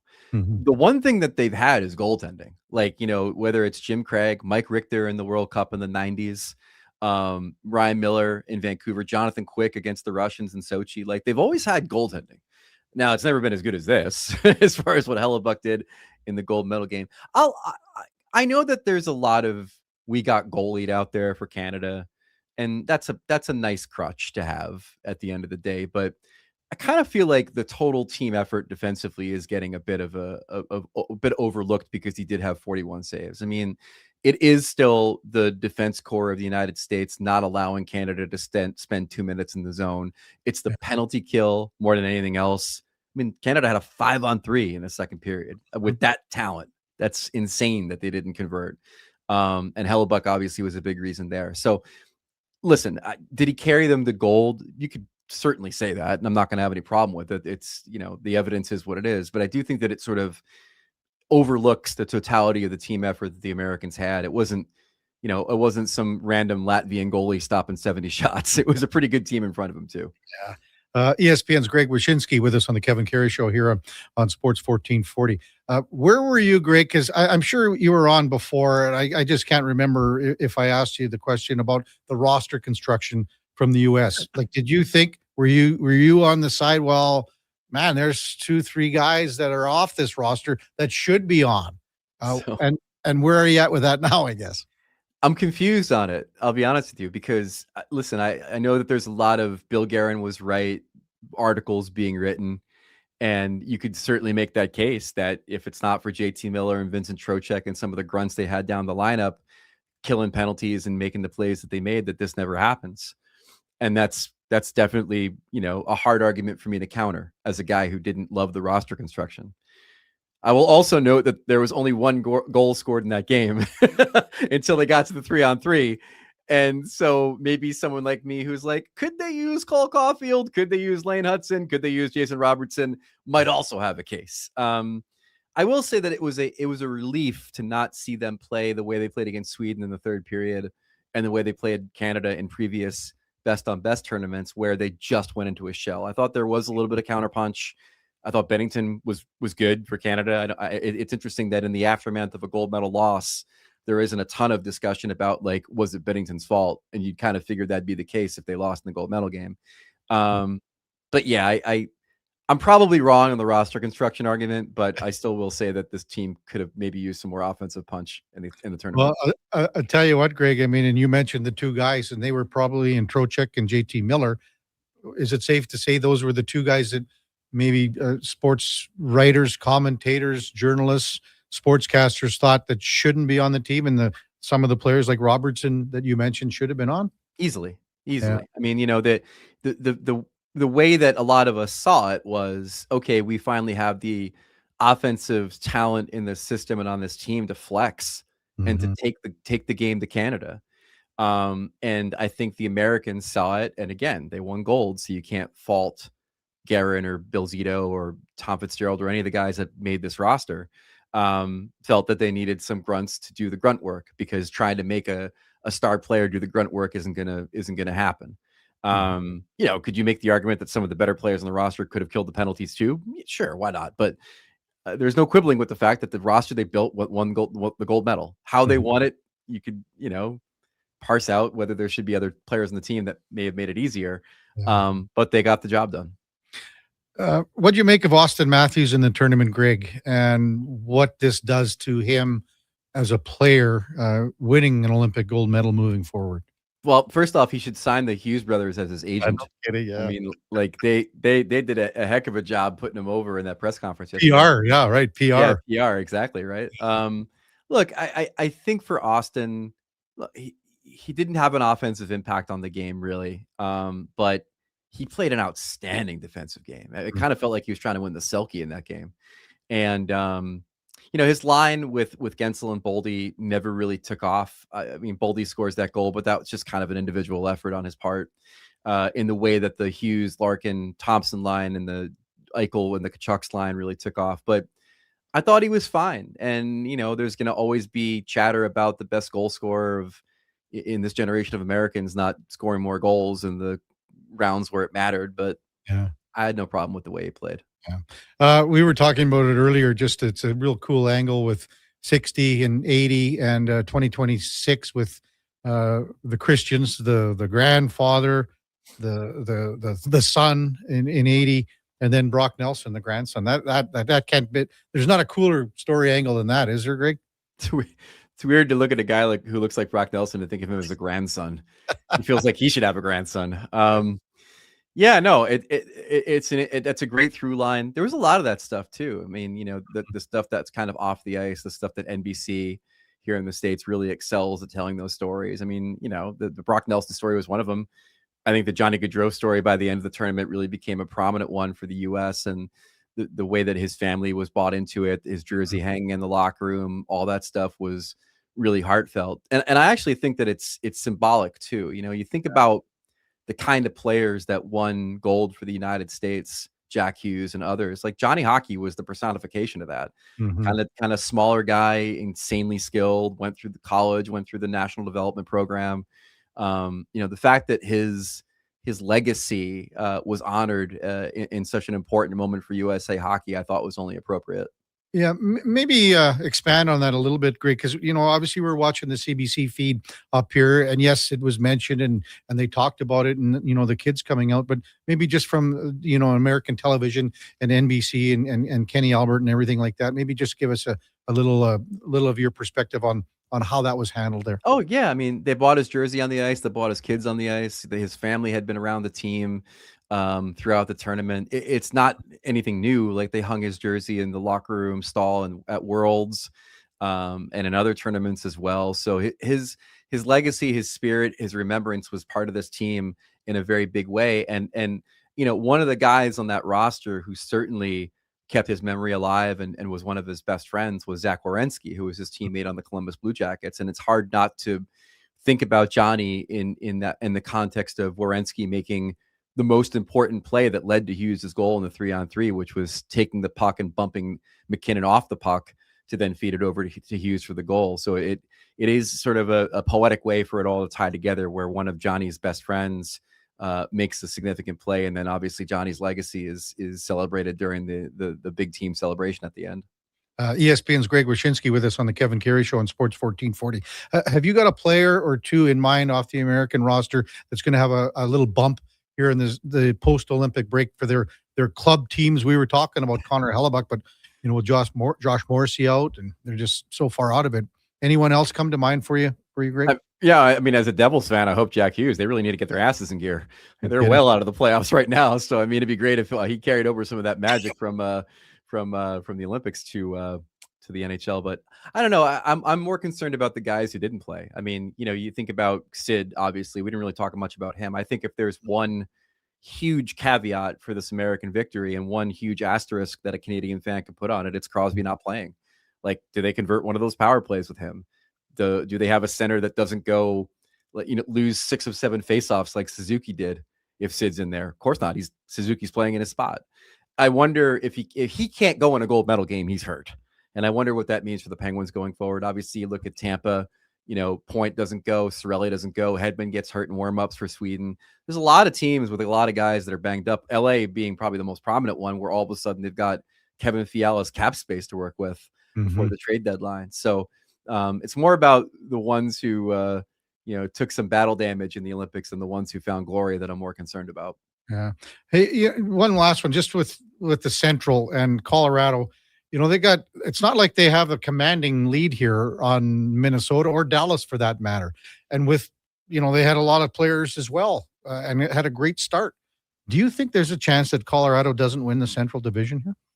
There is, and I think it's for 2 reasons. One is that ever since Minnesota got Quinn Hughes, they found another gear, and they're a team that could certainly be on the rise and eventually catch up to Colorado. But the other one, and I don't know anything for sure. This has just sort of been the speculation, is like, how's McKinnon feeling?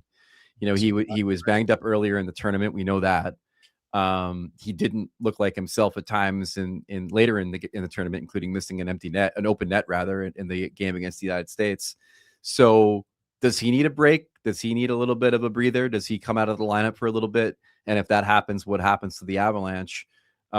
Look, in any combination of Colorado and Dallas and Minnesota is the group of death in the NHL for the Stanley Cup playoffs. But it'll be interesting to see who gets maybe the easier of the first round matchups out of those 3.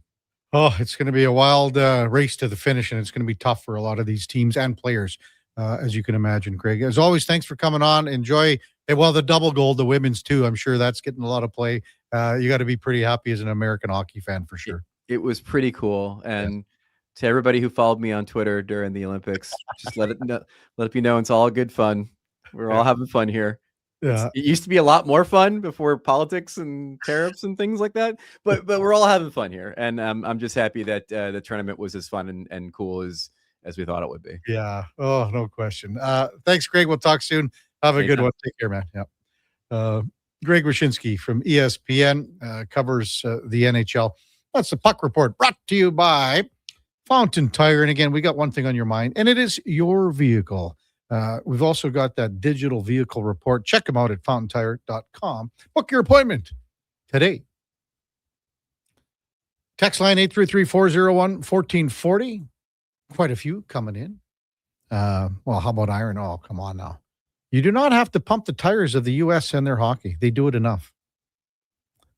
Oh, well, they just won the gold medal in both men's and women's. We'll see what happens in the next 4 years until we can kick their butts in the next Olympics. We'll think about this too, Iron Man. Technically, we've only got, hopefully, unless something crazy happens, 2 years, because we'll have what? We'll have the World Cup of hockey coming up in 2028. Then the Olympics again. Man, it just seems 2030. Connor McDavid is going to be, 33 years old? Connor would you say he'd have 2 more Olympics for sure, as long as NHL players are going in. Macklin Celebrini should have a minimum of 5 Olympic games. Because he'd be 23, 27, 31, and then 34. Barring injury, barring NHL, the whole bit. Text 833-401-1440. And again, the Americans are having a big party. It's at 11 in Miami tonight. That's the name of the bar. Seats 1,000 people, 20,000 square feet. Sean says, I went to Coco Bongo in Cancun.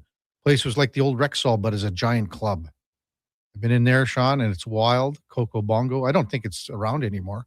Maybe do you think it is? What's the matter, Duke? This is years ago. Yeah, I know. I have no idea if it's around anymore, but it's the two main bars in Cancun used to be Coco Bongo and Senior Frogs. Unless there was another one that I want to say Coco Bongo still exists, because Cancun is the area I went. right? Was it not? When I went to Mexico back in the fall, and we didn't go into Cancun. We went up the other way to whatever the smaller town is. Anyway, there was talk about people going into town and maybe going to check out Coco Bongos. I'm pretty sure that was the name. So maybe it's still there. Coco Bongos. What's the seating capacity of is it the Delburne Hotel bar? Delburne Hotel. Is there just one bar there? In town? Yeah. There's two other restaurants that serve liquor, like they're licensed. And the bistro, it does stay open pretty late. Like I've been in there having a few pops well into the late evening, but the bar is the spot for sure. On the bar in the Delburne Hotel bar, is there that great big jar of pickled eggs? No. Nothing? Not anymore. And I'm trying to think if it was ever there in my adult years, and I'm having trouble recalling it, so I don't think so. That was more of like a curling rink thing. Really? Yeah. And then probably the Elnora bar had some, I would guess. I think I told you, I think it was the Foam Lake or the Punishai bar in Saskatchewan, Duke. If you ate 3 pickled eggs in under a minute, you get a free drink. But you got to chew them. You can't just swallow them Which begs the question, is it worth it? Wow. The chalkiness, it doesn't allow you That's to what I mean, swallow. right? Like, and you need that beer after. Tiger says, did you make the travel team as a goalie? Well, travel team, that's a little bit of a foreign concept to me, because I played my entire minor hockey in Delburne, where it was just, how many kids do we have this year? That's the team. And but we usually played a pretty decent level. Like in my midget years, I think we won tier 3 my first year, and then in my second, third year, we were tier 2 and tier 1. I think so. It's like AA hockey, I guess. Nothing crazy, but for our little small town, it was fine. When we come back, we'll wrap the show up. We'll wrap up the text line. It's been very active today. Appreciate everyone's comments. That's straight ahead on the Kevin Carey Show with the Duke of Delburne. Josh Fenwick on Sports 1440 AM Radio. We're streaming on YouTube, X, Facebook, Instagram, and Twitch. Exciting news from St. Albert Dodge. The all-new 2026 Jeep Gladiator Sport packages have arrived. They have a great selection and a bunch of colors to choose from. And if you've checked out the Sport, you know it comes in some fun colors. Rugged capability, practical off-road features, and you can get behind the wheel for as low as $49,900. That's right. Put yourself in a brand new Jeep Gladiator Sport for less than $50,000. What more can you ask for? Time to head up the trail and see how easy it is to do business at St. Albert Dodge. This jersey was worn by the legend himself, signed and everything. You can't just wear it. I'm framing it with expressions and images. Your prized jersey deserves better than the closet. Think Expressions and Images, your local custom framer since 91. You name it, we frame it. This hockey season, before every game, check out the pregame show with Andrew Walker on Sports 1440. It's brought to you by Titan Supply, your only source for rigging, lifting, and hauling products. Visit titansupply.ca. Is your business ready to grow? Not sure how? We have your solution. We are Stingray. Whether your customers are around the corner or across the country, Stingray connects you with radio to digital advertising, including connected TV, search and social, programmatic, digital advertising, and digital out of home. From idea to execution, we've got you covered. With creative and production, cross-platform integration, detailed reporting, and one-on-one support, it's the easy way to make your business grow. Get started now at stingraymediasolutions.com. Oh man, I rewatched everything. I think the couch has a permanent dent in it. I've got to get out of here. Feeling a little cooped up? Break free from cabin fever with a new ride from Nisku Ford. This February, the open road is calling. Answer it in a brand new Ford and get interest rates as low as 0% or rebates up to $8,500. It's the perfect excuse to escape the house and rediscover the joy of driving. Your adventure starts at Nisku Ford. See our inventory today at niskuford.ca. Above expectations.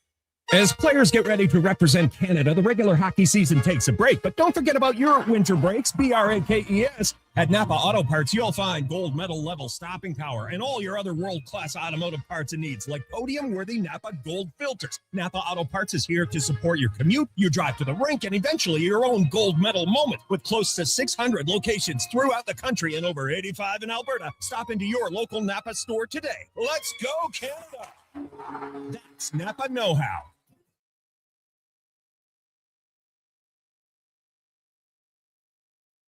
Sports 1440. All sports, all day. On YouTube, Facebook, and X. Thanks for listening to Edmonton's sports leader.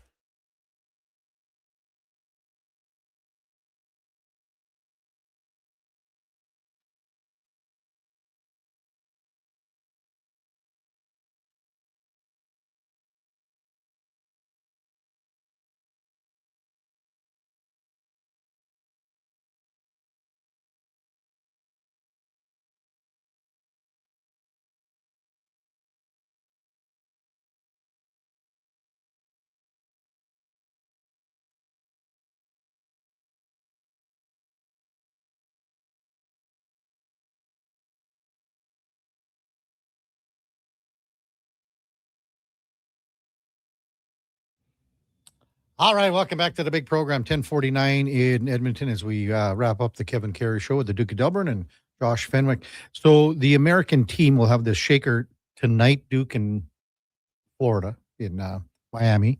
And then they go to the White House tomorrow. Is it before? I assume it's before the State of the Union address is tomorrow night, I believe. So they would do this before. And then you've got, and I mean, listen, you're celebrating a gold medal here, or you're supposed to be celebrating, or you're trying to. I'm trying to think again, if you go back to 1998, and what did the Czechs do? They were supposed to fly back to North America. They took a detour from Nagano and went back to Prague. And there was the wildest street party that you can imagine. How long do you think, like is Austin Matthews, when does he return to the Maple Leafs? I mean, they are fighting for their playoff lives. All these other teams that have postseason aspirations, they need their guys back here. And then once they get back, there's going to be a little bit of a lull. Look at, I mean, last year, what did we see from Connor McDavid after Four Nations? There was a period of time where there was an adjustment for him to get back to the level that he was playing at. And that's going to go for probably 40 players here. And the mental aspect that we've talked about as well. 833-401-1440. Am I sitting on the old text line, Duke? Is there... Just the vast majority of people agreeing with me and disagreeing with you about the Hellebuck save. I shouldn't have said 100%. I stepped out a moment during the Wyshynski interview. Oh, Did you ask him? No, because I felt it was more on a Canadian perspective. I should have asked him, I guess, but I don't know. To be honest, I sort of forgot. But I should have just said 90%. I'd still disagree with you. Yeah, but you're at 75. That's a long ways from 90. So again, Duke, how about this then? If Taves raises the puck 1 inch more and it deflects off of Hellebuck's paddle, it just catches the top of it and the puck flutters into the net. Then how do you look at this? Well, I don't know. I mean, got a piece of it. Should have saved it. No, come on, Kevin. Saved it. Get real. Well, what are you saying? Should have saved it. Well, why didn't he lift his paddle up to make the stop then? There is a difference between shots you should stop and then the shots that when you do stop, it is a raise your eyebrows moment. like you're being ludicrous in this, in the sense that you say if he scores there, you're blaming your goalie? Not at all. That's what you're saying when you say he should have stopped it. If you're saying he should have stopped it, that's mean it's the goalie's fault it went in. Nah, you're taking this wrong, Duke. What I'm saying is if the puck deflects in off of Hellebuck's paddle and goes in, you say, really good effort, almost got it. Almost got it. That's right. That's what you say. Desperation attempt that just didn't quite get all of it. I'm saying Taves shot it at his paddle, and the paddle was there. If it deflects off the paddle and goes in, so then what are we saying? We're not saying that it just hit his paddle. We're saying Taves got enough of it to get past. All right, well, we just watched the Celebrini breakaway. Celebrini just shot it at his toe. Like, you're so out to lunch here, Kevin. No, it's not even sorry, crazy. Duke. I think that this is just all on Taves, and it's such a critical. You in the time since we started to now, you've already backtracked 10%. Because I wish I would have said 90%. Yeah, because you're wrong. 90%. You recognize that you're wrong. No, I think it. I'm saying it's a lucky save because he shot it right out Two of his things panel. can be true at the same time. It can be a lucky save, but he made this, like, that's an intentional save. He put the paddle there. It wasn't already sitting there, and then he shot it into it. What are you laughing at, Josh? We're still talking about this? That's okay. But it's fine to disagree, Duke. I agree. It is. I can't wait till we go to the ODR. And with and these you guys. don't get a single puck past me in the full 2 hours we're out there. I am blasting it at you. MTR, you guys are dopes. The truth obviously lies somewhere in the middle. Wake up. That's what I'm Wake up. saying. I said I there's should've luck said- involved. Okay, it's my fault for saying it's 100% lucky. Well, That's my fault. That's a misspeak on my part. I'll own that. And at no point in this conversation have I said that there's no luck. That's fair. I've never said that. That's fair. My apologies, Duke. My apologies. I wish I would have said 90% because you said 75. I said that is as high as I'd be willing to go. So only 15%. So, like, I'm a straight shooter. So we could Kev. live with that. I'm a We could straight live with shooter, that. Kev. If we're like negotiating the sale of a car or something down at St. Albert Dodge, I just I'm come wrong. Out, I just Listen, come out and give you I'm my best. wrong. I give you my best price right off the hop. I am and wrong. You're Duke, trying to haggle me. saying 100%. I am wrong. But I'll go 90. Bookmark that, Josh. Pull that clip. I am wrong. Pull that clip. That I'm wrong? I misspoke saying 100%. I should have just said 90. Coming up at the top of the hour, it is Fantasy Frenzy with the former Ross Shep T-Bird. Connor Halley. And the Duke of Delburne at 12 o'clock. It's the Lowdown with Alan Mitchell. At 2 to 6, it's Jason Greger driving us home with the Jason Greger Show. We'll be back tomorrow at 7 bells. We got Fox Sports in between. Before that, time now for a Sports 1440 update brought to you by Sean Cunningham of Remax Real Estate. Get the home team advantage for your next move in the Edmonton area. If you are thinking about buying or selling a home, call or text Sean directly at 780-265-0165. Thanks, everyone, today for all the great texts. Thanks for listening. Really appreciate it. Could not do this show without you. You're the reason that we have such great listeners and such great interaction on the text line. Really appreciate it. We'll be back with you tomorrow morning at 7 bells. Hope you have a wonderful rest of your Monday. Until then, here is the Duke. The Sports 1440 update.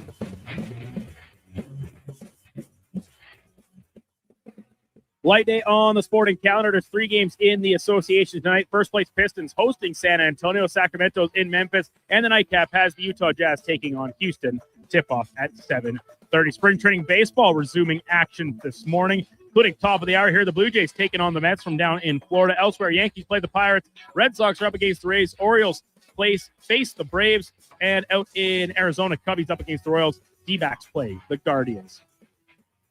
Fallout from the conclusion of the Olympic hockey tournament yesterday. Winnipeg Jets defenseman Josh Morrissey will miss time when the Jets resume their schedule this week. No confirmation yet on injury or timeline as he'll meet with the Jets medical staff. Coming up on Sports 1440, it is Fantasy Frenzy with Hallie and Douglas. I'm Brandon Douglas at your Sports